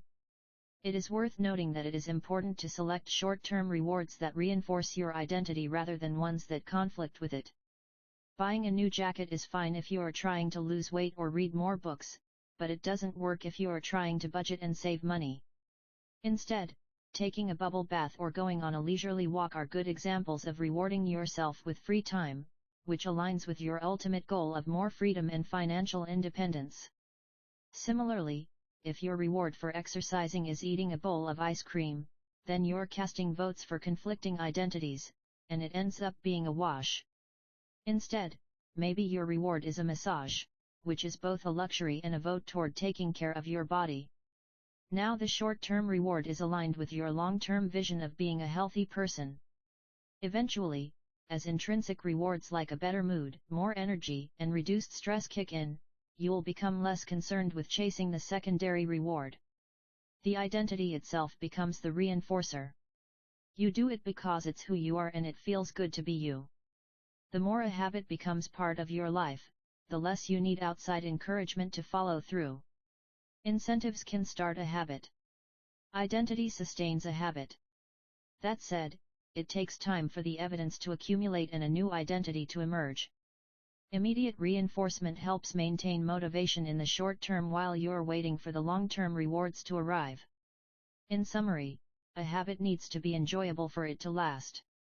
Simple bits of reinforcement like soap that smells great or toothpaste that has a refreshing mint flavor or seeing $50 hit your savings account can offer the immediate pleasure you need to enjoy a habit. And change is easy when it is enjoyable. Chapter Summary: The fourth law of behavior change is make it satisfying. We are more likely to repeat a behavior when the experience is satisfying. The human brain evolved to prioritize immediate rewards over delayed rewards. The cardinal rule of behavior change: what is immediately rewarded is repeated. What is immediately punished is avoided. To get a habit to stick, you need to feel immediately successful even if it's in a small way. The first three laws of behavior change: make it obvious, make it attractive, and make it easy increase the odds that a behavior will be performed this time. The fourth law of behavior change: make it satisfying increases the odds that a behavior will be repeated next time. 16. How to stick with good habits every day. In 1993, a bank in Abbotsford, Canada, hired a 23-year-old stockbroker named Trent Dursmid. Abbotsford was a relatively small suburb, tucked away in the shadow of nearby Vancouver, where most of the big business deals were being made. Given the location, and the fact that Dursmid was a rookie, nobody expected too much of him. But he made brisk progress thanks to a simple daily habit. Dursmid began each morning with 2 jars on his desk. One was filled with 120 paper clips. The other was empty, As soon as he settled in each day, he would make a sales call. Immediately after, he would move one paper clip from the full jar to the empty jar and the process would begin again. Every morning I would start with 120 paper clips in one jar and I would keep dialing the phone until I had moved them all to the second jar, he told me. Within 18 months, Dersmid was bringing in $5 million to the firm. By age 24, he was making $75,000 per year, the equivalent of $125,000 today. Not long after, he landed a six-figure job with another company. I like to refer to this technique as the paperclip strategy and, over the years, I've heard from readers who have employed it in a variety of ways. One woman shifted a hairpin from one container to another whenever she wrote a page of her book. Another man moved a marble from one bin to the next after each set of push UPS. Making progress is satisfying, and visual measures like moving paper clips or hairpins or marbles provide clear evidence of your progress. As a result, they reinforce your behavior and add a little bit of immediate satisfaction to any activity. Visual measurement comes in many forms: food journals, workout logs, loyalty punch cards, the progress bar on a software download, even the page numbers in a book. But perhaps the best way to measure your progress is with a habit tracker. How to keep your habits on track? A habit tracker is a simple way to measure whether you did a habit. The most basic format is to get a calendar and cross off each day you stick with your routine. For example, if you meditate on Monday, Wednesday, and Friday, each of those dates gets an X. As time rolls by, the calendar becomes a record of your habit streak. Countless people have tracked their habits, but perhaps the most famous was Benjamin Franklin. Beginning at age 20, Franklin carried a small booklet everywhere he went and used it to track 13 personal virtues. This list included goals like lose no time, be always employed in something useful, and avoid trifling conversation. At the end of each day, Franklin would open his booklet and record his progress. Jerry Seinfeld reportedly uses a habit tracker to stick with his streak of writing jokes. In the documentary Comedian, he explains that his goal is simply to never break the chain of writing jokes every day. In other words, he is not focused on how good or bad a particular joke is or how inspired he feels. He is simply focused on showing up and adding to his streak. Don't break the chain is a powerful mantra. Don't break the chain of sales calls and you'll build a successful book of business. Don't break the chain of workouts and you'll get fit faster than you'd expect. Don't break the chain of creating every day and you will end up with an impressive portfolio. Habit tracking is powerful because it leverages multiple laws of behavior change. It simultaneously makes a behavior obvious, attractive, and satisfying. Let's break down each one. Benefit number 1: habit tracking is obvious. Recording your last action creates a trigger that can initiate your next one. Habit tracking naturally builds a series of visual cues like the streak of X's on your calendar or the list of meals in your food log. When you look at the calendar and see your streak, you'll be reminded to act again. Research has shown that people who track their progress on goals like losing weight, quitting smoking, and lowering blood pressure are all more likely to improve than those who don't. One study of more than 1,600 people found that those who kept a daily food log lost twice as much weight as those who did not.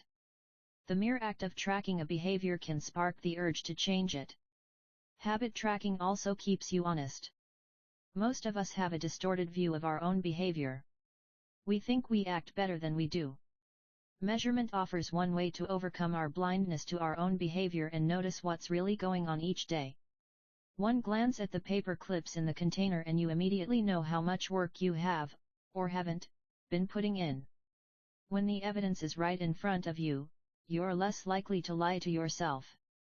Benefit number 2: habit tracking is attractive. The most effective form of motivation is progress. When we get a signal that we are moving forward, we become more motivated to continue down that path. In this way, habit tracking can have an addictive effect on motivation. Each small win feeds your desire. This can be particularly powerful on a bad day. When you're feeling down, it's easy to forget about all the progress you have already made. Habit tracking provides visual proof of your hard work, a subtle reminder of how far you've come. Plus, the empty square you see each morning can motivate you to get started because you don't want to lose your progress by breaking the streak. Benefit number 3, habit tracking is satisfying. This is the most crucial benefit of all. Tracking can become its own form of reward. It is satisfying to cross an item off your to-do list, to complete an entry in your workout log, or to mark an X on the calendar. It feels good to watch your results grow, the size of your investment portfolio, the length of your book manuscript, and if it feels good, then you're more likely to endure. Habit tracking also helps keep your eye on the ball. You're focused on the process rather than the result. You're not fixated on getting six-pack abs, you're just trying to keep the streak alive and become the type of person who doesn't miss workouts. In summary, habit tracking, 1. Creates a visual cue that can remind you to act. 2. Is inherently motivating because you see the progress you are making and don't want to lose it. And 3. Feels satisfying whenever you record another successful instance of your habit. Furthermore, habit tracking provides visual proof that you are casting votes for the type of person you wish to become, which is a delightful form of immediate and intrinsic gratification. You may be wondering, if habit tracking is so useful, why have I waited so long to talk about it? Despite all the benefits, I've left this discussion until now for a simple reason: many people resist the idea of tracking and measuring. It can feel like a burden because it forces you into two habits: the habit you're trying to build and the habit of tracking it. Counting calories sounds like a hassle when you're already struggling to follow a diet. Writing down every sales call seems tedious when you've got work to do. It feels easier to say, "I'll just eat less." Or, "I'll try harder." Or, "I'll remember to do it." People inevitably tell me things like, "I have a decision journal, but I wish I used it more." Or, "I recorded my workouts for a week, but then quit." I've been there myself. I once made a food log to track my calories. I managed to do it for one meal and then gave up. Tracking isn't for everyone, and there is no need to measure your entire life. But nearly anyone can benefit from it in some form, even if it's only temporary. What can we do to make tracking easier? First, whenever possible, measurement should be automated. You'll probably be surprised by how much you're already tracking without knowing it. Your credit card statement tracks how often you go out to eat. Your Fitbit registers how many steps you take and how long you sleep. Your calendar records how many new places you travel to each year. Once you know where to get the data, add a note to your calendar to review it each week or each month, which is more practical than tracking it every day. Second, manual tracking should be limited to your most important habits. It is better to consistently track one habit than to sporadically track 10. Finally, record each measurement immediately after the habit occurs. The completion of the behavior is the cue to write it down. This approach allows you to combine the habit stacking method mentioned in Chapter 5 with habit tracking. The habit stacking and habit tracking formula is: after current habit, I will track my habit. After I hang up the phone from a sales call, I will move one paper clip over. After I finish each set at the gym, I will record it in my workout journal. After I put my plate in the dishwasher, I will write down what I ate. These tactics can make tracking your habits easier. Even if you aren't the type of person who enjoys recording your behavior, I think you'll find a few weeks of measurements to be insightful. It's always interesting to see how you've actually been spending your time.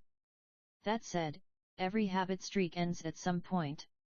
And, more important than any single measurement, is having a good plan for when your habits slide off track. How to recover quickly when your habits break down. No matter how consistent you are with your habits, it is inevitable that life will interrupt you at some point. Perfection is not possible. Before long, an emergency will pop up, you get sick, or you have to travel for work, or your family needs a little more of your time. Whenever this happens to me, I try to remind myself of a simple rule: never miss twice. If I miss one day, I try to get back into it as quickly as possible. Missing one workout happens, but I'm not going to miss 2 in a row. Maybe I'll eat an entire pizza, but I'll follow it up with a healthy meal. I can't be perfect, but I can avoid a second lapse. As soon as one streak ends, I get started on the next one. The first mistake is never the one that ruins you. It is the spiral of repeated mistakes that follows. Missing once is an accident. Missing twice is the start of a new habit. This is a distinguishing feature between winners and losers. Anyone can have a bad performance, a bad workout, or a bad day at work. But when successful people fail, they rebound quickly. The breaking of a habit doesn't matter if the reclaiming of it is fast. I think this principle is so important that I'll stick to it even if I can't do a habit as well or as completely as I would like. Too often, we fall into an all-or-nothing cycle with our habits. The problem is not slipping up, the problem is thinking that if you can't do something perfectly, then you shouldn't do it at all. You don't realize how valuable it is to just show up on your bad, or busy, days. Lost days hurt you more than successful days help you. If you start with $100, then a 50% gain will take you to $150. But you only need a 33% loss to take you back to $100. In other words, avoiding a 33% loss is just as valuable as achieving a 50% gain. As Charlie Munger says, the first rule of compounding, never interrupt it unnecessarily. This is why the bad workouts are often the most important ones. Sluggish days and bad workouts maintain the compound gains you accrued from previous good days. Simply doing something 10 squats, 5 sprints, a push-up, anything really is huge. Don't put up a 0. Don't let losses eat into your compounding. Furthermore, it's not always about what happens during the workout. It's about being the type of person who doesn't miss workouts. It's easy to train when you feel good, but it's crucial to show up when you don't feel like it even if you do less than you hope. Going to the gym for 5 minutes may not improve your performance, but it reaffirms your identity. The all-or-nothing cycle of behavior change is just one pitfall that can derail your habits. Another potential danger, especially if you are using a habit tracker, is measuring the wrong thing. Knowing when, and when not, to track a habit. Say you're running a restaurant and you want to know if your chef is doing a good job. One way to measure success is to track how many customers pay for a meal each day. If more customers come in, the food must be good. If fewer customers come in, something must be wrong. However, this one measurement, daily revenue, only gives a limited picture of what's really going on. Just because someone pays for a meal doesn't mean they enjoy the meal. Even dissatisfied customers are unlikely to dine and dash. In fact, if you're only measuring revenue, the food might be getting worse, but you're making up for it with marketing or discounts or some other method. Instead, it may be more effective to track how many customers finish their meal, or perhaps the percentage of customers who leave a generous tip. The dark side of tracking a particular behavior is that we become driven by the number rather than the purpose behind it. If your success is measured by quarterly earnings, you will optimize sales, revenue, and accounting for quarterly earnings.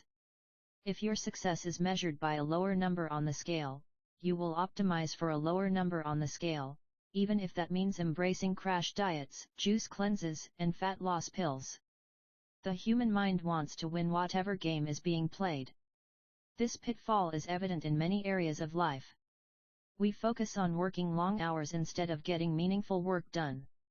We care more about getting 10,000 steps than we do about being healthy.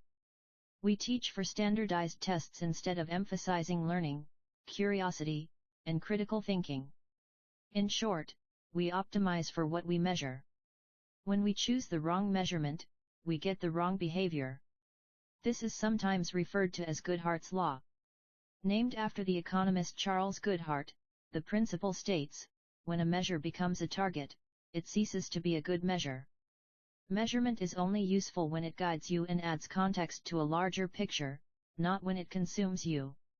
Each number is simply one piece of feedback in the overall system. In our data-driven world, we tend to overvalue numbers and undervalue anything ephemeral, soft, and difficult to quantify. We mistakenly think the factors we can measure are the only factors that exist. But just because you can measure something doesn't mean it's the most important thing.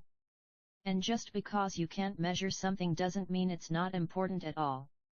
All of this to say, it's crucial to keep habit tracking in its proper place.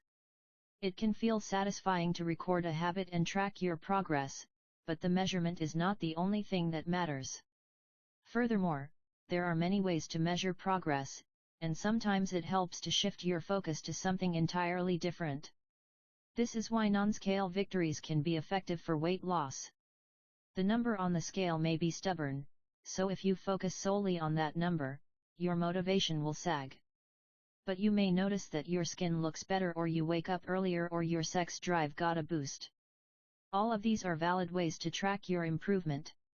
If you're not feeling motivated by the number on the scale, perhaps it's time to focus on a different measurement, one that gives you more signals of progress. No matter how you measure your improvement, habit tracking offers a simple way to make your habits more satisfying. Each measurement provides a little bit of evidence that you're moving in the right direction and a brief moment of immediate pleasure for a job well done.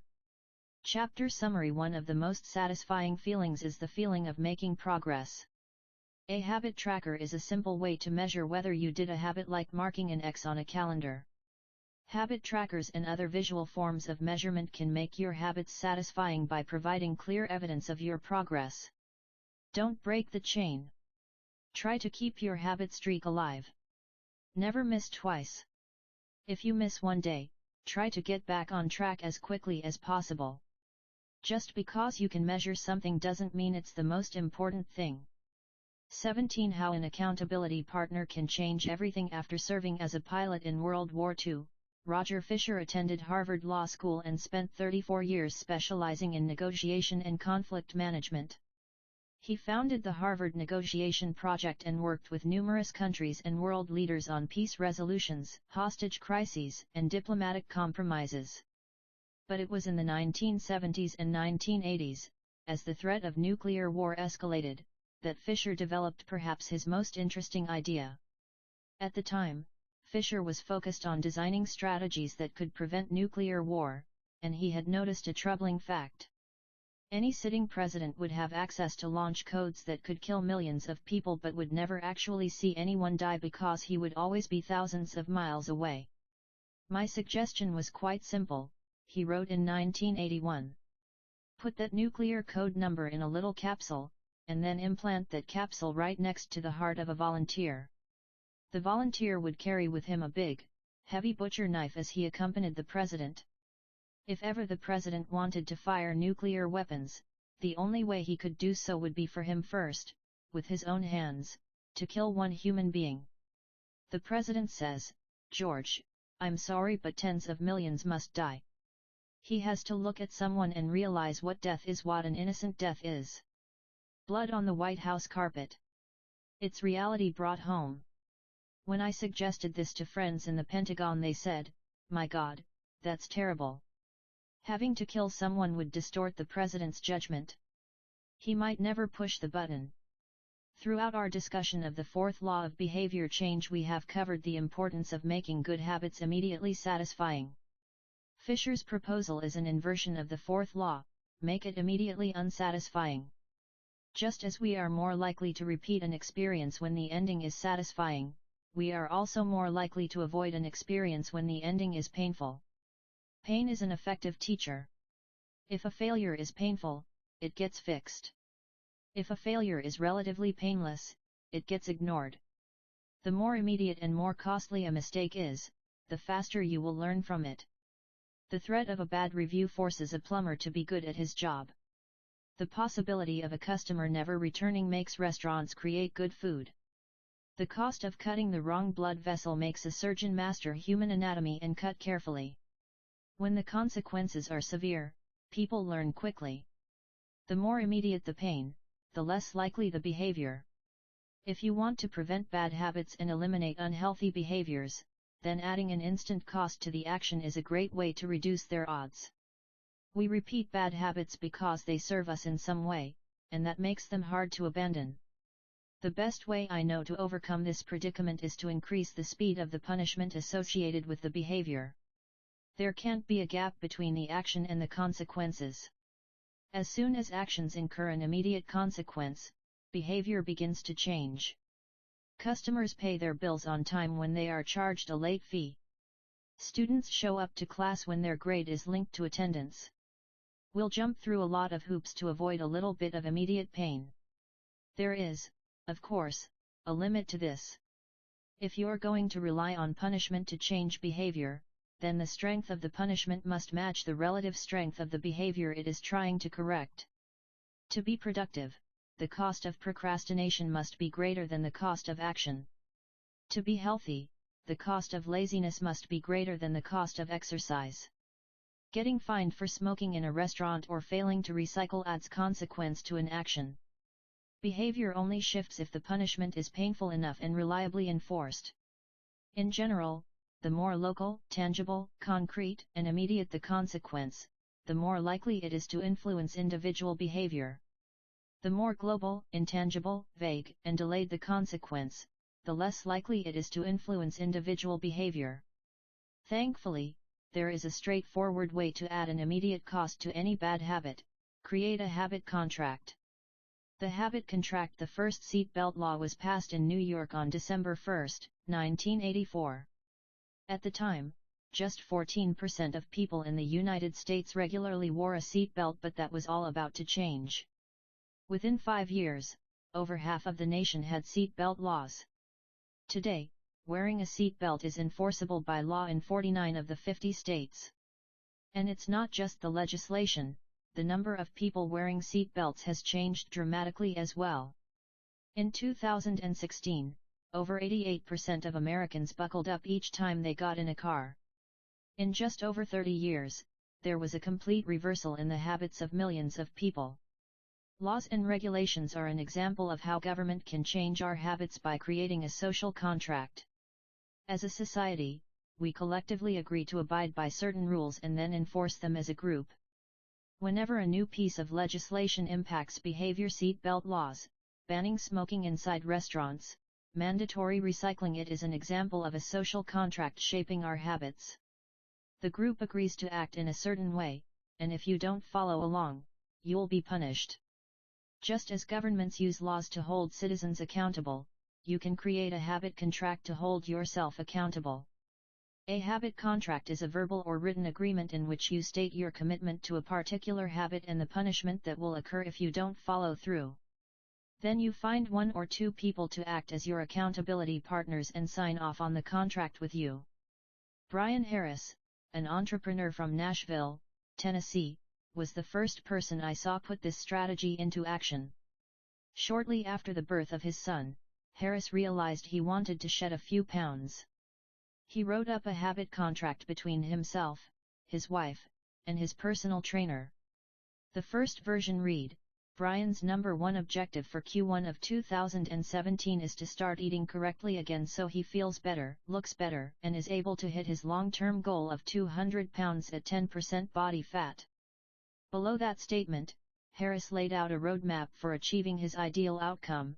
Phase number 1, get back to a strict slow-carb diet in Q1. Phase number 2, start a strict macronutrient tracking program in Q2.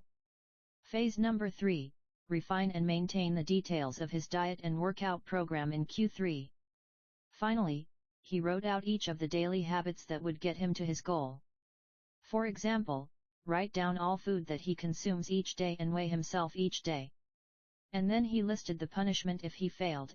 If Brian doesn't do these 2 items, then the following consequence will be enforced. He will have to dress up each workday and each Sunday morning for the rest of the quarter. Dress up is defined as not wearing jeans, t-shirts, hoodies, or shorts. He will also give Joey, his trainer, $200 to use as he sees fit if he misses 1 day of logging food. At the bottom of the page, Harris, his wife, and his trainer all signed the contract. My initial reaction was that a contract like this seemed overly formal and unnecessary, especially the signatures. But Harris convinced me that signing the contract was an indication of seriousness. Anytime I skip this part, he said, I start slacking almost immediately. 3 months later, after hitting his targets for Q1, Harris upgraded his goals. The consequences escalated, too. If he missed his carbohydrate and protein targets, he had to pay his trainer $100. And if he failed to weigh himself, he had to give his wife $500 to use as she saw fit. Perhaps most painfully, if he forgot to run sprints, he had to dress up for work every day and wear an Alabama hat the rest of the quarter, the bitter rival of his beloved Auburn team. The strategy worked. With his wife and trainer acting as accountability partners and with the habit contract clarifying exactly what to do each day, Harris lost the weight. To make bad habits unsatisfying, your best option is to make them painful in the moment. Creating a habit contract is a straightforward way to do exactly that. Even if you don't want to create a full-blown habit contract, simply having an accountability partner is useful. The comedian Margaret Cho writes a joke or song every day. She does the song a day challenge with a friend, which helps them both stay accountable. Knowing that someone is watching can be a powerful motivator. You are less likely to procrastinate or give up because there is an immediate cost. If you don't follow through, perhaps they'll see you as untrustworthy or lazy. Suddenly, you are not only failing to uphold your promises to yourself, but also failing to uphold your promises to others. You can even automate this process. Thomas Frank, an entrepreneur in Boulder, Colorado, wakes up at 5:55 each morning. And if he doesn't, he has a tweet automatically scheduled that says, "It's 6:10 and I'm not up because I'm lazy." Reply to this for $5 via PayPal, limit 5, assuming my alarm didn't malfunction. We are always trying to present our best selves to the world. We comb our hair and brush our teeth and dress ourselves carefully because we know these habits are likely to get a positive reaction. We want to get good grades and graduate from top schools to impress potential employers and mates and our friends and family.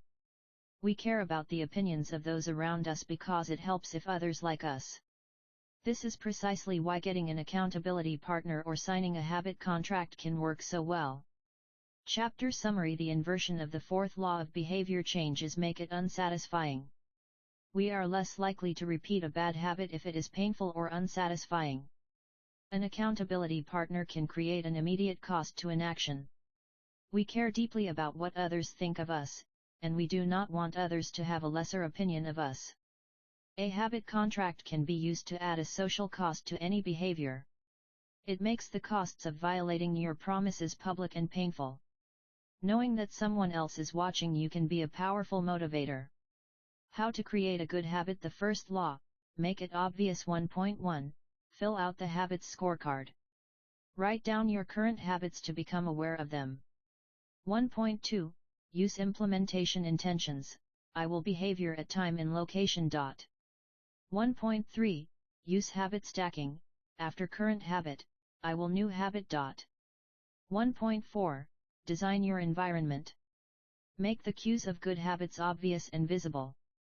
The second law, make it attractive. 2.1, use temptation bundling. Pair an action you want to do with an action you need to do. 2.2, join a culture where your desired behavior is the normal behavior. 2.3, create a motivation ritual. Do something you enjoy immediately before a difficult habit. The third law, make it easy. 3.1, reduce friction. Decrease the number of steps between you and your good habits. 3.2, prime the environment. Prepare your environment to make future actions easier. 3.3, master the decisive moment. Optimize the small choices that deliver outsized impact. 3.4, use the 2-minute rule. Downscale your habits until they can be done in 2 minutes or less. 3.5, automate your habits. Invest in technology and one-time purchases that lock in future behavior. The fourth law, make it satisfying. 4.1, use reinforcement. Give yourself an immediate reward when you complete your habit. 4.2, make doing nothing enjoyable. When avoiding a bad habit, design a way to see the benefits. 4.3, use a habit tracker. Keep track of your habit streak and don't break the chain.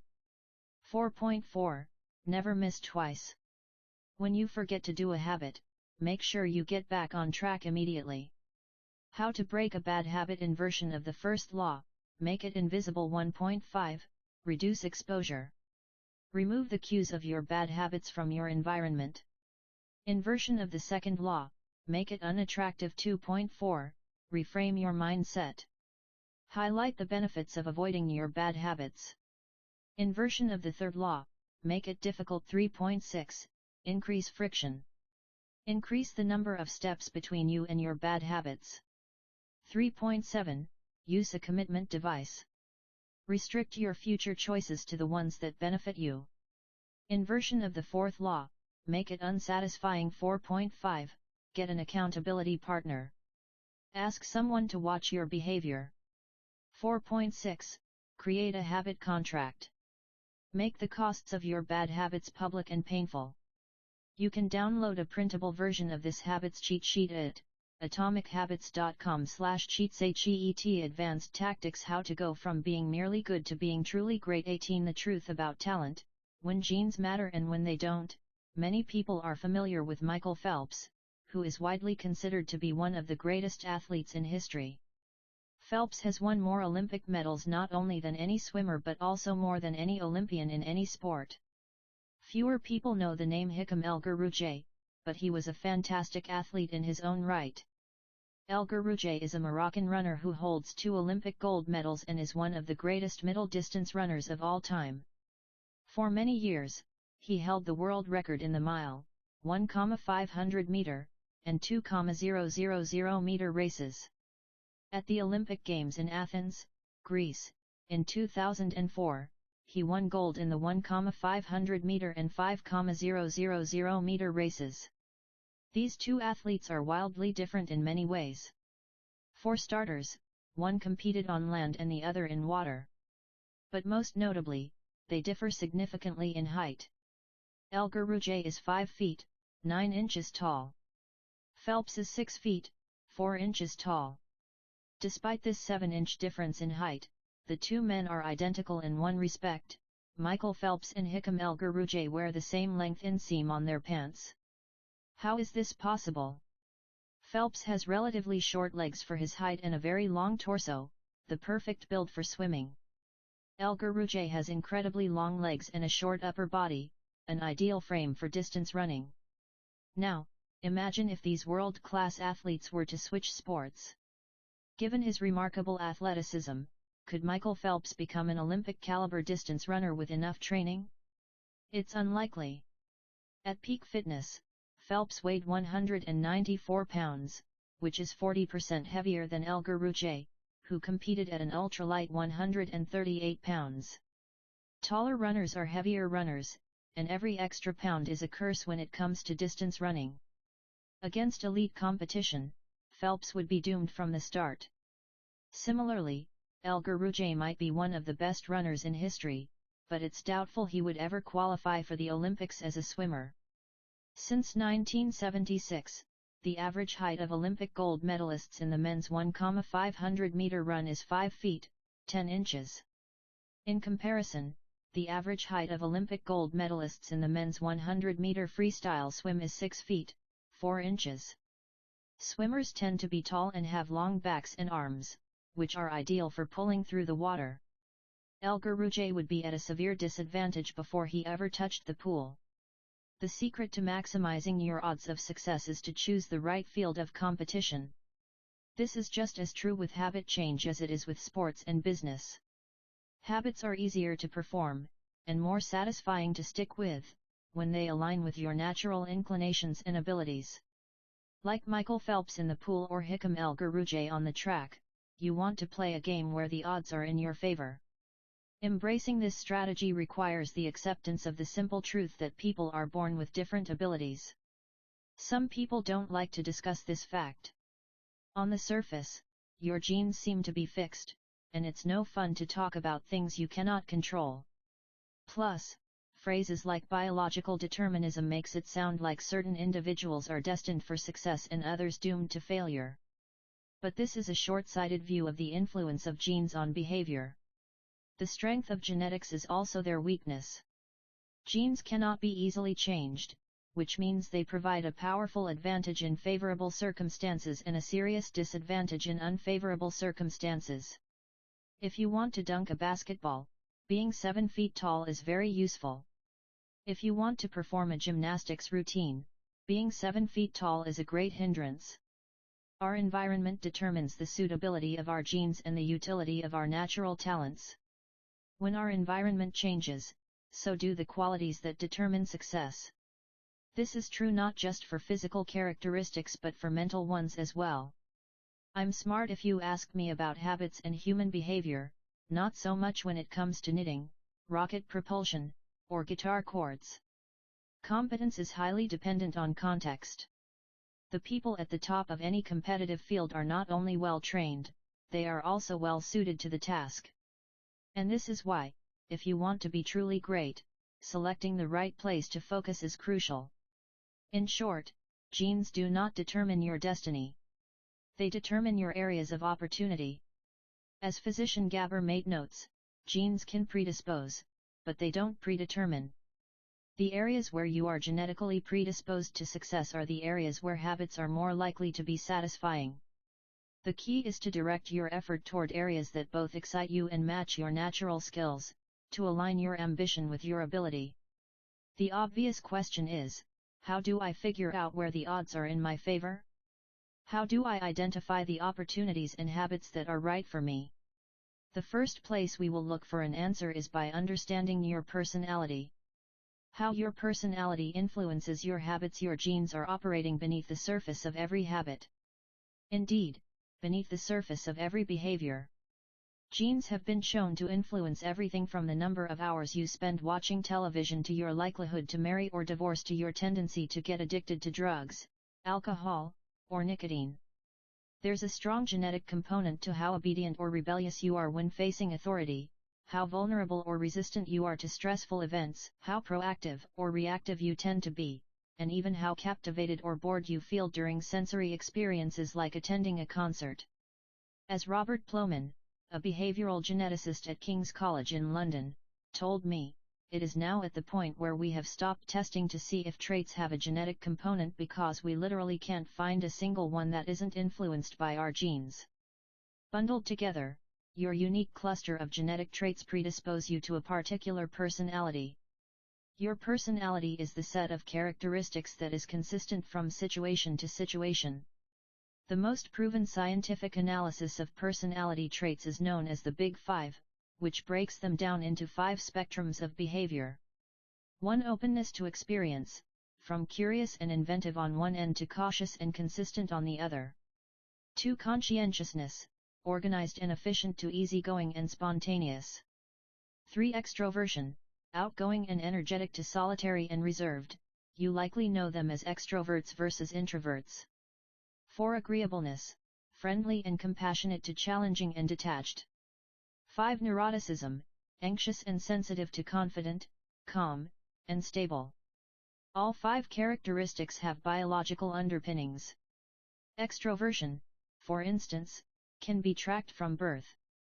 If scientists play a loud noise in the nursing ward, some babies turn toward it while others turn away. When the researchers tracked these children through life, they found that the babies who turned toward the noise were more likely to grow up to be extroverts. Those who turned away were more likely to become introverts. People who are high in agreeableness are kind, considerate, and warm. They also tend to have higher natural oxytocin levels, a hormone that plays an important role in social bonding, increases feelings of trust, and can act as a natural antidepressant. You can easily imagine how someone with more oxytocin might be inclined to build habits like writing thank you notes or organizing social events. As a third example, consider neuroticism, which is a personality trait all people possess to various degrees. People who are high in neuroticism tend to be anxious and worry more than others. This trait has been linked to hypersensitivity of the amygdala, the portion of the brain responsible for noticing threats. In other words, people who are more sensitive to negative cues in their environment are more likely to score high in neuroticism. Our habits are not solely determined by our personalities, but there is no doubt that our genes nudge us in a certain direction. Our deeply rooted preferences make certain behaviors easier for some people than for others. You don't have to apologize for these differences or feel guilty about them, but you do have to work with them. A person who scores lower on conscientiousness, for example, will be less likely to be orderly by nature and may need to rely more heavily on environment design to stick with good habits. As a reminder for the less conscientious readers among us, environment design is a strategy we discussed in chapters 6 and 12. The takeaway is that you should build habits that work for your personality. People can get ripped working out like a bodybuilder, but if you prefer rock climbing or cycling or rowing, then shape your exercise habit around your interests. If your friend follows a low-carb diet but you find that low-fat works for you, then more power to you. If you want to read more, don't be embarrassed if you prefer steamy romance novels over non-fiction. Read whatever fascinates you. You don't have to build the habits everyone tells you to build. Choose the habit that best suits you, not the one that is most popular. There is a version of every habit that can bring you joy and satisfaction. Find it. Habits need to be enjoyable if they are going to stick. This is the core idea behind the fourth law. Tailoring your habits to your personality is a good start, but this is not the end of the story. Let's turn our attention to finding and designing situations where you're at a natural advantage. How to find a game where the odds are in your favor. Learning to play a game where the odds are in your favor is critical for maintaining motivation and feeling successful. In theory, you can enjoy almost anything. In practice, you are more likely to enjoy the things that come easily to you. People who are talented in a particular area tend to be more competent at that task and are then praised for doing a good job. They stay energized because they are making progress where others have failed, and because they get rewarded with better pay and bigger opportunities, which not only makes them happier but also propels them to produce even higher quality work. It's a virtuous cycle. Pick the right habit and progress is easy. Pick the wrong habit and life is a struggle. How do you pick the right habit? The first step is something we covered in the third law: make it easy. In many cases, when people pick the wrong habit, it simply means they picked a habit that was too difficult. When a habit is easy, you are more likely to be successful. When you are successful, you are more likely to feel satisfied. However, there is another level to consider. In the long run, if you continue to advance and improve, any area can become challenging. At some point, you need to make sure you are playing the right game for your skill set. How do you figure that out? The most common approach is trial and error. Of course, there's a problem with this strategy: life is short. You don't have time to try every career, date every eligible bachelor, or play every musical instrument. Thankfully, there is an effective way to manage this conundrum, and it is known as the explore/exploit trade-off. In the beginning of a new activity, there should be a period of exploration. In relationships, it's called dating. In college, it's called the liberal arts. In business, it's called split testing. The goal is to try out many possibilities, research a broad range of ideas, and cast a wide net. After this initial period of exploration, shift your focus to the best solution you've found, but keep experimenting occasionally. The proper balance depends on whether you are winning or losing. If you are currently winning, you exploit, exploit, exploit. If you are currently losing, you continue to explore, explore, explore. In the long run, it is probably most effective to work on the strategy that seems to deliver the best results about 80 to 90% of the time and keep exploring with the remaining 10 to 20%.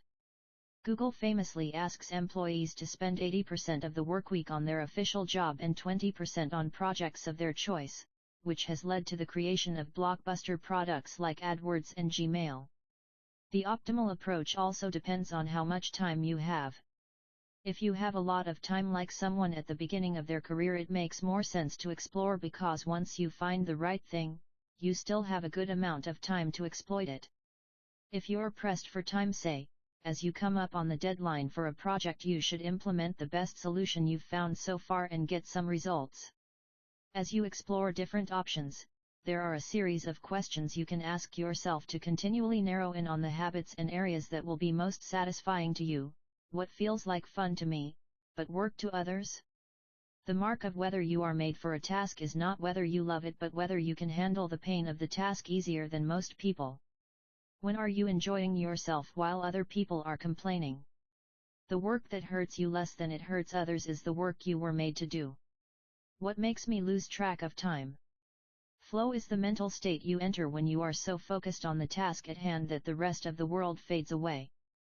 This blend of happiness and peak performance is what athletes and performers experience when they are in the zone. It is nearly impossible to experience a flow state and not find the task satisfying, at least to some degree.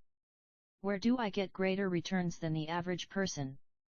We are continually comparing ourselves to those around us, and a behavior is more likely to be satisfying when the comparison is in our favor.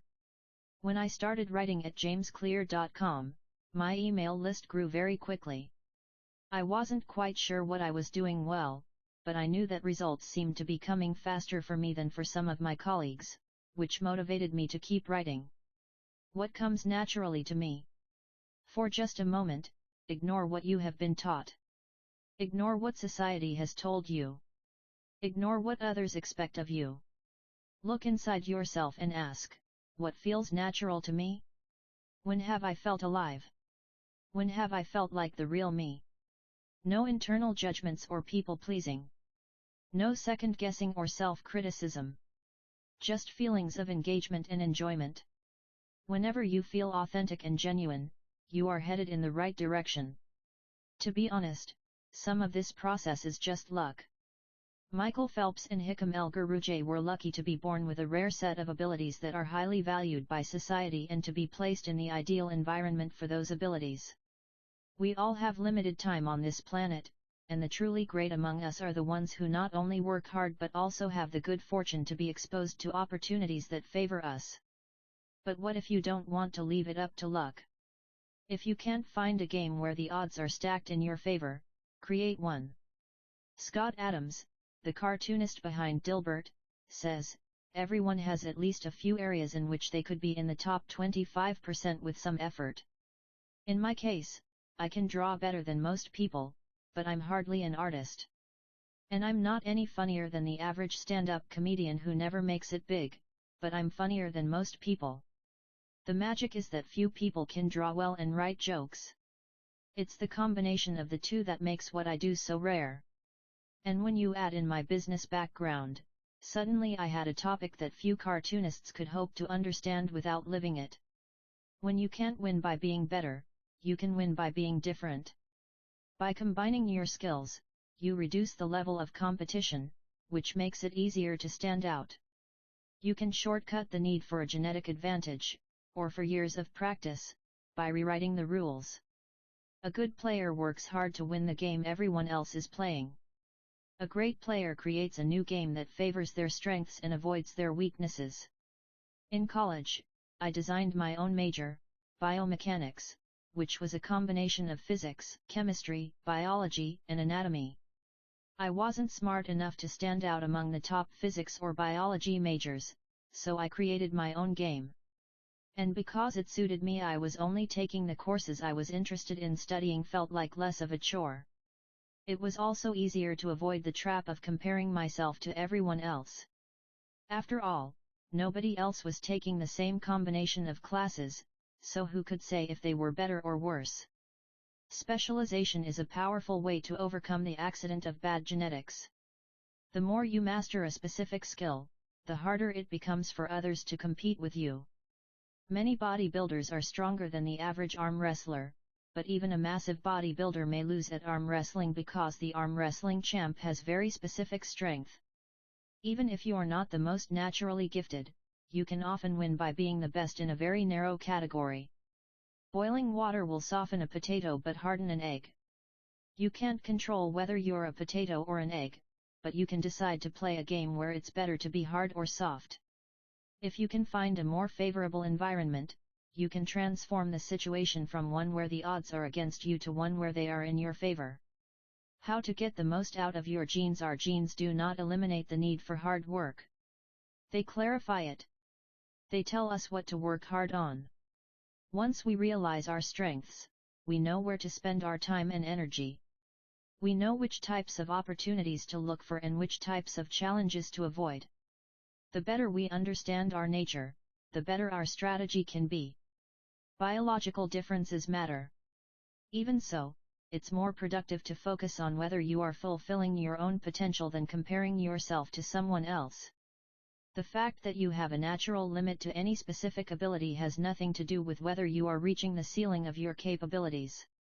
People get so caught up in the fact that they have limits that they rarely exert the effort required to get close to them. Furthermore, genes can't make you successful if you are not doing the work. Yes, it's possible that the ripped trainer at the gym has better genes, but if you haven't put in the same reps, it's impossible to say if you have been dealt a better or worse genetic hand. Until you work as hard as those you admire, don't explain away their success as luck. In summary, one of the best ways to ensure your habits remain satisfying over the long run is to pick behaviors that align with your personality and skills. Work hard on the things that come easy. Chapter Summary: The secret to maximizing your odds of success is to choose the right field of competition. Pick the right habit and progress is easy. Pick the wrong habit and life is a struggle. Genes cannot be easily changed, which means they provide a powerful advantage in favorable circumstances and a serious disadvantage in unfavorable circumstances. Habits are easier when they align with your natural abilities. Choose the habits that best suit you. Play a game that favors your strengths. If you can't find a game that favors you, create one. Genes do not eliminate the need for hard work. They clarify it. They tell us what to work hard on. 19. The Goldilocks Rule: How to Stay Motivated in Life and Work. In 1955, Disneyland had just opened in Anaheim, California, when a 10-year-old boy walked in and asked for a job. Labor laws were loose back then and the boy managed to land a position selling guidebooks for 50 cents apiece. Within a year, he had transitioned to Disney's Magic Shop, where he learned tricks from the older employees. He experimented with jokes and tried out simple routines on visitors. Soon he discovered that what he loved was not performing magic but performing in general. He set his sights on becoming a comedian. Beginning in his teenage years, he started performing in little clubs around Los Angeles. The crowds were small and his act was short. He was rarely on stage for more than 5 minutes. Most of the people in the crowd were too busy drinking or talking with friends to pay attention. One night, he literally delivered his stand-up routine to an empty club. It wasn't glamorous work, but there was no doubt he was getting better. His first routines would only last 1 or 2 minutes. By high school, his material had expanded to include a 5-minute act and, a few years later, a 10-minute show.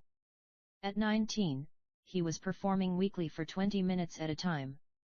He had to read 3 poems during the show just to make the routine long enough, but his skills continued to progress.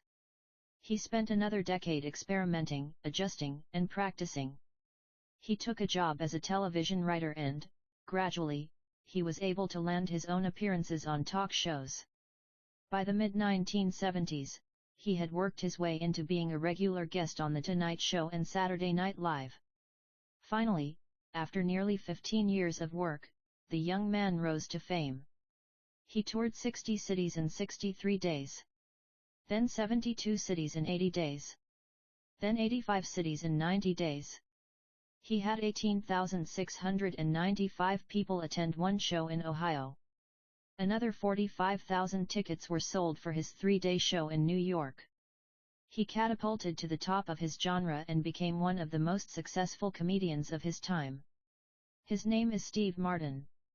Martin's story offers a fascinating perspective on what it takes to stick with habits for the long run. Comedy is not for the timid. It is hard to imagine a situation that would strike fear into the hearts of more people than performing alone on stage and failing to get a single laugh. And yet Steve Martin faced this fear every week for 18 years. In his words, 10 years spent learning, 4 years spent refining, and 4 years as a wild success. Why is it that some people, like Martin, stick with their habits whether practicing jokes or drawing cartoons or playing guitar while most of us struggle to stay motivated?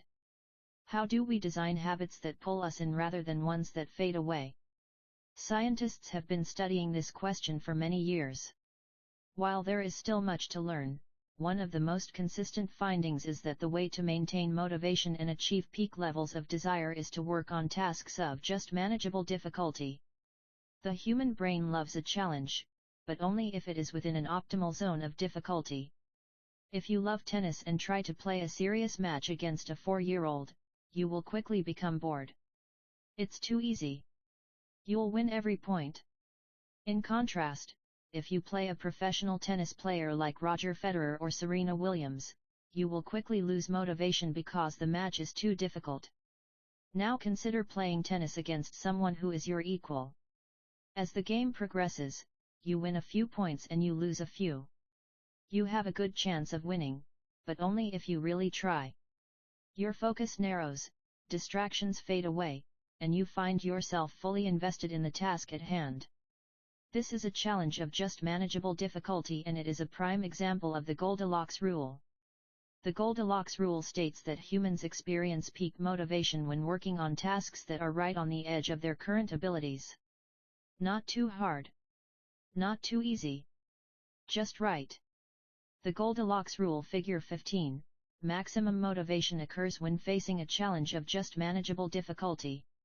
In psychology research, this is known as the Yerkes-Dodson law, which describes the optimal level of arousal as the midpoint between boredom and anxiety.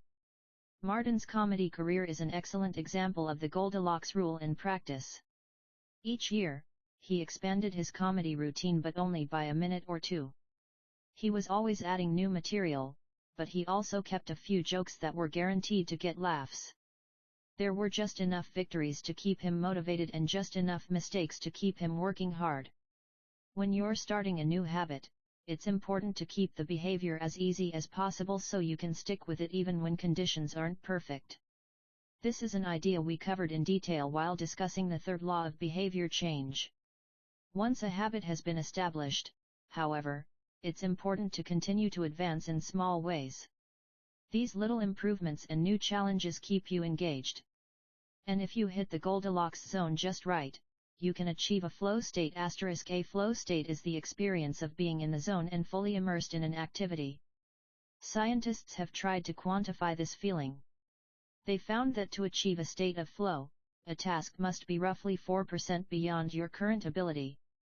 In real life, it's typically not feasible to quantify the difficulty of an action in this way, but the core idea of the Goldilocks rule remains: working on challenges of just manageable difficulty, something on the perimeter of your ability, seems crucial for maintaining motivation. Improvement requires a delicate balance.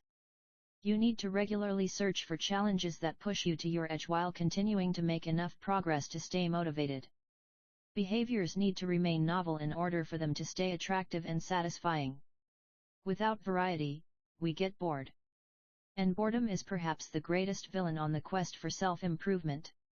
How to stay focused when you get bored working on your goals. After my baseball career ended, I was looking for a new sport. I joined a weightlifting team, and one day an elite coach visited our gym. He had worked with thousands of athletes during his long career, including a few Olympians. I introduced myself and we began talking about the process of improvement. What's the difference between the best athletes and everyone else? I asked. What do the really successful people do that most don't? He mentioned the factors you might expect: genetics, luck, talent. But then he said something I wasn't expecting: at some point it comes down to who can handle the boredom of training every day, doing the same lifts over and over and over. His answer surprised me because it's a different way of thinking about work ethic. People talk about getting amped up to work on their goals.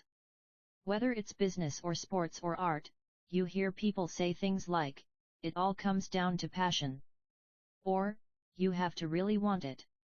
As a result, many of us get depressed when we lose focus or motivation because we think that successful people have some bottomless reserve of passion. But this coach was saying that really successful people feel the same lack of motivation as everyone else. The difference is that they still find a way to show up despite the feelings of boredom. Mastery requires practice. But the more you practice something, the more boring and routine it becomes. Once the beginner gains have been made and we learn what to expect, our interest starts to fade. Sometimes it happens even faster than that. All you have to do is hit the gym a few days in a row or publish a couple of blog posts on time, and letting one day slip doesn't feel like much. Things are going well. It's easy to rationalize taking a day off because you're in a good place. The greatest threat to success is not failure but boredom. We get bored with habits because they stop delighting us. The outcome becomes expected. And as our habits become ordinary, we start derailing our progress to seek novelty. Perhaps this is why we get caught up in a never-ending cycle, jumping from one workout to the next, one diet to the next, one business idea to the next. As soon as we experience the slightest dip in motivation, we begin seeking a new strategy even if the old one was still working. As Machiavelli noted, men desire novelty to such an extent that those who are doing well wish for a change as much as those who are doing badly. Perhaps this is why many of the most habit-forming products are those that provide continuous forms of novelty. Video games provide visual novelty. Porn provides sexual novelty. Junk foods provide culinary novelty. Each of these experiences offer continual elements of surprise. In psychology, this is known as a variable reward. Slot machines are the most common real-world example. A gambler hits the jackpot every now and then, but not at any predictable interval. The pace of rewards varies. This variance leads to the greatest spike of dopamine, enhances memory recall, and accelerates habit formation. Variable rewards won't create a craving, that is, you can't take a reward people are uninterested in, give it to them at a variable interval, and hope it will change their mind, but they are a powerful way to amplify the cravings we already experience because they reduce boredom. The sweet spot of desire occurs at a 50-50 split between success and failure. Half of the time you get what you want. Half of the time you don't. You need just enough winning to experience satisfaction and just enough wanting to experience desire. This is one of the benefits of following the Goldilocks rule. If you're already interested in a habit, working on challenges of just manageable difficulty is a good way to keep things interesting. Of course, not all habits have a variable reward component, and you wouldn't want them to. If Google only delivered a useful search result some of the time, I would switch to a competitor pretty quickly. If Uber only picked up half of my trips, I doubt I'd be using that service much longer. And if I flossed my teeth each night and only sometimes ended up with a clean mouth, I think I'd skip it. Variable rewards or not, no habit will stay interesting forever. At some point, everyone faces the same challenge on the journey of self-improvement: you have to fall in love with boredom. We all have goals that we would like to achieve and dreams that we would like to fulfill, but it doesn't matter what you are trying to become better at, if you only do the work when it's convenient or exciting, then you'll never be consistent enough to achieve remarkable results. I can guarantee that if you manage to start a habit and keep sticking to it, there will be days when you feel like quitting. When you start a business, there will be days when you don't feel like showing up. When you're at the gym, there will be sets that you don't feel like finishing. When it's time to write, there will be days that you don't feel like typing. But stepping up when it's annoying or painful or draining to do so, that's what makes the difference between a professional and an amateur. Professionals stick to the schedule, amateurs let life get in the way. Professionals know what is important to them and work toward it with purpose. Amateurs get pulled off course by the urgencies of life. David Kane, an author and meditation teacher, encourages his students to avoid being fair-weather meditators. Similarly, you don't want to be a fair-weather athlete or a fair-weather writer or a fair-weather anything. When a habit is truly important to you, you have to be willing to stick to it in any mood. Professionals take action even when the mood isn't right. They might not enjoy it, but they find a way to put the reps in. There have been a lot of sets that I haven't felt like finishing, but I've never regretted doing the workout. There have been a lot of articles I haven't felt like writing, but I've never regretted publishing on schedule. There have been a lot of days I've felt like relaxing, but I've never regretted showing up and working on something that was important to me. The only way to become excellent is to be endlessly fascinated by doing the same thing over and over. You have to fall in love with boredom. Chapter Summary: The Goldilocks Rule states that humans experience peak motivation when working on tasks that are right on the edge of their current abilities. The greatest threat to success is not failure but boredom. As habits become routine, they become less interesting and less satisfying. We get bored. Anyone can work hard when they feel motivated. It's the ability to keep going when work isn't exciting that makes the difference. Professionals stick to the schedule, amateurs let life get in the way. 20. The downside of creating good habits: habits create the foundation for mastery. In chess, it is only after the basic movements of the pieces have become automatic that a player can focus on the next level of the game. Each chunk of information that is memorized opens up the mental space for more effortful thinking. This is true for any endeavor. When you know the simple movements so well that you can perform them without thinking, you are free to pay attention to more advanced details. In this way, habits are the backbone of any pursuit of excellence. However, the benefits of habits come at a cost. At first, each repetition develops fluency, speed, and skill. But then, as a habit becomes automatic, you become less sensitive to feedback. You fall into mindless repetition. It becomes easier to let mistakes slide. When you can do it good enough on autopilot, you stop thinking about how to do it better. The upside of habits is that we can do things without thinking. The downside of habits is that you get used to doing things a certain way and stop paying attention to little errors. You assume you're getting better because you're gaining experience. In reality, you are merely reinforcing your current habits, not improving them. In fact, some research has shown that once a skill has been mastered, there is usually a slight decline in performance over time. Usually, this minor dip in performance is no cause for worry. You don't need a system to continuously improve how well you brush your teeth or tie your shoes or make your morning cup of tea. With habits like these, good enough is usually good enough. The less energy you spend on trivial choices, the more you can spend it on what really matters. However, when you want to maximize your potential and achieve elite levels of performance, you need a more nuanced approach. You can't repeat the same things blindly and expect to become exceptional.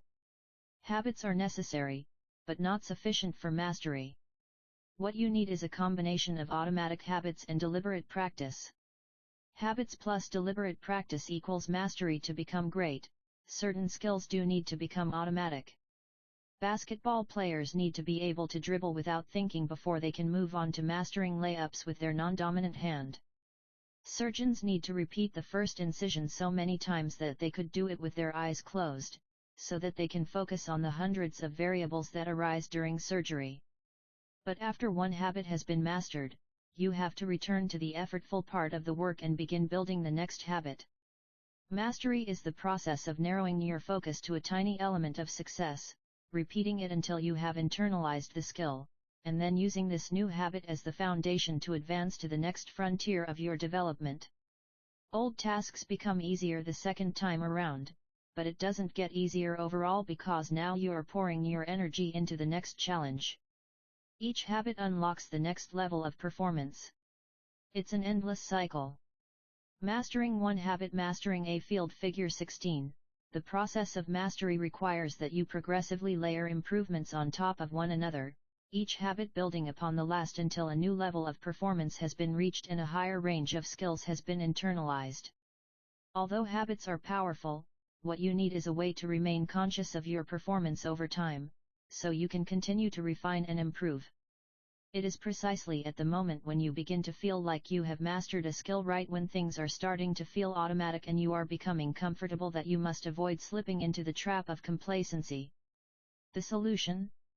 Establish a system for reflection and review.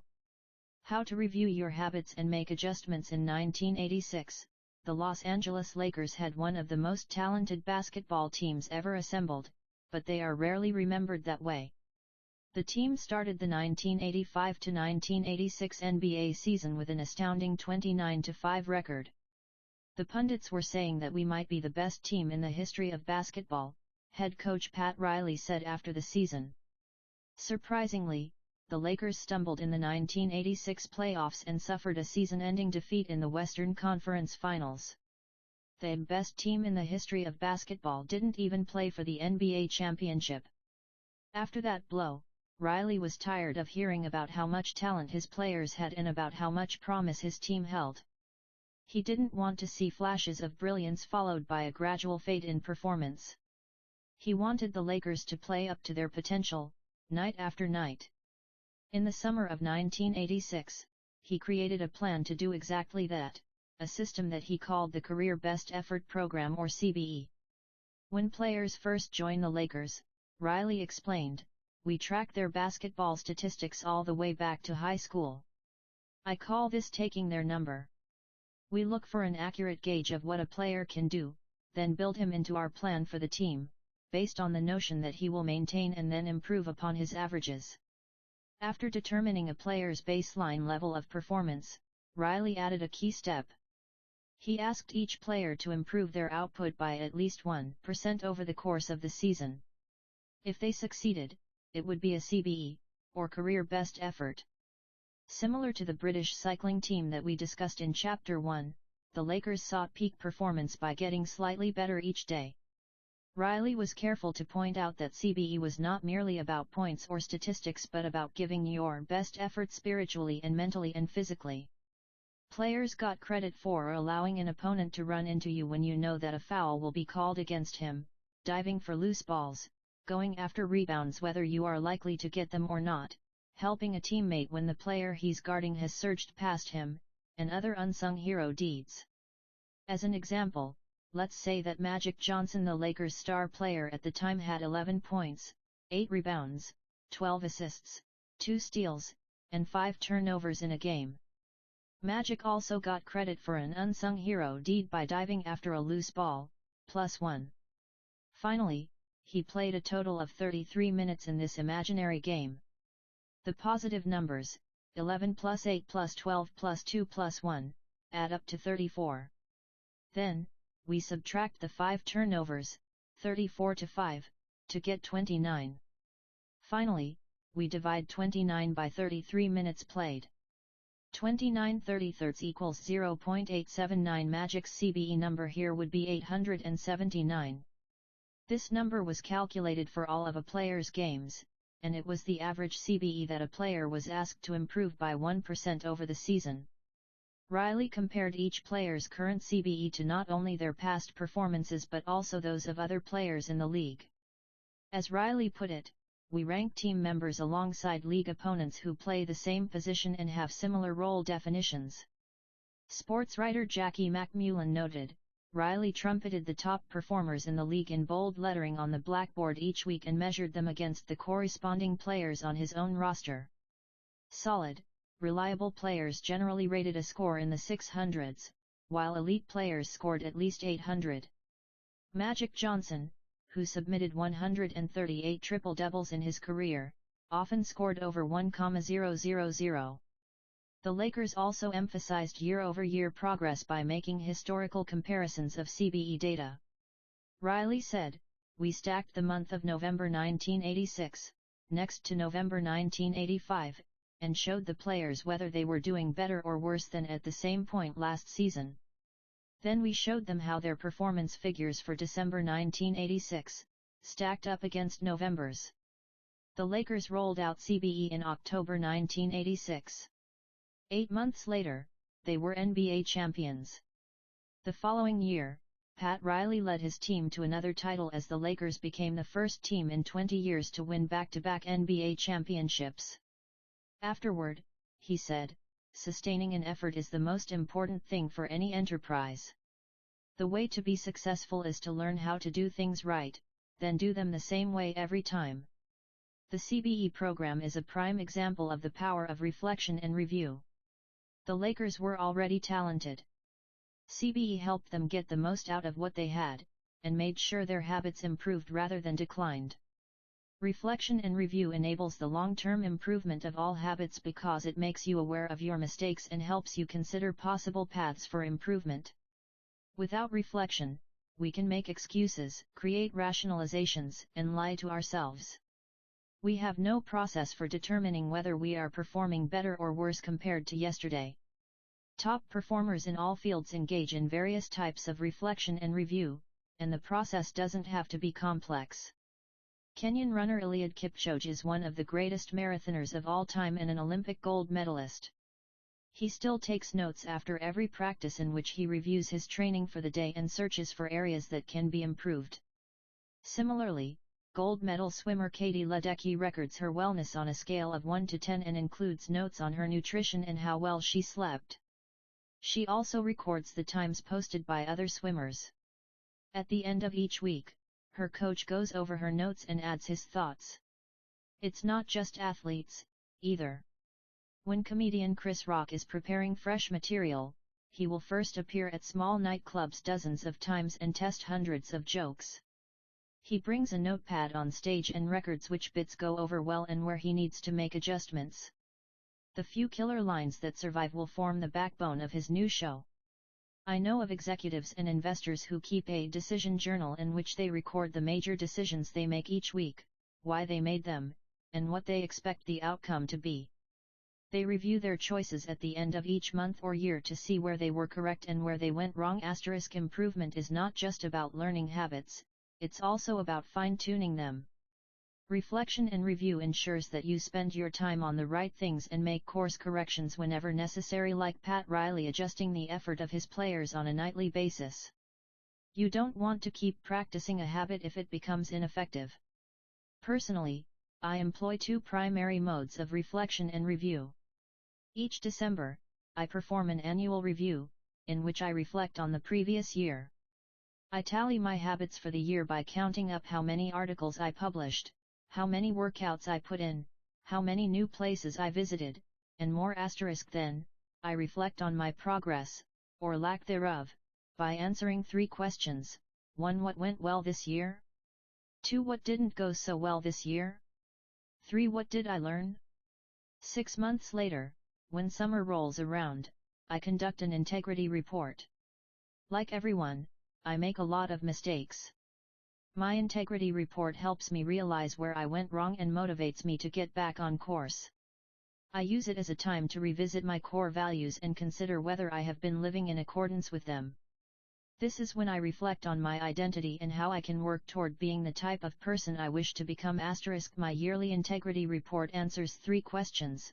1. What are the core values that drive my life and work? 2. How am I living and working with integrity right now? 3. How can I set a higher standard in the future? These 2 reports don't take very long, just a few hours per year, but they are crucial periods of refinement.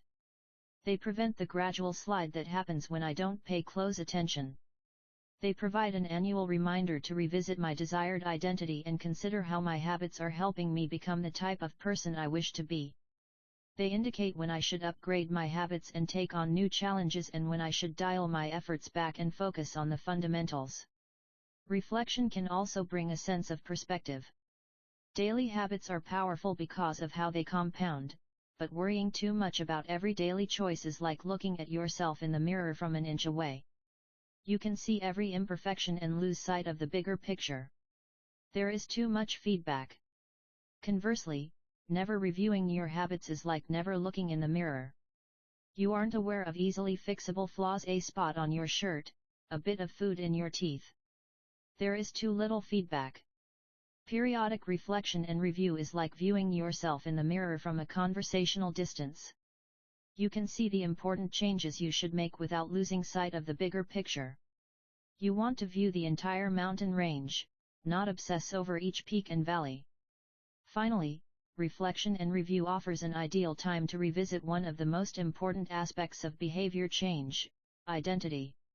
How to break the beliefs that hold you back. In the beginning, repeating a habit is essential to build up evidence of your desired identity. As you latch on to that new identity, however, those same beliefs can hold you back from the next level of growth. When working against you, your identity creates a kind of pride that encourages you to deny your weak spots and prevents you from truly growing. This is one of the greatest downsides of building habits. The more sacred an idea is to us, that is, the more deeply it is tied to our identity, the more strongly we will defend it against criticism. You see this in every industry. The school teacher who ignores innovative teaching methods and sticks with her tried and true lesson plans. The veteran manager who is committed to doing things his way. The surgeon who dismisses the ideas of her younger colleagues. The band who produces a mind-blowing first album and then gets stuck in a rut. The tighter we cling to an identity, the harder it becomes to grow beyond it. One solution is to avoid making any single aspect of your identity an overwhelming portion of who you are. In the words of investor Paul Graham, keep your identity small. The more you let a single belief define you, the less capable you are of adapting when life challenges you. If you tie everything up in being the point guard or the partner at the firm or whatever else, then the loss of that facet of your life will wreck you. If you're a vegan and then develop a health condition that forces you to change your diet, you'll have an identity crisis on your hands. When you cling too tightly to one identity, you become brittle. Lose that one thing and you lose yourself. For most of my young life, being an athlete was a major part of my identity. After my baseball career ended, I struggled to find myself. When you spend your whole life defining yourself in one way and that disappears, who are you now? Military veterans and former entrepreneurs report similar feelings. If your identity is wrapped up in a belief like "I'm a great soldier," what happens when your period of service ends? For many business owners, their identity is something along the lines of "I'm the CEO" or "I'm the founder." If you have spent every waking moment working on your business, how will you feel after you sell the company? The key to mitigating these losses of identity is to redefine yourself such that you get to keep important aspects of your identity even if your particular role changes. I'm an athlete becomes I'm the type of person who is mentally tough and loves a physical challenge. I'm a great soldier transforms into I'm the type of person who is disciplined, reliable, and great on a team. I'm the CEO translates to I'm the type of person who builds and creates things. When chosen effectively, an identity can be flexible rather than brittle. Like water flowing around an obstacle, your identity works with the changing circumstances rather than against them. The following quote from the Tao Te Ching encapsulates the ideas perfectly: men are born soft and supple, dead, they are stiff and hard. Plants are born tender and pliant, dead, they are brittle and dry. Thus whoever is stiff and inflexible is a disciple of death. Whoever is soft and yielding is a disciple of life. The hard and stiff will be broken. The soft and supple will prevail. Lao Tzu habits deliver numerous benefits, but the downside is that they can lock us into our previous patterns of thinking and acting even when the world is shifting around us. Everything is impermanent. Life is constantly changing, so you need to periodically check in to see if your old habits and beliefs are still serving you. A lack of self-awareness is poison. Reflection and review is the antidote. Chapter summary: the upside of habits is that we can do things without thinking. The downside is that we stop paying attention to little errors. Habits plus deliberate practice equals mastery. Reflection and review is a process that allows you to remain conscious of your performance over time. The tighter we cling to an identity, the harder it becomes to grow beyond it. Conclusion: the secret to results that last. There is an ancient Greek parable known as the Sorites paradox *, which talks about the effect one small action can have when repeated enough times. One formulation of the paradox goes as follows: can one coin make a person rich? If you give a person a pile of 10 coins, you wouldn't claim that he or she is rich. But what if you add another? And another? And another? At some point, you will have to admit that no one can be rich unless one coin can make him or her so. We can say the same about atomic habits. Can one tiny change transform your life? It's unlikely you would say so. But what if you made another? And another? And another? At some point, you will have to admit that your life was transformed by one small change. The holy grail of habit change is not a single 1% improvement, but 1,000 of them. It's a bunch of atomic habits stacking up, each one a fundamental unit of the overall system. In the beginning, small improvements can often seem meaningless because they get washed away by the weight of the system. Just as one coin won't make you rich, one positive change like meditating for 1 minute or reading 1 page each day is unlikely to deliver a noticeable difference. Gradually, though, as you continue to layer small changes on top of one another, the scales of life start to move. Each improvement is like adding a grain of sand to the positive side of the scale, slowly tilting things in your favor.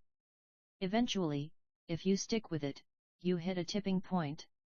Suddenly, it feels easier to stick with good habits. The weight of the system is working for you rather than against you. Over the course of this book, we've looked at dozens of stories about top performers. We've heard about Olympic gold medalists, award-winning artists, business leaders, life-saving physicians, and star comedians who have all used the science of small habits to master their craft and vault to the top of their field. Each of the people, teams, and companies we have covered has faced different circumstances, but ultimately progressed in the same way, through a commitment to tiny, sustainable, unrelenting improvements. Success is not a goal to reach or a finish line to cross. It is a system to improve, an endless process to refine. In Chapter 1, I said, if you're having trouble changing your habits, the problem isn't you. The problem is your system. Bad habits repeat themselves again and again not because you don't want to change, but because you have the wrong system for change. As this book draws to a close, I hope the opposite is true. With the 4 laws of behavior change, you have a set of tools and strategies that you can use to build better systems and shape better habits. Sometimes a habit will be hard to remember and you'll need to make it obvious. Other times you won't feel like starting and you'll need to make it attractive. In many cases, you may find that a habit will be too difficult and you'll need to make it easy. And sometimes, you won't feel like sticking with it and you'll need to make it satisfying. Behaviors are effortless here. Behaviors are difficult here. Obvious, invisible, attractive, unattractive, easy, hard, satisfying, unsatisfying. You want to push your good habits toward the left side of the spectrum by making them obvious, attractive, easy, and satisfying. Meanwhile, you want to cluster your bad habits toward the right side by making them invisible, unattractive, hard, and unsatisfying. This is a continuous process. There is no finish line. There is no permanent solution. Whenever you are looking to improve, you can rotate through the 4 laws of behavior change until you find the next bottleneck. Make it obvious. Make it attractive. Make it easy. Make it satisfying. Round and round. Always looking for the next way to get 1% better. The secret to getting results that last is to never stop making improvements. It's remarkable what you can build if you just don't stop. It's remarkable the business you can build if you don't stop working. It's remarkable the body you can build if you don't stop training. It's remarkable the knowledge you can build if you don't stop learning. It's remarkable the fortune you can build if you don't stop saving. It's remarkable the friendships you can build if you don't stop caring. Small habits don't add up. They compound. That's the power of atomic habits. Tiny changes. Remarkable results. Appendix: What should you read next? Thank you so much for taking the time to read this book. It has been a pleasure sharing my work with you. If you are looking for something to read next, allow me to offer a suggestion. If you enjoyed Atomic Habits, then you may like my other writing as well. My latest articles are sent out in my free weekly newsletter. Subscribers are also the first to hear about my newest books and projects. Finally, in addition to my own work, each year I send out a reading list of my favorite books from other authors on a wide range of subjects. You can sign up at jamesclear.com/newsletter. Little lessons from the 4 laws. In this book I have introduced a 4-step model for human behavior: cue, craving, response, reward. This framework not only teaches us how to create new habits but also reveals some interesting insights about human behavior. 1 Cue 2. Craving 3. Response 4. Reward problem phase solution phase. In this section, I have compiled some lessons, and a few bits of common sense, that are confirmed by the model. The purpose of these examples is to clarify just how useful and wide-ranging this framework is when describing human behavior. Once you understand the model, you'll see examples of it everywhere. Awareness comes before desire. A craving is created when you assign meaning to a cue. Your brain constructs an emotion or feeling to describe your current situation, and that means a craving can only occur after you have noticed an opportunity. Happiness is simply the absence of desire. When you observe a cue, but do not desire to change your state, you are content with the current situation.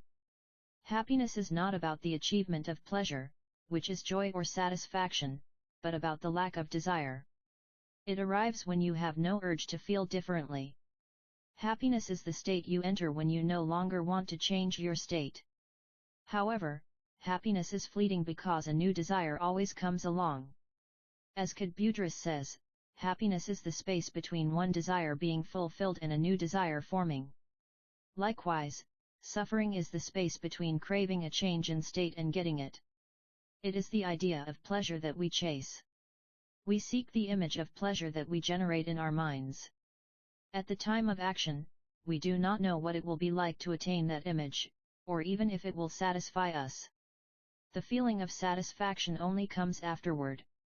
This is what the Austrian neurologist Viktor Frankl meant when he said that happiness cannot be pursued, it must ensue. Desire is pursued. Pleasure ensues from action.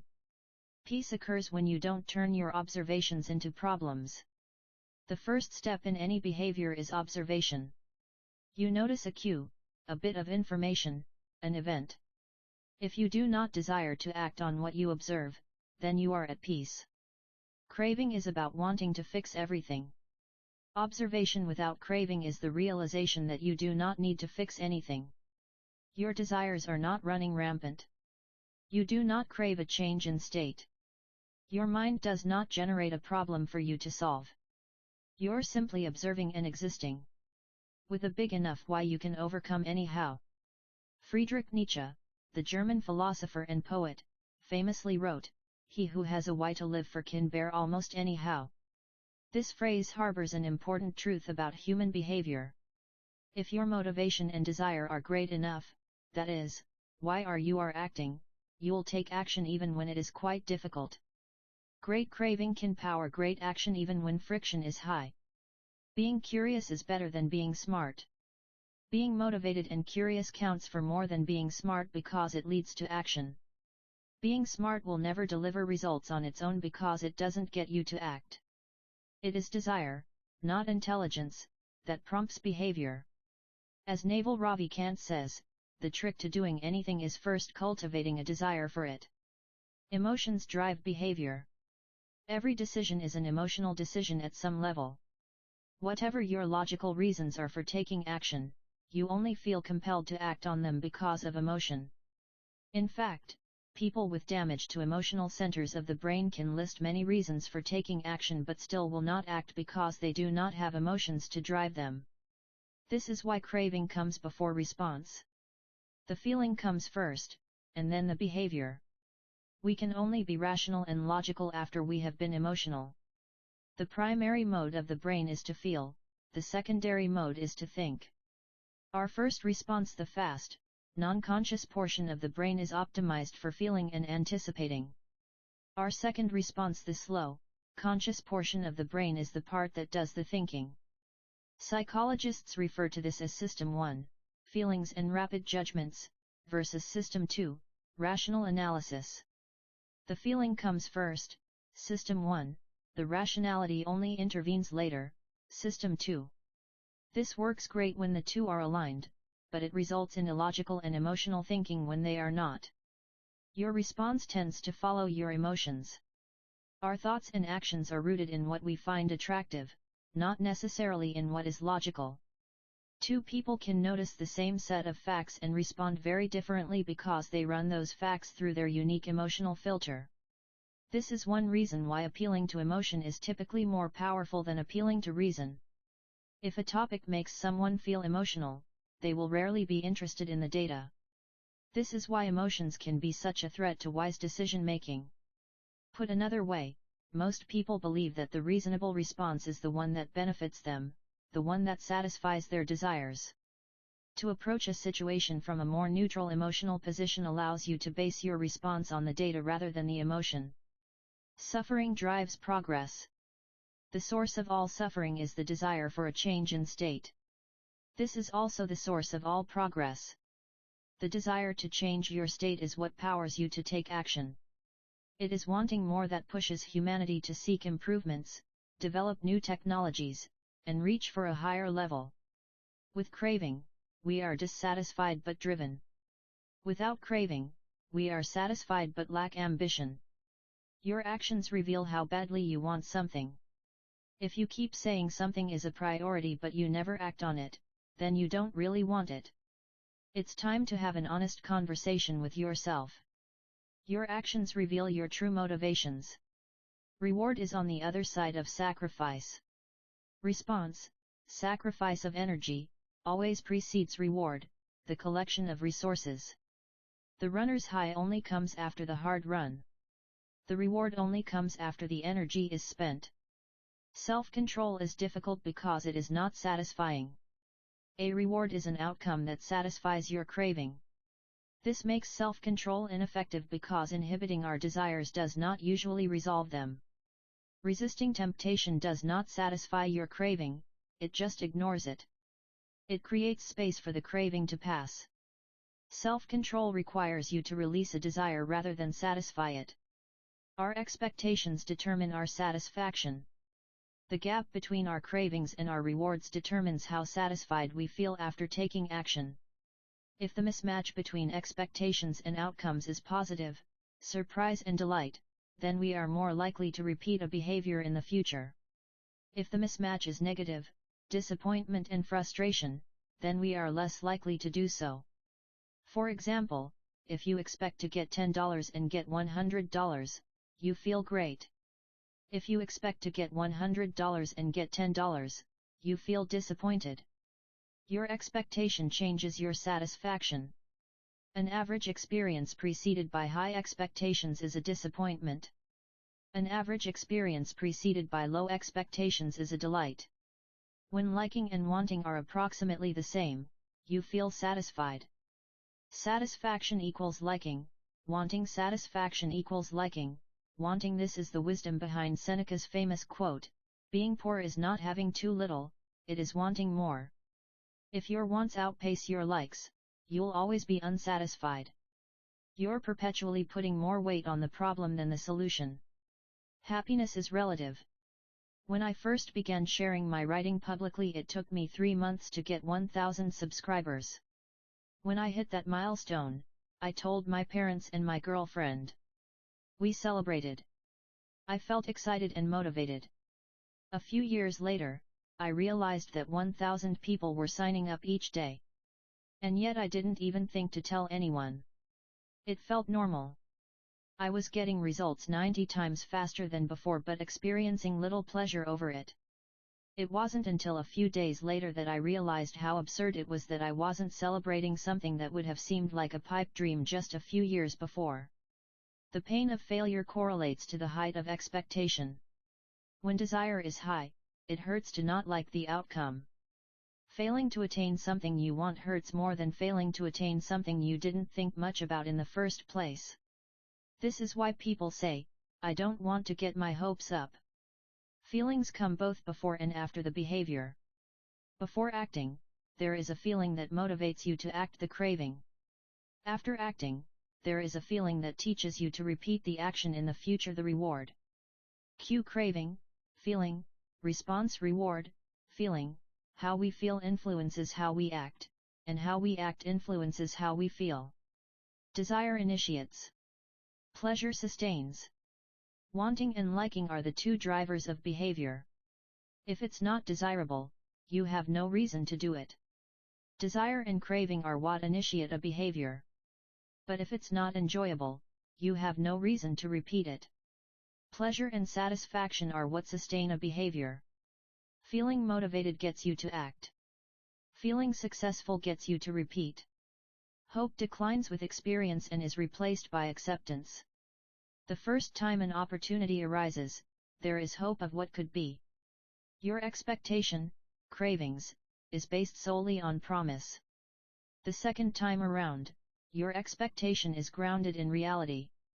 You begin to understand how the process works and your hope is gradually traded for a more accurate prediction and acceptance of the likely outcome. This is one reason why we continually grasp for the latest get-rich-quick or weight loss scheme. New plans offer hope because we don't have any experiences to ground our expectations. New strategies seem more appealing than old ones because they can have unbounded hope. As Aristotle noted, youth is easily deceived because it is quick to hope. Perhaps this can be revised to youth is easily deceived because it only hopes. There is no experience to root the expectation in. In the beginning, hope is all you have. How to apply these ideas to business? Over the years I've spoken at Fortune 500 companies and growing start UPS about how to apply the science of small habits to run more effective businesses and build better products. I've compiled many of the most practical strategies into a short bonus chapter. I think you'll find it to be an incredibly useful addition to the main ideas mentioned in Atomic Habits. You can download this chapter at atomichabits.com/business. How to apply these ideas to parenting? One of the most common questions I hear from readers is something along the lines of, how can I get my kids to do this stuff? The ideas in Atomic Habits are intended to apply broadly to all of human behavior. Teenagers are humans, too, which means you should find plenty of useful strategies in the main text. That said, parenting does face its own set of challenges. As a bonus chapter, I've put together a brief guide on how to apply these ideas specifically to parenting. You can download this chapter at atomichabits.com/parenting. Acknowledgements. I have relied heavily on others during the creation of this book. Before anyone else, I must thank my wife, Christy, who has been indispensable throughout this process. She has played every role a person can play in the writing of a book: spouse, friend, fan, critic, editor, researcher, therapist. It is no exaggeration to say this book would not be the same without her. It might not exist at all. Like everything in our life, we did it together. Second, I am grateful to my family, not only for their support and encouragement on this book but also for believing in me no matter what project I happen to be working on. I have benefited from many years of support from my parents, grandparents, and siblings. In particular, I want my mom and dad to know that I love them. It is a special feeling to know that your parents are your greatest fans. Third, to my assistant, Lindsay Nucles. At this point, her job defies description as she has been asked to do nearly everything one could imagine for a small business. Thankfully, her skills and talents are more powerful than my questionable management style. Some sections of this book are as much hers as they are mine. I am deeply grateful for her help. As for the content and writing of the book, I have a long list of people to thank. To start, there are a few people from whom I have learned so much that it would be a crime to not mention them by name. Leo Babauta, Charles Duhigg, Nir Eyal, and B.J. Fogg have each influenced my thoughts on habits in meaningful ways. Their work and ideas can be found sprinkled throughout this text. If you enjoyed this book, I'd encourage you to read their writing as well. At various stages of writing, I benefited from the guidance of many fine editors. Thanks to Peter Guzzardi for walking me through the early stages of the writing process and for a kick in the pants when I really needed it. I am indebted to Blake Atwood and Robin Delabow for transforming my ugly and insanely long first drafts into a tight, readable manuscript. And I am thankful to Anne Barn Grover for her ability to add a little class and poetic style to my writing. I'd like to thank the many people who read early versions of the manuscript, including Bruce Ammons, Darcy Ansell, Tim Ballard, Vishal Bardwa, Charlotte Blank, Jerome Burt, Sim Campbell, Al Carlos, Nikki Case, Julie Chong, Jason Collins, Deborah Croy, Roger Dooley, Tiago Forte, Matt Gartland, Andrew Girer, Randy Giffen, John Giganti, Adam Gilbert, Stefan Guyanet, Jeremy Hendon, Jane Horvath, Joachim Janssen, Josh Kaufman, Ann Kavanagh, Chris Kloss, Zeke Lopez, Caddy Macon, Sid Madsen, Kiera McGrath, Amy Mitchell, Annamaise, Stacey Morris, Tara Nicole Nelson, Taylor Pearson, Max Shank, Trey Shelton, Jason Shen, Jacob Zangelides, and Ari Zelmanow. The book benefited greatly from your feedback. To the team at Avery and Penguin Random House who made this book a reality, thank you. I owe a debt of special thanks to my publisher, Megan Newman, for her endless patience as I continually pushed back deadlines. She gave me the space I needed to create a book I was proud of and championed my ideas at every step. To Nina, for her ability to transform my writing while still retaining my original message. To Lindsay, Farron, Casey, and the rest of the PRH team for spreading the message of this book to more people than I could ever reach on my own. To Pete Garceau, for designing a beautiful cover for this book. And to my agent, Lisa DeMona, for her guidance and insight at every step of the publishing process. To the many friends and family members who asked how's the book going, and offered a word of encouragement when I inevitably replied slowly "thank you." Every author faces a few dark moments when writing a book, and one kind word can be enough to get you to show up again the next day. I am sure there are people I have forgotten, but I keep an updated list of anyone who has influenced my thinking in meaningful ways at jamesclear.com/thanks. And finally, to you. Life is short and you have shared some of your precious time with me by reading this book. Thank you. May 2018 notes. In this section I have included a detailed list of notes, references, and citations for each chapter in the book. I trust that most readers will find this list to be sufficient. However, I also realize that scientific literature changes over time and the references for this book may need to be updated. Furthermore, I fully expect that I have made a mistake somewhere in this book, either in attributing an idea to the wrong person or not giving credit to someone where it is due. If you believe this to be the case, please email me at james@jamesclear.com so I can fix the issue as soon as possible. In addition to the notes below, you can find a full list of updated endnotes and corrections at atomichabits.com/endnotes. Introduction. We all deal with setbacks. What about luck, you might ask? Luck matters, certainly. Habits are not the only thing that influence your success, but they are probably the most important factor that is within your control. And the only self-improvement strategy that makes any sense is to focus on what you can control. The entrepreneur and investor Naval Ravikant, at Naval, to write a great book, you must first become the book. Twitter, May 15, 2018, https://twitter.com/naval/status/99646094802936276. Stimulus, response, reward, B. F. Skinner, The Behavior of Organisms, New York, Appleton Century Crofts, 1938. Q. Routine, reward, Charles Duhigg, The Power of Habit, Why We Do What We Do in Life and Business, New York, Random House, 2014. Chapter 1. Just a single gold medal at the Olympic Games, Matt Slater, How GB Cycling Went from Tragic to Magic, BBC Sport, April 14, 2008, http://news.bbc.co.uk/sport2/hi/olympics/7534073.stm. The Tour de France, Tom Fordyce, Tour de France 2017, is Chris Froome Britain's least loved great sportsman?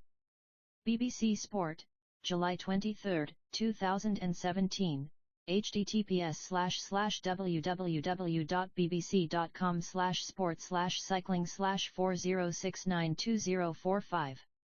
One of the top bike manufacturers in Europe refused to sell bikes.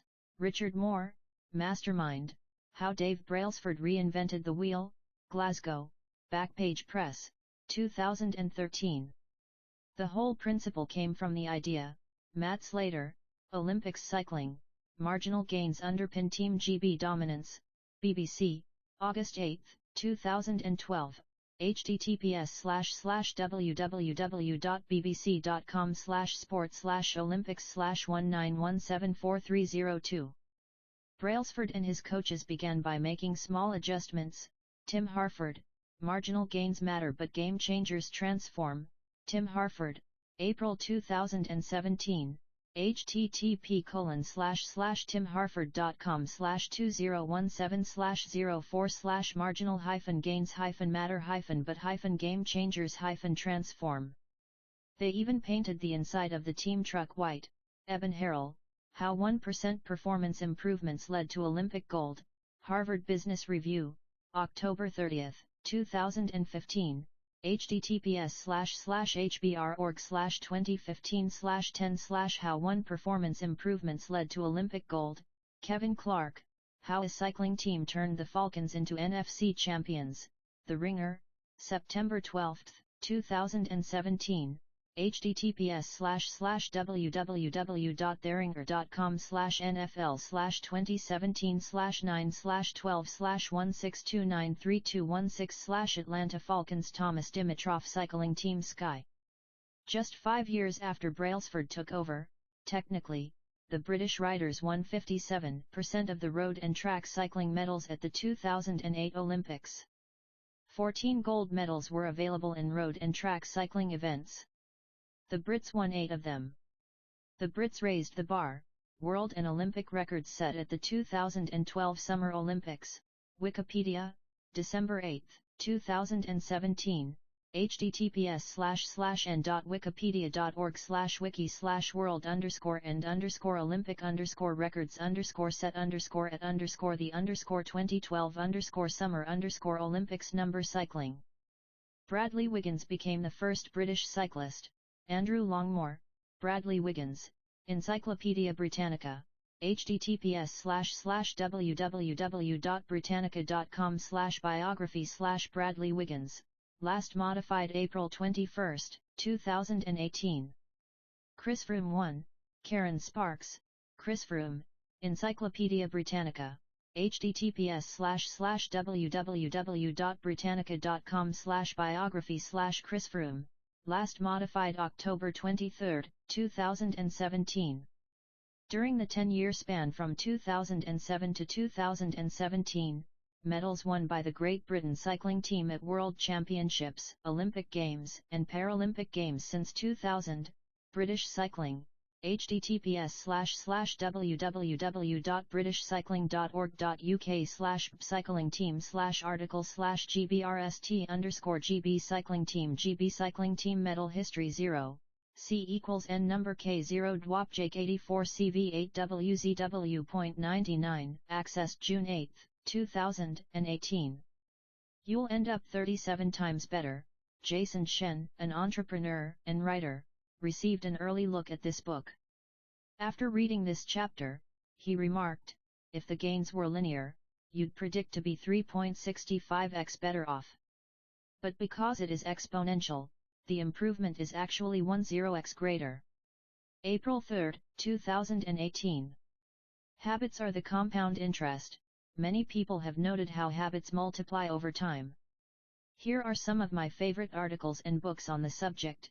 Leo Babauta, The Power of Habit Investments, Zen Habits, January 28, 2013, https://zenhabits.net/bank, Morgan Housel, The Freakishly Strong Base, Collaborative Fund, October 31, 2017, http://www.collaborativefund.com/blog/the-freakishly-strong-base Darren Hardy, The Compound Effect, New York, Vanguard Press, 2012.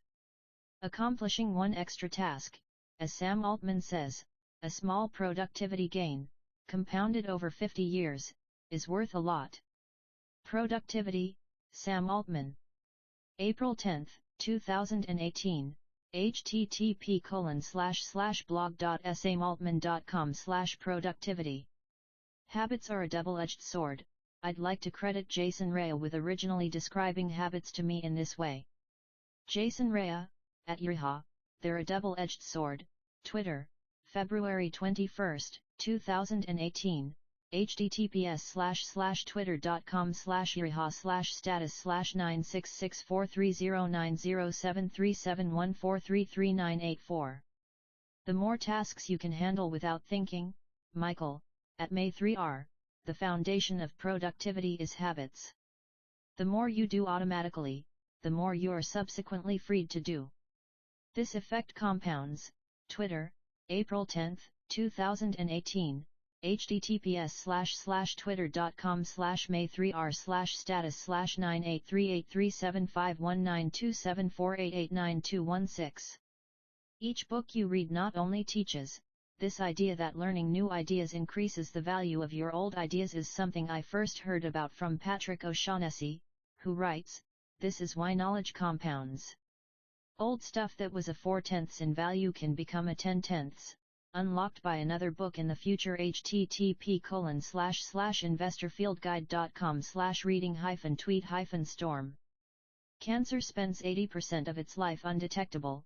How to Live a Longer, Higher Quality Life, with Peter Attia, M.D., Investors Field Guide, March 7, 2017, http://investorfieldguide.com/Attia. The San Antonio Spurs, Matt Moore, NBA Finals, a rock, hammer and cracking of Spurs majesty in Game 7, CBS Sports, June 21, 2013, https://www.cbssports.com/nba/news/NBA Finals. A rock hammer and cracking of Spurs majesty in Game 7. Inspiration for this drawing came from a tweet titled "Deception of Linear vs Exponential" by @mlicklew. May 19, 2018. https://twitter.com/mlicklew/status/9978780861328179220. The seed of every habit. This paragraph was inspired by a quote from Mr. Mircea, an account on Twitter, who wrote, "Each habit began its life as a single decision." https://twitter.com/Mr. Mircea. The goal cannot be what differentiates the winners from the losers. Hat tip to CrossFit coach Ben Bergeron for inspiring this quote during a conversation I had with him on February 28, 2017. You fall to the level of your systems. This line was inspired by the following quote from Archilochus: "We don't rise to the level of our expectations, we fall to the level of our training." Chapter 2. You can imagine them like the layers of an onion. Hat tip to Simon Sinek. His Golden Circle framework is similar in design, but discusses different topics. For more, see Simon Sinek. Start with Why, How Great Leaders Inspire Everyone to Take Action, London, Portfolio/Penguin, 2013, 37. I resolved to stop chewing my nails. The quotes used in this section are presented as a conversation for reading clarity, but were originally written by Clark. C. Brian Clark, The Powerful Psychological Boost That Helps You Make and Break Habits. Further, November 14, 2017, https://further.net/pride-habits. Research has shown that once a person, Christopher J. Bryan et.al., motivating voter turnout by invoking the self. Proceedings of the National Academy of Sciences 108, number 31. 2011 12653 There is internal pressure. Leon Festinger, A Theory of Cognitive Dissonance, Stanford, CA, Stanford University Press, 1957. Your identity is literally your repeated beingness. Technically, ident idem is a word belonging to the late Latin language. Also, thanks to Tamar Ship-Pony, a reader of JamesClear.com, who originally told me about the etymology of the word identity, which she looked up in the American Heritage Dictionary. We change bit by bit. This is another reason atomic habits are such an effective form of change. If you change your identity too quickly and become someone radically different overnight, then you feel as if you lose your sense of self. But if you update and expand your identity gradually, you will find yourself reborn into someone totally new and yet still familiar. Slowly, habit by habit, vote by vote you become accustomed to your new identity. Atomic habits and gradual improvement are the keys to identity change without identity loss. Chapter 3 Edward Thorndike conducted an experiment, Peter Gray, Psychology, 6th ed. New York, Worth, 2011, 108-109. By some simple act, such as pulling at a loop of cord, Edward L. Thorndike, Animal Intelligence, an experimental study of the associative processes in animals, Psychological Review, Monograph Supplements 2, No. 4, 1898, doi 10.1037/H009297. Behaviors followed by satisfying consequences. This is an abbreviated version of the original quote from Thorndike, which reads, "Responses that produce a satisfying effect in a particular situation become more likely to occur again in that situation, and responses that produce a discomforting effect become less likely to occur again in that situation." For more, see Peter Gray, Psychology, 6th ed. New York, Worth, 2011, 108-109. Neurological activity in the brain is high. Charles Duhigg, The Power of Habit, Why We Do What We Do in Life and Business, New York, Random House, 2014, 15, Ann M. Graybiel, Network-Level Neuroplasticity in Corticobasal Ganglia Pathways, Parkinsonism and Related Disorders 10, No. 5, 2004, doi 10.1016/J.Parkaldis.2004.03.007. Habits are, simply, reliable solutions. Jason Rea, Why Our Conscious Minds Are Suckers for Novelty, Review, https://www.getrevia.co/profile/jason/issues/why our conscious minds Aries Uckers for Novelty 54131, accessed June 8, 2018. As Habits Are Created, John R. Anderson, Acquisition of Cognitive Skill, Psychological Review 89, No. 4, 1982. doi 10.1037/0033-295x.89.4.369. The Brain Remembers the Past, Sharm Heshmat, Why Do We Remember Certain Things, but Forget Others, Psychology Today, October 8, 2015, https://www.psychologytoday.com/us/blog/science choice/20151/why do we remember certain things forget others. The Conscious Mind is the Bottleneck, William H. Gladstones, Michael A. Reagan, and Robert B. Lee, Division of Attention, The Single Channel Hypothesis Revisited, Quarterly Journal of Experimental Psychology Section A41, No. 1, 1989, doi 10.1080/14640748908402350. The Conscious Mind Likes to Pawn Off Tasks, Daniel Kahneman, Thinking, Fast and Slow, New York, Ferrer, Strauss and Giroux, 2015. Habits Reduce Cognitive Load, John R. Anderson, Acquisition of Cognitive Skill, Psychological Review 89, No. 4, 1982, doi 10.1037/0033-295x.89.4.369.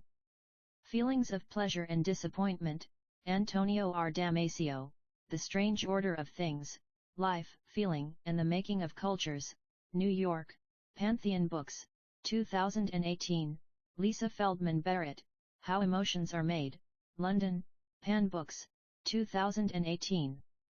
Chapter 4 The Psychologist Gary Klein.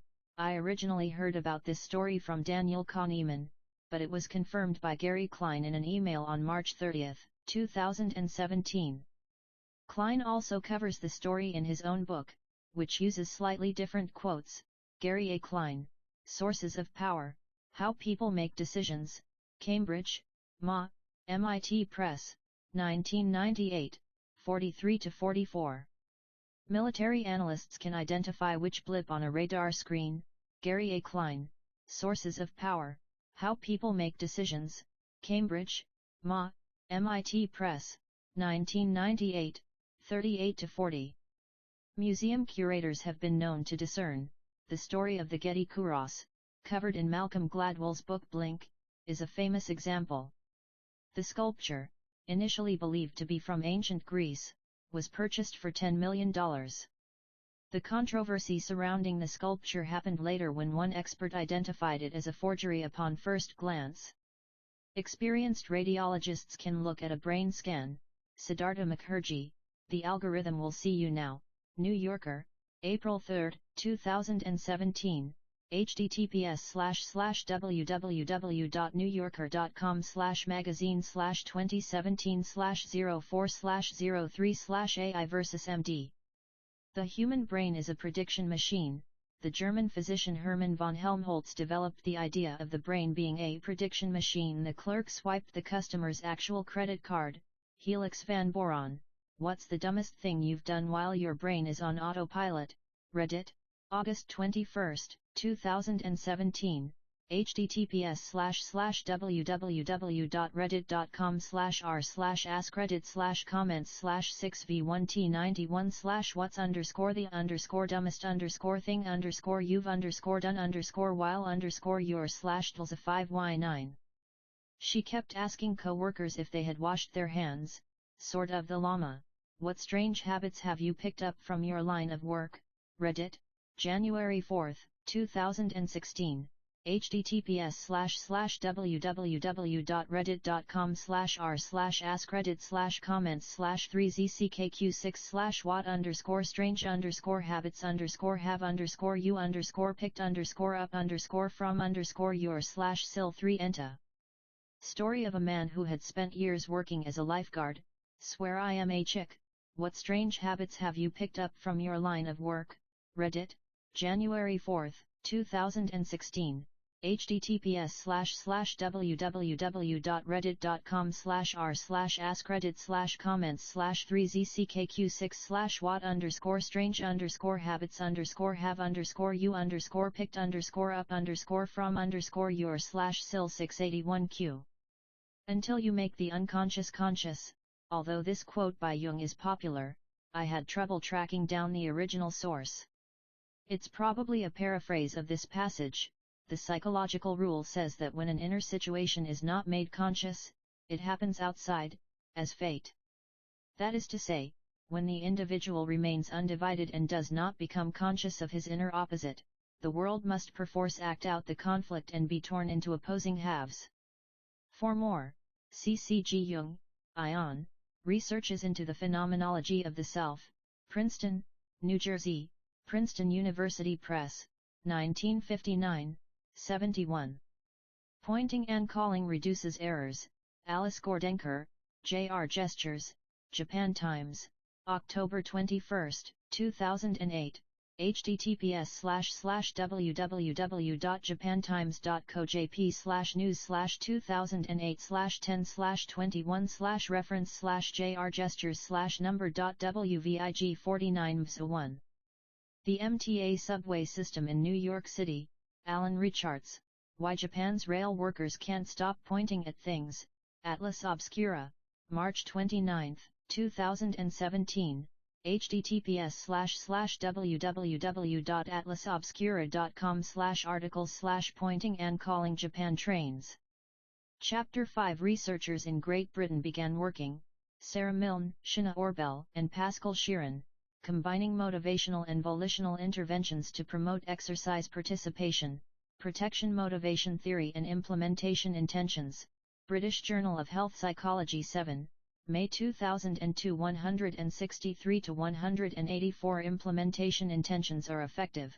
Peter Gallwitzer and Pascal Sheeran, Implementation intentions and goal achievement, a meta-analysis of effects and processes, advances in Experimental Social Psychology 38, 2006 69 to 119 Writing down the exact time and date of when you will get a flu shot, Catherine L. Milkman, John Beshears, James J. Choi, David Laibson, and Bridget C. Madrian, using implementation intentions prompts to enhance influenza vaccination rates. Proceedings of the National Academy of Sciences 108, number 26, June 2011 10,415 to 10,420 Recording the time of your colonoscopy appointment, Catherine L. Milkman, John Beshears, James J. Choi, David Laibson, and Bridget C. Madrian. Planning prompts as a means of increasing preventive screening rates. Preventive Medicine 56, Number 1, January 2013 92 to 93 Voter turnout increases. David W. Nickerson and Todd Rogers. Do you have a voting plan? Implementation intentions, voter turnout, and organic plan making. Psychological Science 21, Number 2, 2010 194 to 199. Other successful government programs. Policymakers around the world are embracing behavioral science. The Economist, May 18, 2017. https://www.economist.com/news/international/2172216 Experimental iterative data-driven approach gaining ground. Policymakers around. People who make a specific plan for when and where. Edwin Locke and Gary Latham. Building a practically useful theory of goal setting and task motivation. A 35-Year Odyssey. American Psychologist 57, Number 9, 2002 705 to 717. doi 10.1037/0003-066x.57.9.705 Hope is usually higher. Hung Chen Dai, Catherine L. Milkman, and Jason Reese. The Fresh Start Effect. Temporal landmarks motivate aspirational behavior. PSYCEXTRA Dataset, 2014, doi 10.1037/E513702014-058 Writer Jason Zweig noted, Jason Zweig, Elevate Your Financial IQ, a value-packed discussion with Jason Zweig, interview by Shane Parrish, The Knowledge Project, Farnham Street, audio, https://www.fs.blog/2015/10/Jason Zweig Knowledge Project. Many ways to use implementation intentions. For the term habit stacking, I am indebted to S. J. Scott, who wrote a book by the same name. From what I understand, his concept is slightly different, but I like the term and thought it appropriate to use in this chapter. Previous writers such as Courtney Carver and Julian Smith have also used the term habit stacking, but in different contexts. The French philosopher Denis Diderot, New World Encyclopedia, http://www.newworldencyclopedia.org/entry/Denis_Diderot, last modified October 26, 2017. Acquired a Scarlet Robe. Encyclopædia Britannica, Vol. 8, 1911, SV Denis Diderot. Diderot's Scarlet Robe is frequently described as a gift from a friend. However, I could find no original source claiming it was a gift nor any mention of the friend who supplied the robe. If you happen to know any historians specializing in robe acquisitions, feel free to point them my way so we can clarify the mystery of the source of Diderot's famous Scarlet Robe. No more coordination, no more unity, no more beauty. Denis Diderot, Regrets for My Old Dressing Gown, trans. Mitchell Abider, 2005, https://www.marxist.org/reference/archive/Diderot/1769/regrets.htm. The Diderot Effect states, Juliet Shore, The Overspent American, Why We Want What We Don't Need, New York, Harper Perennial, 1999. Which was created by B.J. Fogg. In this chapter, I used the term habit stacking to refer to linking a new habit to an old one. For this idea, I give credit to B.J. Fogg. In his work, Fogg uses the term anchoring to describe this approach because your old habit acts as an anchor that keeps the new one in place. No matter what term you prefer, I believe it is a very effective strategy. You can learn more about Fogg's work and his Tiny Habits method at https://www.tinyhabits.com. One in, one out. Dev Basu, at Dev Basu, have a one in one out policy when buying things. Twitter, February 11, 2018. https://twitter.com/devbasus/status/9627781419650000704. Chapter 6 Anne Thorndike, Anne N. Thorndike ETAL, A Two-Phase Labeling and Choice Architecture Intervention to Improve Healthy Food and Beverage Choices, American Journal of Public Health 102, No. 3, 2012, doi 10.2105/AJF.2011.300391.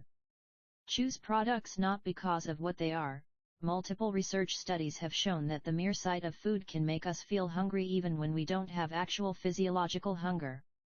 According to one researcher, dietary behaviors are, in large part, the consequence of automatic responses to contextual food cues. For more, see D. A. Cohen and S. H. Babby, Contextual Influences on Eating Behaviors, Heuristic Processing and Dietary Choices, Obesity Reviews 13, No. 9, 2012, doi 10.1111/J.1467-789x.2012.01001.x, and Andrew J. Hill, Lindy Magson, and John E. Blundell, Hunger and Palatability, Tracking Ratings of Subjective Experience Before, During, and After the Consumption of Preferred and Less Preferred Food, Appetite 5, No. 4, 1984. doi 10.1016/S0195-6663, 84, 80008-2. Behavior is a function of the person in their environment. Kurt Lewin, Principles of Topological Psychology, New York, McGraw-Hill, 1936. Suggestion Impulse Buying, Hawkins Stern, The Significance of Impulse Buying Today, Journal of Marketing 26, No. 2, 1962, doi 10.2307/1248439. 45% of Coca-Cola sales, Michael Moss, nudged to the produce aisle by a look in the mirror, New York Times, August 27, 2013, https://www.newyorktimes.com/2013/08/28/dining/wooing us down the produce aisle.html, _r=0. People drink Bud Light because, the more exposure people have to food, the more likely they are to purchase it and eat it. T. Burgoyne et al., Associations between exposure to takeaway food outlets, takeaway food consumption, and body weight in Cambridgeshire, UK, population-based, cross-sectional study, British Medical Journal 348, No. 5, 2014, doi 10.1136/bmj.g1464. The human body has about 11 million sensory receptors, Timothy D. Wilson, Strangers to Ourselves, Discovering the Adaptive Unconscious, Cambridge, Ma, Belknap Press, 2004, 24. Half of the brain's resources are used on vision.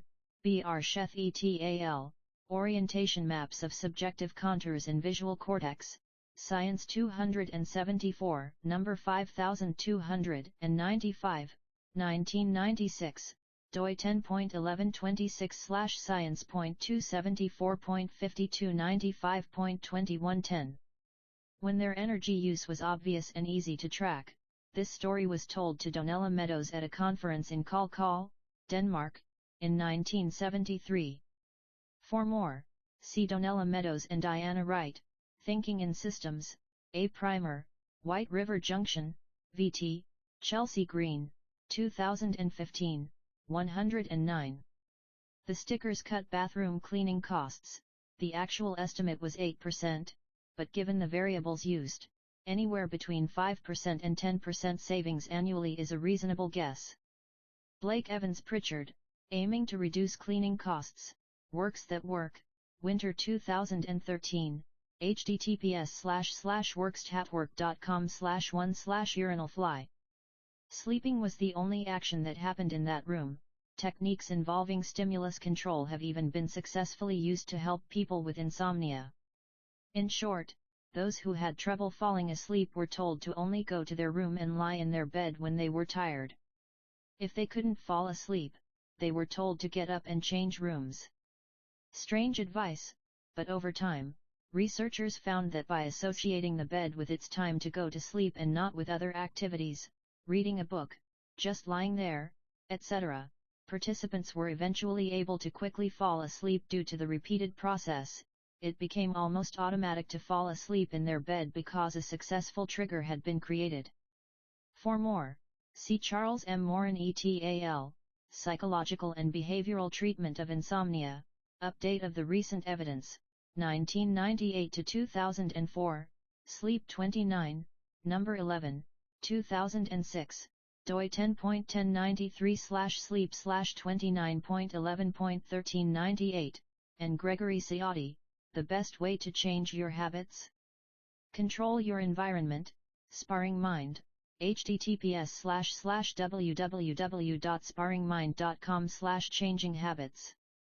Habits can be easier to change in a new environment.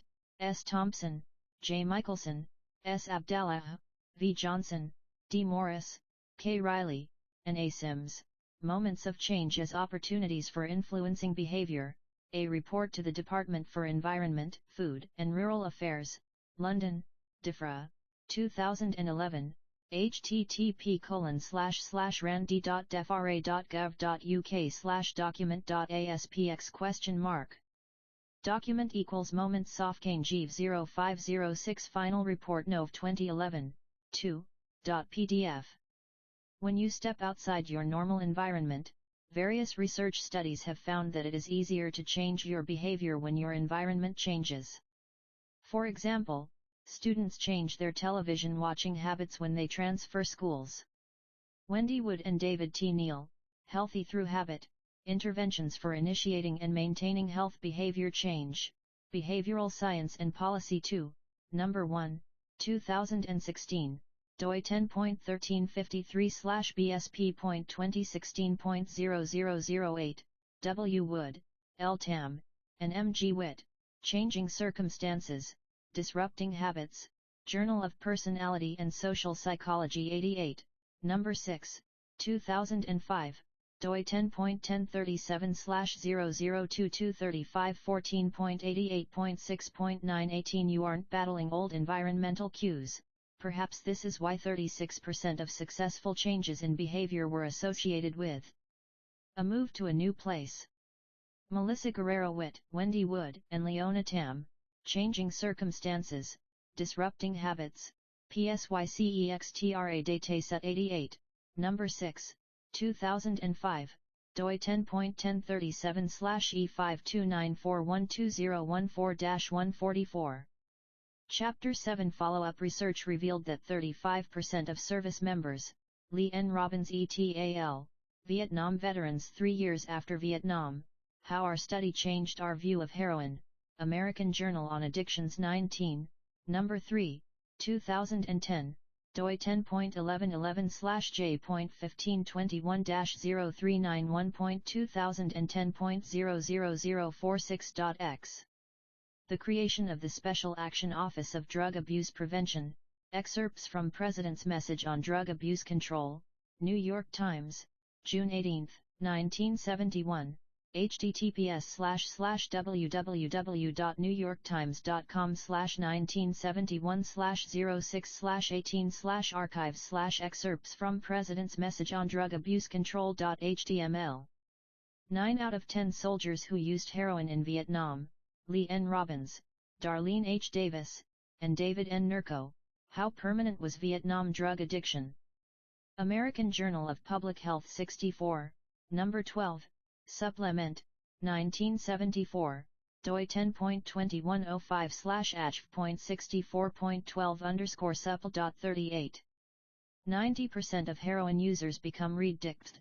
Bobby P. Smith et al., Lapse and Relapse Following Inpatient Treatment of Opiate Dependence, Irish Medical Journal 103, No. 6, June 2010.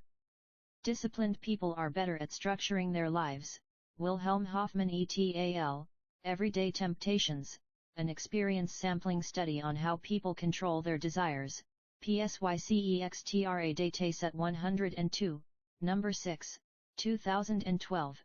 doi 10.1037/E634112013-146.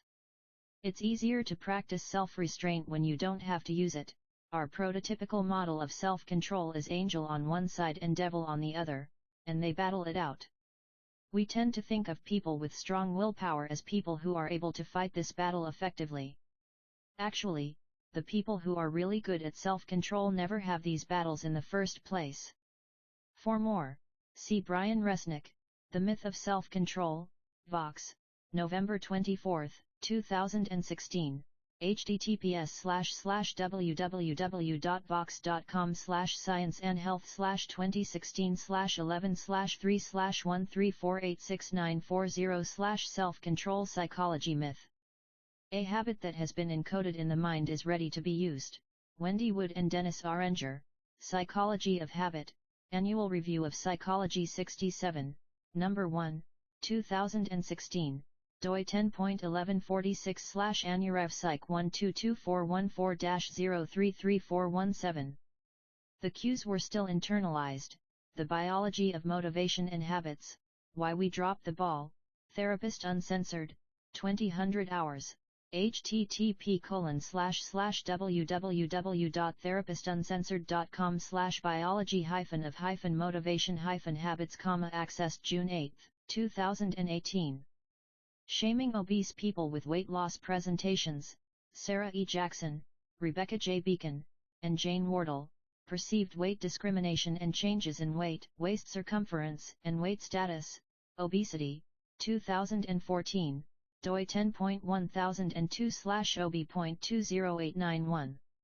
Showing pictures of blackened lungs to smokers, Kelly McGonigal, The Upside of Stress, Why Stress is Good for You, and How to Get Good at It, New York, Avery, 2016, 15. Showing addicts a picture of cocaine for just 33 milliseconds, Fran Smith, How Science is Unlocking the Secrets of Addiction, National Geographic, September 2017, https://www.nationalgeographic.com/magazine/2017/09/The Addicted Brain. Chapter 8. Nico Tinbergen performed a series of experiments. Nicolaas Tinbergen, The Herring Gulls World, London, Collins, 1953, Nicolaas Tinbergen, New World Encyclopedia. http://www.newworldencyclopedia.org/entry/Nicola_Tinbergen, last modified September 30, 2016. The Goose Will Pull Any Nearby Round Object, James L. Gould, Ethology, The Mechanisms and Evolution of Behavior, New York, Norton, 1982, 36-41.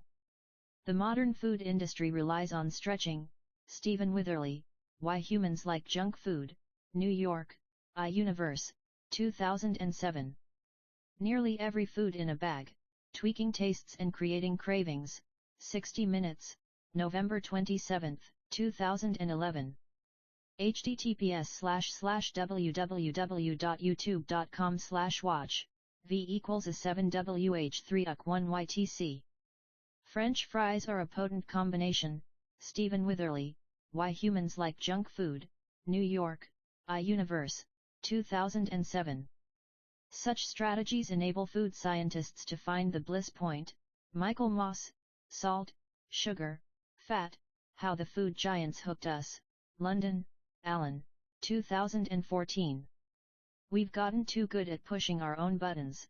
This quote originally appeared in Stefan Guyanet, Why Are Some People Carboholics? July 26, 2017, http://www.stefanguynet.com/y-are-some-people-carboholics. The adapted version is given with permission granted in an email exchange with the author in April 2018. The importance of dopamine. The importance of dopamine was discovered by accident. In 1954, James Olds and Peter Milner, two neuroscientists at McGill University, decided to implant an electrode deep into the center of a rat's brain. The precise placement of the electrode was largely happenstance. At the time, the geography of the mind remained a mystery. But Olds and Milner got lucky. They inserted the needle right next to the nucleus accumbens, NACC, a part of the brain that generates pleasurable feelings. Whenever you eat a piece of chocolate cake, or listen to a favorite pop song, or watch your favorite team win the World Series, it is your NACC that helps you feel so happy.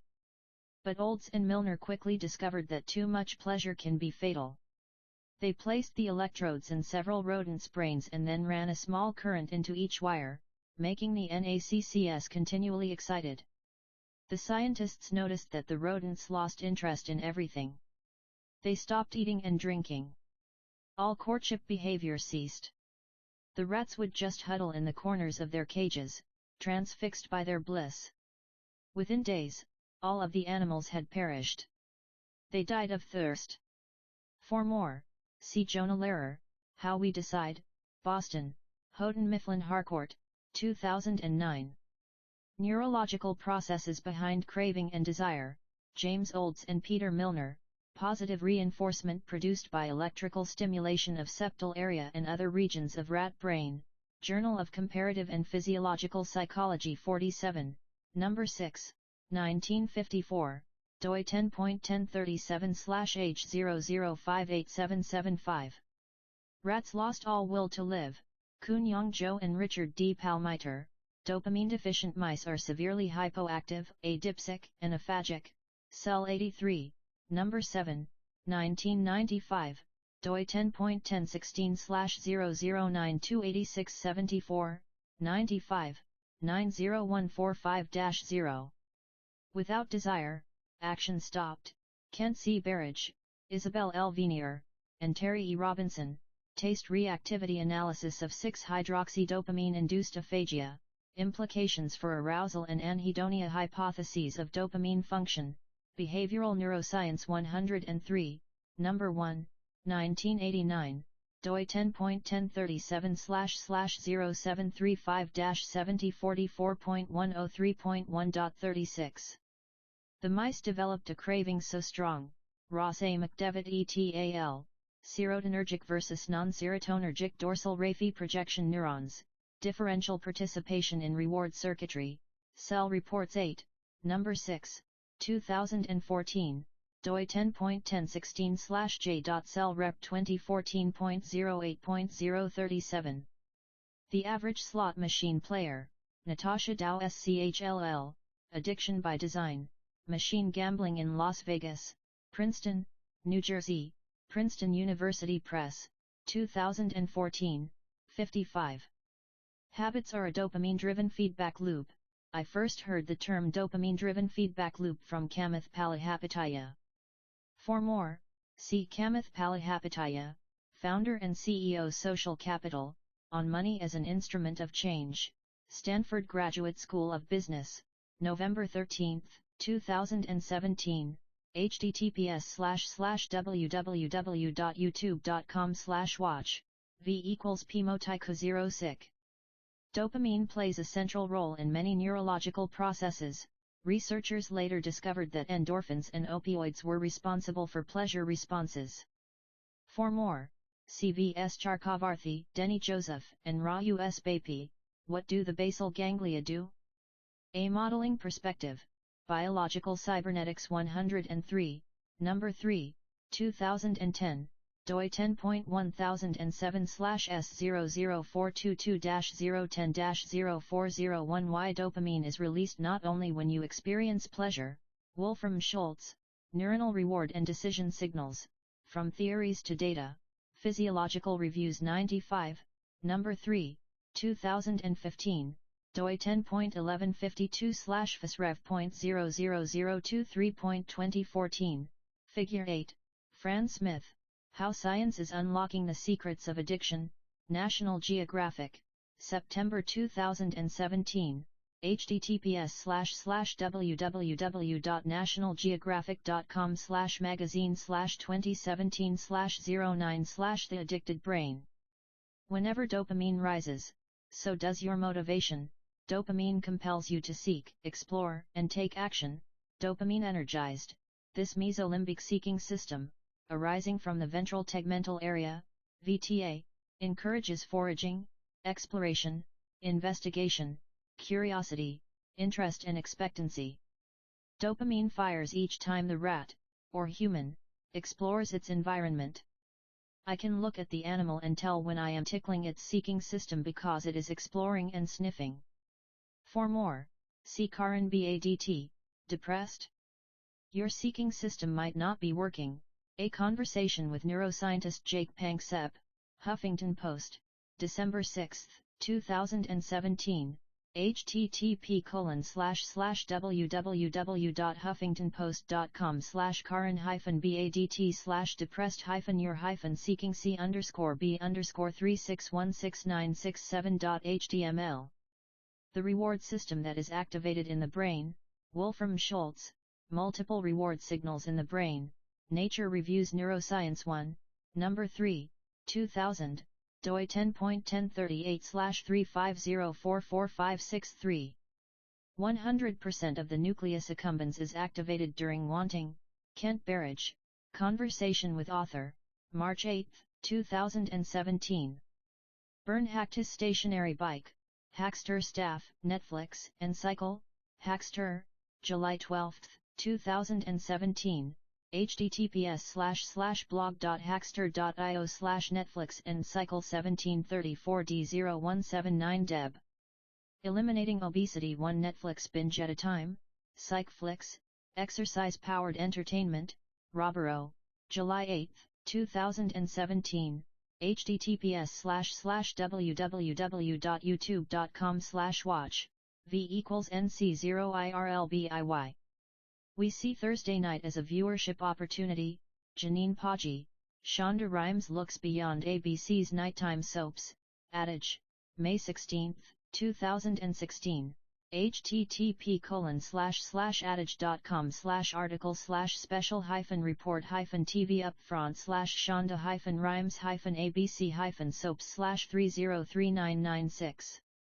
More probable behaviors will reinforce less probable behaviors, Johnny Roekeline, Dictionary of Theories, Laws, and Concepts in Psychology, Westport, CT, Greenwood Press, 1998, 384.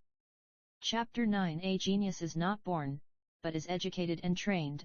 Harold Lundstrom, father of 3 prodigies, says chess genius can be taught. Deseret News, December 25, 1992, https://www.deseretnews.com/article/266378/father of 3 prodigies says chess genius can be taught.html, PG = all. We imitate the habits of 3 groups, Peter J. Richardson and Robert Boyd, not by genes alone. How Culture Transformed Human Evolution, Chicago, University of Chicago Press, 2006.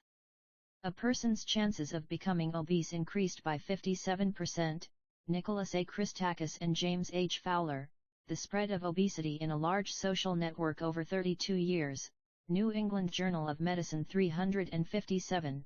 Number 4, 2007, doi 10.1056/nejmsa066082.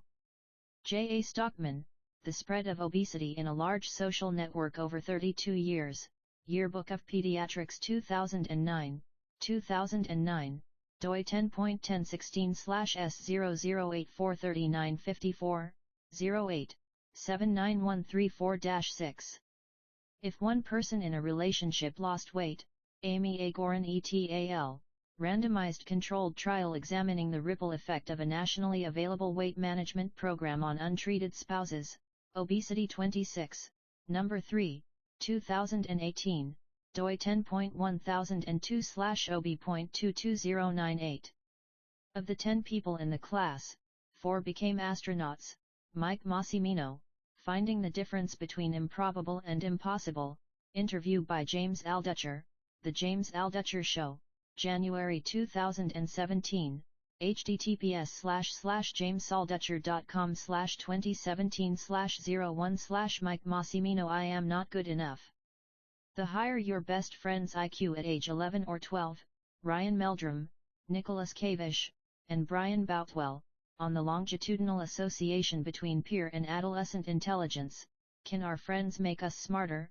SciAR 14, February 10, 2018, doi 10.17605/osf.io/tvj9z.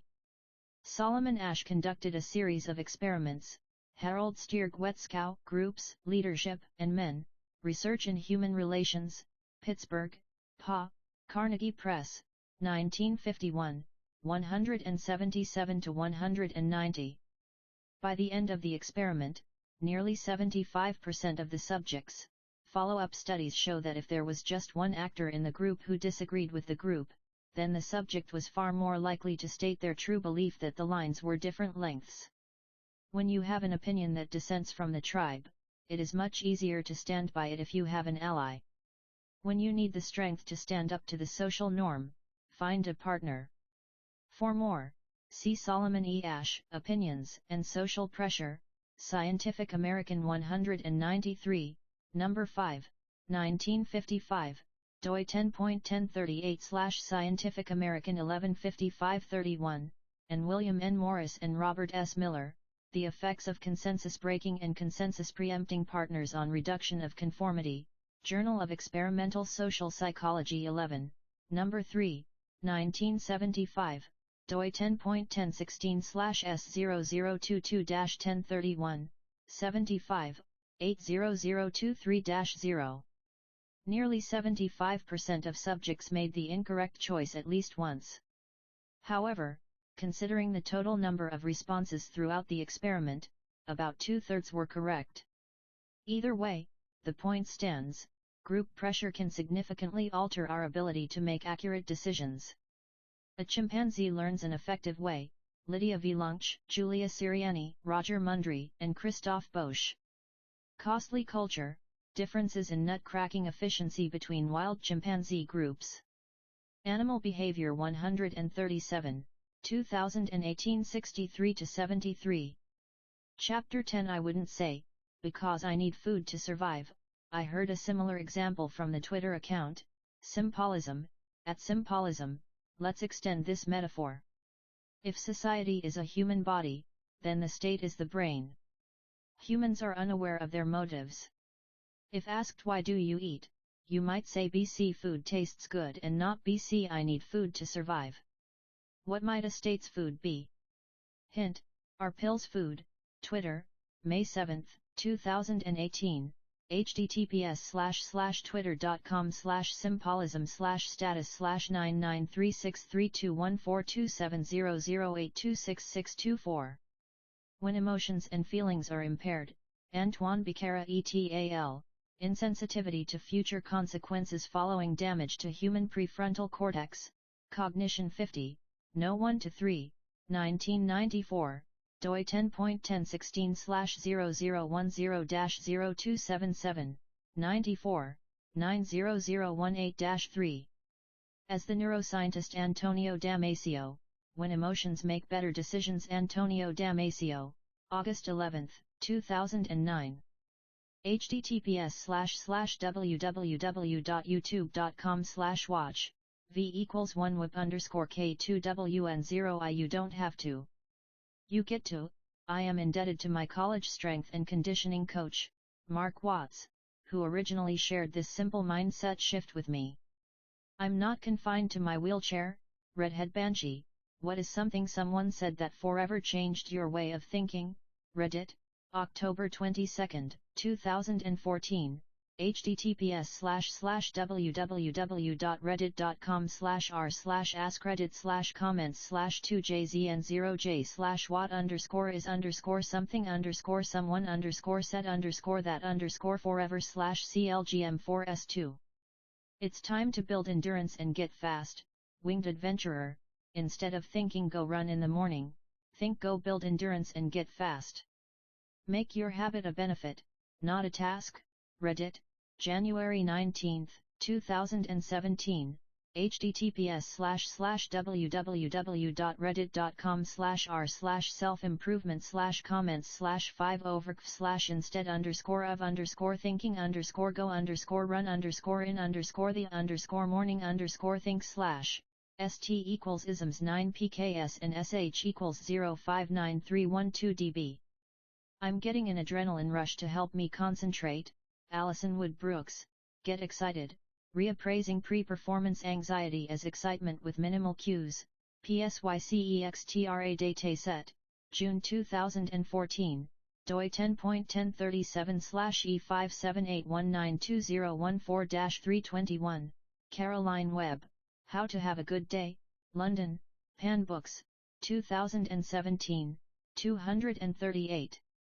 Wendy Berry Mendez and Jeremy Jameson have conducted a number of studies that show that people perform better when they decide to interpret their fast heartbeat and breathing as a resource that aids performance.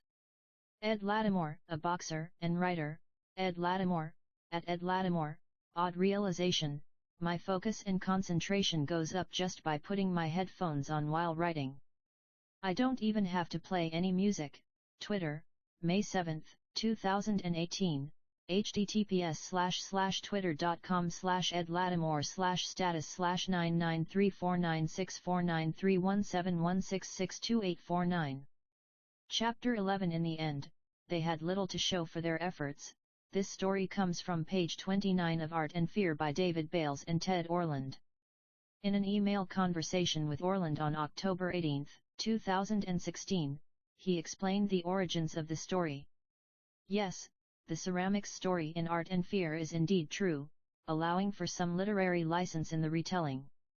Its real-world origin was as a gambit employed by photographer Jerry Ewell's to motivate his beginning photography students at the University of Florida. As retold in Art and Fear, it faithfully captures the scene as Jerry told it to me, except I replaced photography with ceramics as the medium being explored. Admittedly, it would have been easier to retain photography as the art medium being discussed, but David Bales, co-author, and I are both photographers ourselves, and at the time we were consciously trying to broaden the range of media being referenced in the text. The intriguing thing to me is that it hardly matters what art form was invoked, the moral of the story appears to hold equally true straight across the whole art spectrum, and even outside the arts, for that matter. Later in that same email, Orland said, "You have our permission to reprint any or all of the ceramics passage in your forthcoming book." In the end, I settled on publishing an adapted version, which combines their telling of the ceramics story with facts from the original source of Ewellsman's photography students. David Bales and Ted Orland, Art and Fear, Observations on the Perils, and Rewards, of Art Making, Santa Cruz, CA, Image Continuum Press, 1993, 29. As Voltaire once wrote, Voltaire, La Biguille. Conti Moral, 1772. Long-term potentiation. Long-term potentiation was discovered by Terje Lmo in 1966. More precisely, he discovered that when a series of signals was repeatedly transmitted by the brain, there was a persistent effect that lasted afterward that made it easier for those signals to be transmitted in the future. Neurons that fire together wire together. Donald O. Hebb, The Organization of Behavior, A Neuropsychological Theory, New York, Wiley, 1949. In Musicians, The Cerebellum, S. Hutchinson, Cerebellar Volume of Musicians, Cerebral Cortex 13, No. 9, 2003, doi 10.1093/Cercier/13.9.943. Mathematicians, meanwhile, have increased gray matter, AVERMA, increased gray matter density in the parietal cortex of mathematicians, a voxel-based morphometry study, Yearbook of Neurology and Neurosurgery 2008, 2008, doi 10.1016/S0513-5117, 08, 79083-5. When scientists analyzed the brains of taxi drivers in London, Eleanor A. Maguire et.al., Navigation-related structural change in the hippocampi of taxi drivers, Proceedings of the National Academy of Sciences 97, No. 8, 2000, doi 10.1073/NAS.0700399597, Catherine Woolett and Eleanor A. Maguire, Acquiring the Knowledge of London's Layout Drives Structural Brain Changes, Current Biology 21, No. 24, December 2011, doi 10.1016/j.cub.2011.11.018, Eleanor A. McGuire, Catherine Woolett, and Hugo J. Spears, London Taxi Drivers and Bus Drivers, A Structural MRI and Neuropsychological Analysis, Hippocampus 16, No. 12, 2006, doi 10.1002/Hippo.20233. The actions become so automatic. George Henry Lewis, The Physiology of Common Life, Leipzig, Tauchnitz, 1860. Repetition is a form of change. Apparently, Brian Eno says the same thing in his excellent, creatively inspiring oblique strategies card set, which I didn't know when I wrote this line. Great minds and all that. Automaticity is the ability to perform a behavior. Phil Lipolali et al. How are habits formed? Modeling habit formation in the real world.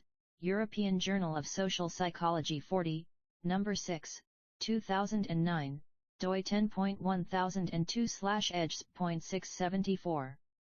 Habits form based on frequency, not time. Hermann Ebbinghaus was the first person to describe learning curves in his 1885 book Über das Gedächtnis. Hermann Ebbinghaus, Memory, A Contribution to Experimental Psychology, United States, Scholar Select, 2016. Chapter 12. This difference in shape played a significant role in the spread of agriculture. Jared Diamond, Guns, Germs, and Steel, The Fates of Human Societies, New York, Norton, 1997. It is human nature to follow the law of least effort. Deepak Chopra uses the phrase law of least effort to describe one of his 7 spiritual laws of yoga. This concept is not related to the principle I am discussing here. A garden hose that is bent in the middle. This analogy is a modified version of an idea Josh Waitzkin mentioned in his interview with Tim Ferriss. The Tim Ferriss Show, Episode 2, Josh Waitzkin, May 2, 2014, audio, https://soundcloud.com/timferriss/The Tim Ferriss Show Episode 2 Josh Waitzkin. It took American workers 3 times as long to assemble their sets. James Surowiecki, Better All the Time, New Yorker, November 10, 2014, https://www.newyorker.com/magazine/2014/11/10/Better Time. Addition by subtraction.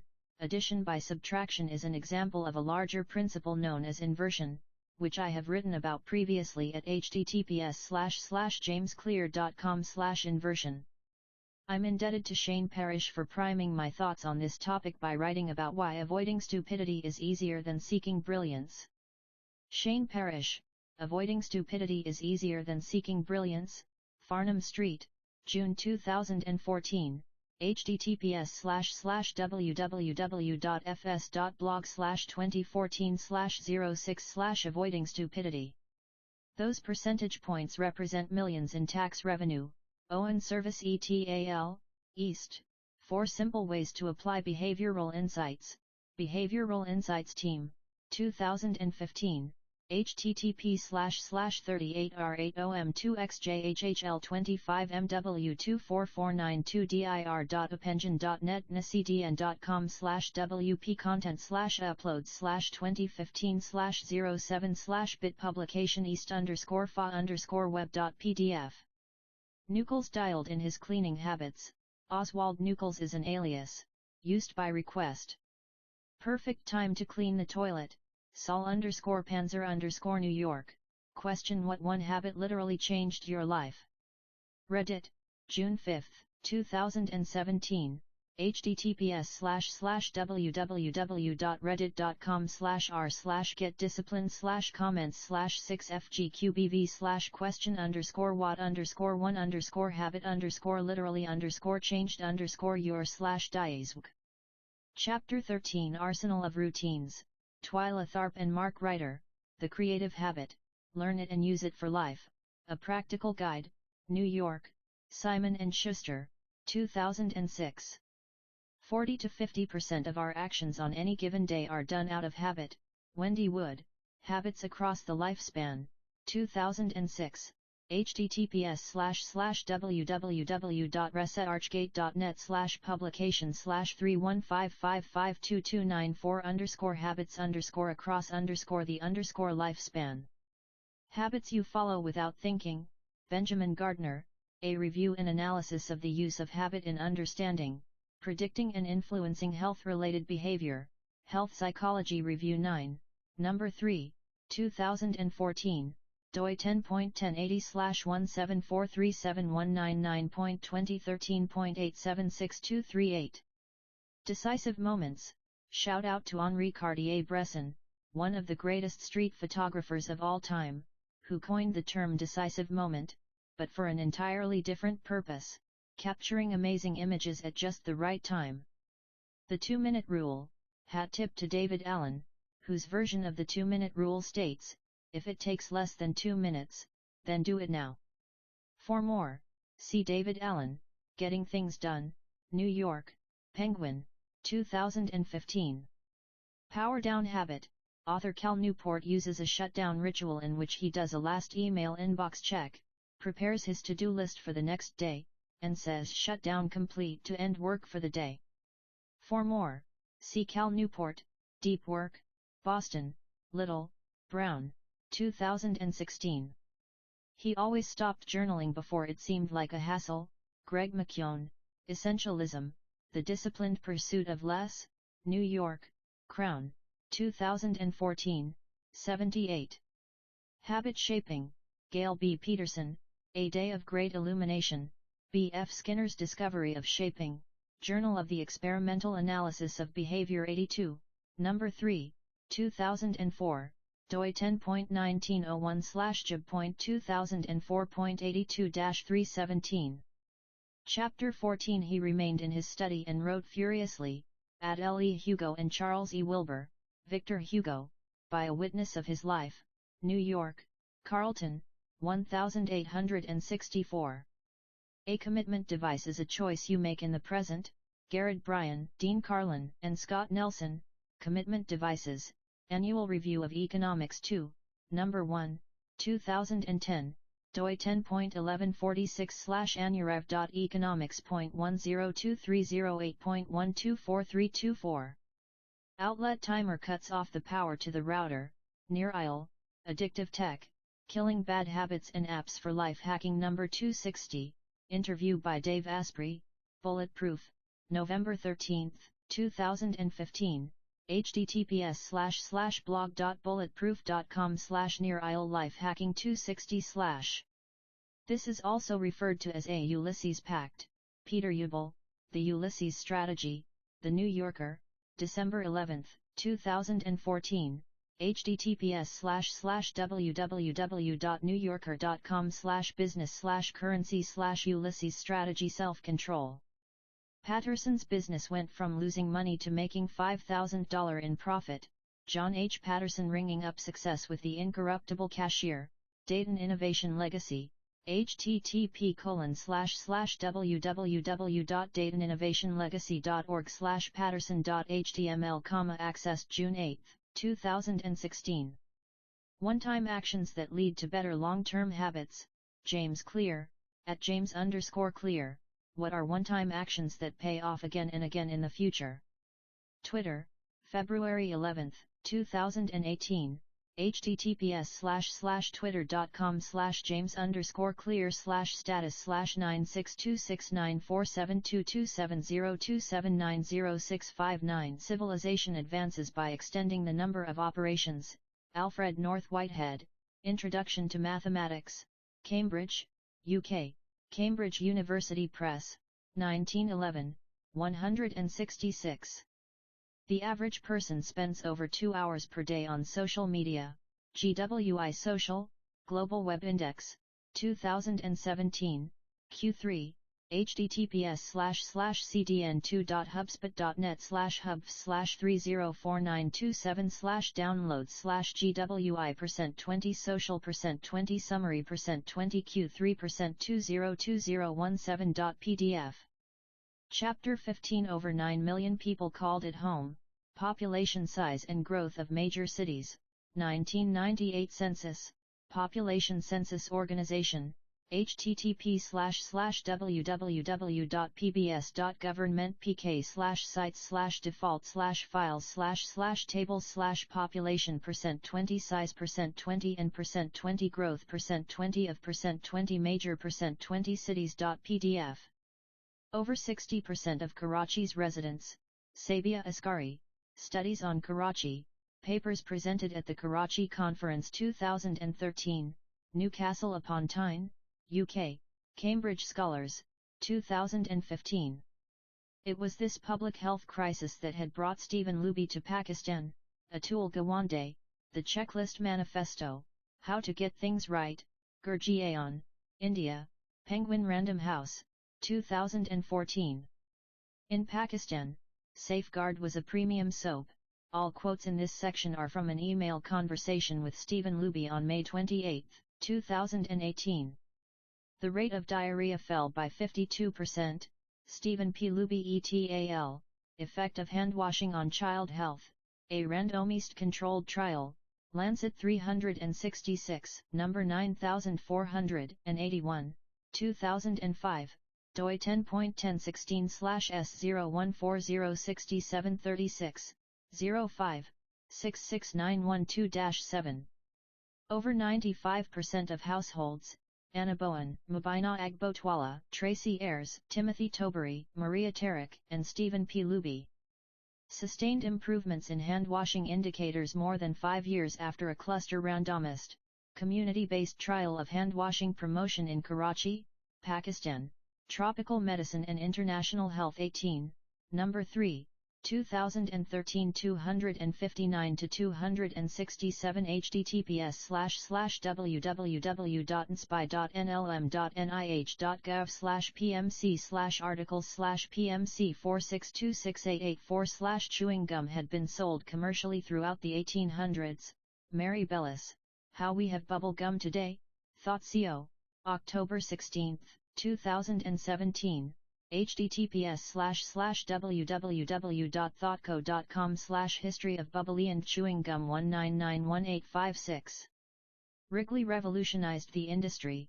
Jennifer P. Matthews, Chicle, The Chewing Gum of the Americas, From the Ancient Maya to William Wrigley, Tucson, University of Arizona Press, 2009, 44-46.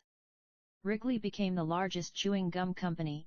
William Wrigley, Jr., Encyclopaedia Britannica, https://www.britannica.com/biography/William Wrigley Jr., accessed June 8, 2018.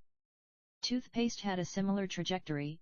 Charles Duhigg, The Power of Habit, Why We Do What We Do in Life and Business, New York, Random House, 2014, Chapter 2. He started avoiding her. Sparkly_alpaca, what are the coolest psychology tricks that you know or have used? Reddit, November 11, 2016, https://www.reddit.com/r/the_coolest_the_coolest_the_q_b_j/what_the_coolest_that_u/d9wcqsr/. The Earliest Remains of Modern Humans, Ian McDougall, Francis H. Brown, and John G. Flegel, Stratigraphic Placement and Age of Modern Humans from Kaibash, Ethiopia, Nature 433, number 7027, 2005, doi 10.1038/Nature 03258. The neocortex was roughly the same. Some research indicates that the size of the human brain reached modern proportions around 300,000 years ago. Evolution never stops, of course, and the shape of the structure appears to have continued to evolve in meaningful ways until it reached both modern size and shape sometime between 100,000 and 35,000 years ago. Simon Neubauer, Jean-Jacques Hublin, and Philip Gunz, The Evolution of Modern Human Brain Shape, Science Advances 4, number 1. 2018 EAA 05961. Society has shifted to a predominantly delayed return environment. The original research on this topic used the terms delayed return societies and immediate return societies. James Woodburn, Egalitarian Societies, Man 17, Number 3, 1982, doi 10.2307/2801707. I first heard of the difference between immediate return environments and delayed return environments in a lecture from Mark Leary. Mark Leary, Understanding the Mysteries of Human Behavior, Chantilly, VA, Teaching, 2012. The world has changed much in recent years. The rapid environmental changes of recent centuries have far outpaced our biological ability to adapt. On average, it takes about 25,000 years for meaningful genetic changes to be selected for in a human population. For more, see Edward O. Wilson, Sociobiology, Cambridge, Ma, Belknap Press, 1980, 151. Our brains evolved to prefer quick payoffs to long-term ones. Daniel Gilbert, Humans Wired to Respond to Short-Term Problems, interview by Neil Conan, Talk of the Nation, NPR, July 3, 2006, https://www.npr.org/templates/story/story.php, story ID equals 5530483. Disease and infection won't show up for days or weeks, even years. The topics of irrational behavior and cognitive biases have become quite popular in recent years. However, many actions that seem irrational on the whole have rational origins if you consider their immediate outcome. Fr. Dirac Basquiat, and W. B. Hodgson, What is Seen and What is Not Seen, or Political Economy in One Lesson, London, Smith, 1859. Future You, hat tip to behavioral economist Daniel Goldstein, who said, "It's an unequal battle between the present self and the future self." I mean, let's face it, the present self is present. It's in control.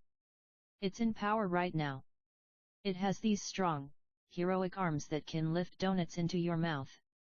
And the future self is not even around. It's off in the future. It's weak. It doesn't even have a lawyer present. There's nobody to stick up for the future self. And so the present self can trounce all over its dreams. For more, see Daniel Goldstein, The Battle Between Your Present and Future Self, TEDS Allen NY 2011, November 2011, video, https://www.ted.com/Daniel_Goldstein_the_battle_between_your_present_future_self. People who are better at delaying gratification have higher SAT scores. Walter Mischel, Ebbe B. Ebbesen, and Antoinette Raskoff Zeiss, Cognitive and Attentional Mechanisms in Delay of Gratification, Journal of Personality and Social Psychology 21, No. 2, 1972, doi 10.1037/H00321998, W. Mischel, Y. Shota, and M. Rodriguez, Delay of Gratification in Children, Science 244, No. 4907, 1989, doi 10.1126/Science.2658056, Walter Mischel, Yuichi Shota, and Philip K. Peake, The Nature of Adolescent Competencies Predicted by Preschool Delay of Gratification, Journal of Personality and Social Psychology 54, No. 4, 1988, doi 10.1037/00223514.54.4.687, Yuichi Shota, Walter Mischel, and Philip K. Peake, Predicting Adolescent Cognitive and Self-Regulatory Competencies from Preschool Delay of Gratification, Identifying Diagnostic Conditions, Developmental Psychology 26, No. 6, 1990, doi 10.1037/0012-1649.26.6.978. Chapter 16 I would start with 120 paper clips in one jar. Trent Dursmid, email to author, April 1, 2015. Benjamin Franklin and Frank Woodworth Pine, Autobiography of Benjamin Franklin, New York, Holt, 1916, 148. Don't break the chain of creating every day. Shout out to my friend Nathan Barry, who originally inspired me with the mantra, create everyday people who track their progress on goals like losing weight. Benjamin Harkin et al. Does monitoring goal progress promote goal attainment?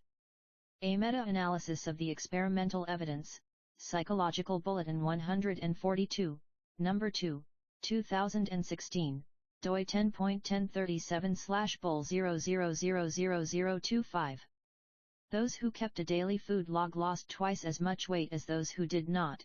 Miranda Hiddy, Keeping Food Diary Helps Lose Weight, WebMD, July 8, 2008, http://www.webmd.com/diet/news/20080708/keeping-food-helps-lose-weight, Keeping a Food Diary Doubles Diet Weight Loss, Study Suggests, Science Daily, July 8, 2008, https://www.sciencedaily.com/releases/2008/0708080738.htm, Jack F. Hollis et al., Weight Loss During the Intensive Intervention Phase of the Weight Loss Maintenance Trial, American Journal of Preventive Medicine 35, No. 2, 2008, doi 10.1016/j.amapr.2008.04.013, Laura E. Burke, Jing Wang, and Mary Ann Sevick, Self-Monitoring in Weight Loss, A Systematic Review of the Literature, Journal of the American Dietetic Association 111, No. 1, 2011, doi 10.1016/j.jada.2010.10.008. The most effective form of motivation is progress. This line is paraphrased from Greg McKeown, who wrote, "Research has shown that of all forms of human motivation the most effective one is progress." Greg McKeown, Essentialism, The Disciplined Pursuit of Less, Currency, 2014. The first mistake is never the one that ruins you. In fact, research has shown that missing a habit once has virtually no impact on the odds of developing a habit over the long term, regardless of when the mistake occurs. As long as you get back on track, you're fine. See, Phil Lipolali et al., How Are Habits Formed? Modeling Habit Formation in the Real World, European Journal of Social Psychology 40, No. 6, 2009. doi 10.1002/edge.674. Missing once is an accident, missing once is an accident. Missing twice is the start of a new habit. I swear I read this line somewhere or perhaps paraphrased it from something similar, but despite my best efforts all of my searches for a source are coming up empty. Maybe I came up with it, but my best guess is it belongs to an unidentified genius instead. When a measure becomes a target, this definition of Goodhart's law was actually formulated by the British anthropologist Marilyn Strathern. Improving Ratings, Audit in the British University System, European Review 5, 1997 305-321, https://www.cambridge.org/core/journals/European Review/article/Improving Ratings Audit in the British University System /FC2EE640C0C44E3DB87C29FB666E9 OB. Goodhart himself reportedly advanced the idea sometime around 1975 and put it formally into writing in 1981. Charles Goodhart, Problems of Monetary Management, The UK Experience, in Anthony S. Kourakis, ed., Inflation, Depression, and Economic Policy in the West, London, Rowman and Littlefield, 1981, 111-146. Chapter 17 When I suggested this to friends in the Pentagon, Roger Fisher, Preventing Nuclear War, Bulletin of the Atomic Scientists 37, No. 3, 1981, doi 10.1080/009634002.1981.11458828. The First Seat Belt Law, Michael Gorel and Michael Sinecki, Restraint System Usage in the Traffic Population, Journal of Safety Research 17, No. 2, 1986, doi 10.1016/0022-4375, 86. 90107-6. Wearing a seatbelt is enforceable by law. New Hampshire is the lone exception, where seatbelts are only required for children.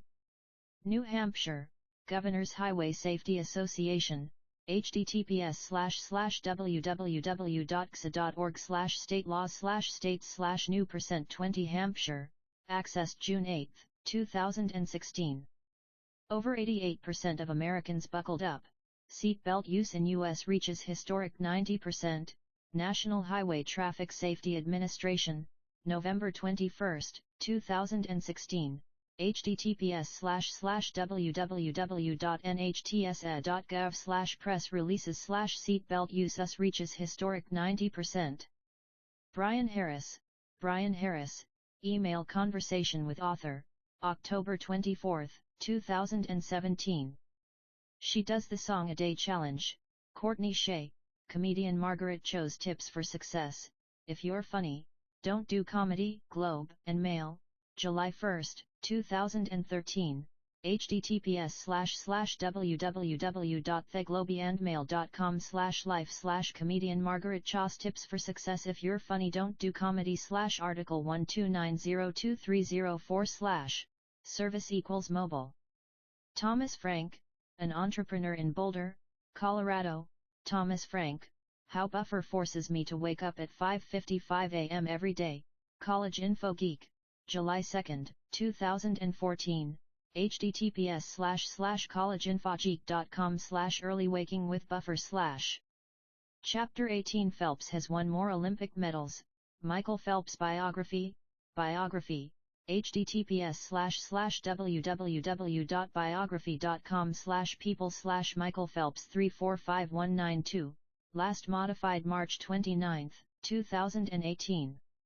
Elgar Rouget, Doug Gillen, Elgar Rouget, the greatest of all time, IAFF, November 15, 2004.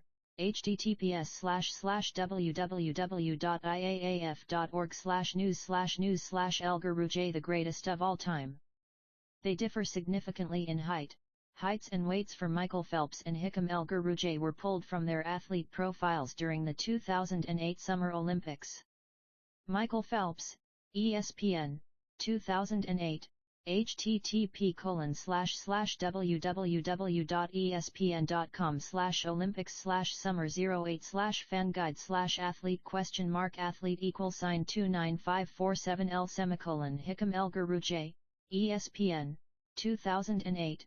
http://www.espn.com/oly/summer08/fan guide/athlete?. Athlete equals 29886. Same length inseam on their pants. David Epstein, The Sports Gene, Inside the Science of Extraordinary Athletic Performance, St. Louis, M.O., Turtleback Books, 2014. Average height of Olympic gold medalists in the men's 1,500-meter run. Alex Hutchinson, The Incredible Shrinking Marathoner, Runner's World, November 12, 2013. https://www.runnersworld.com/sweatscience/The Incredible Shrinking Marathoner. Average height of Olympic gold medalists in the men's 100-meter. Alvin Chong, want to win Olympic gold? Here's how tall you should be for archery, swimming, and more.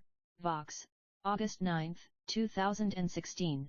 http://www.vox.com/2016/8/9/1238768/4/Olympic-heights. Genes can predispose, but they don't predetermine. Gabor Maté, Dr. Gabor Maté. New Paradigms, Ayahuasca and Redefining Addiction, The Tim Ferriss Show, February 20, 2018. https://tim.blog/2018/02/20/gabormate/. Genes have been shown to influence everything. All traits are heritable is a bit of an exaggeration, but not by much. Concrete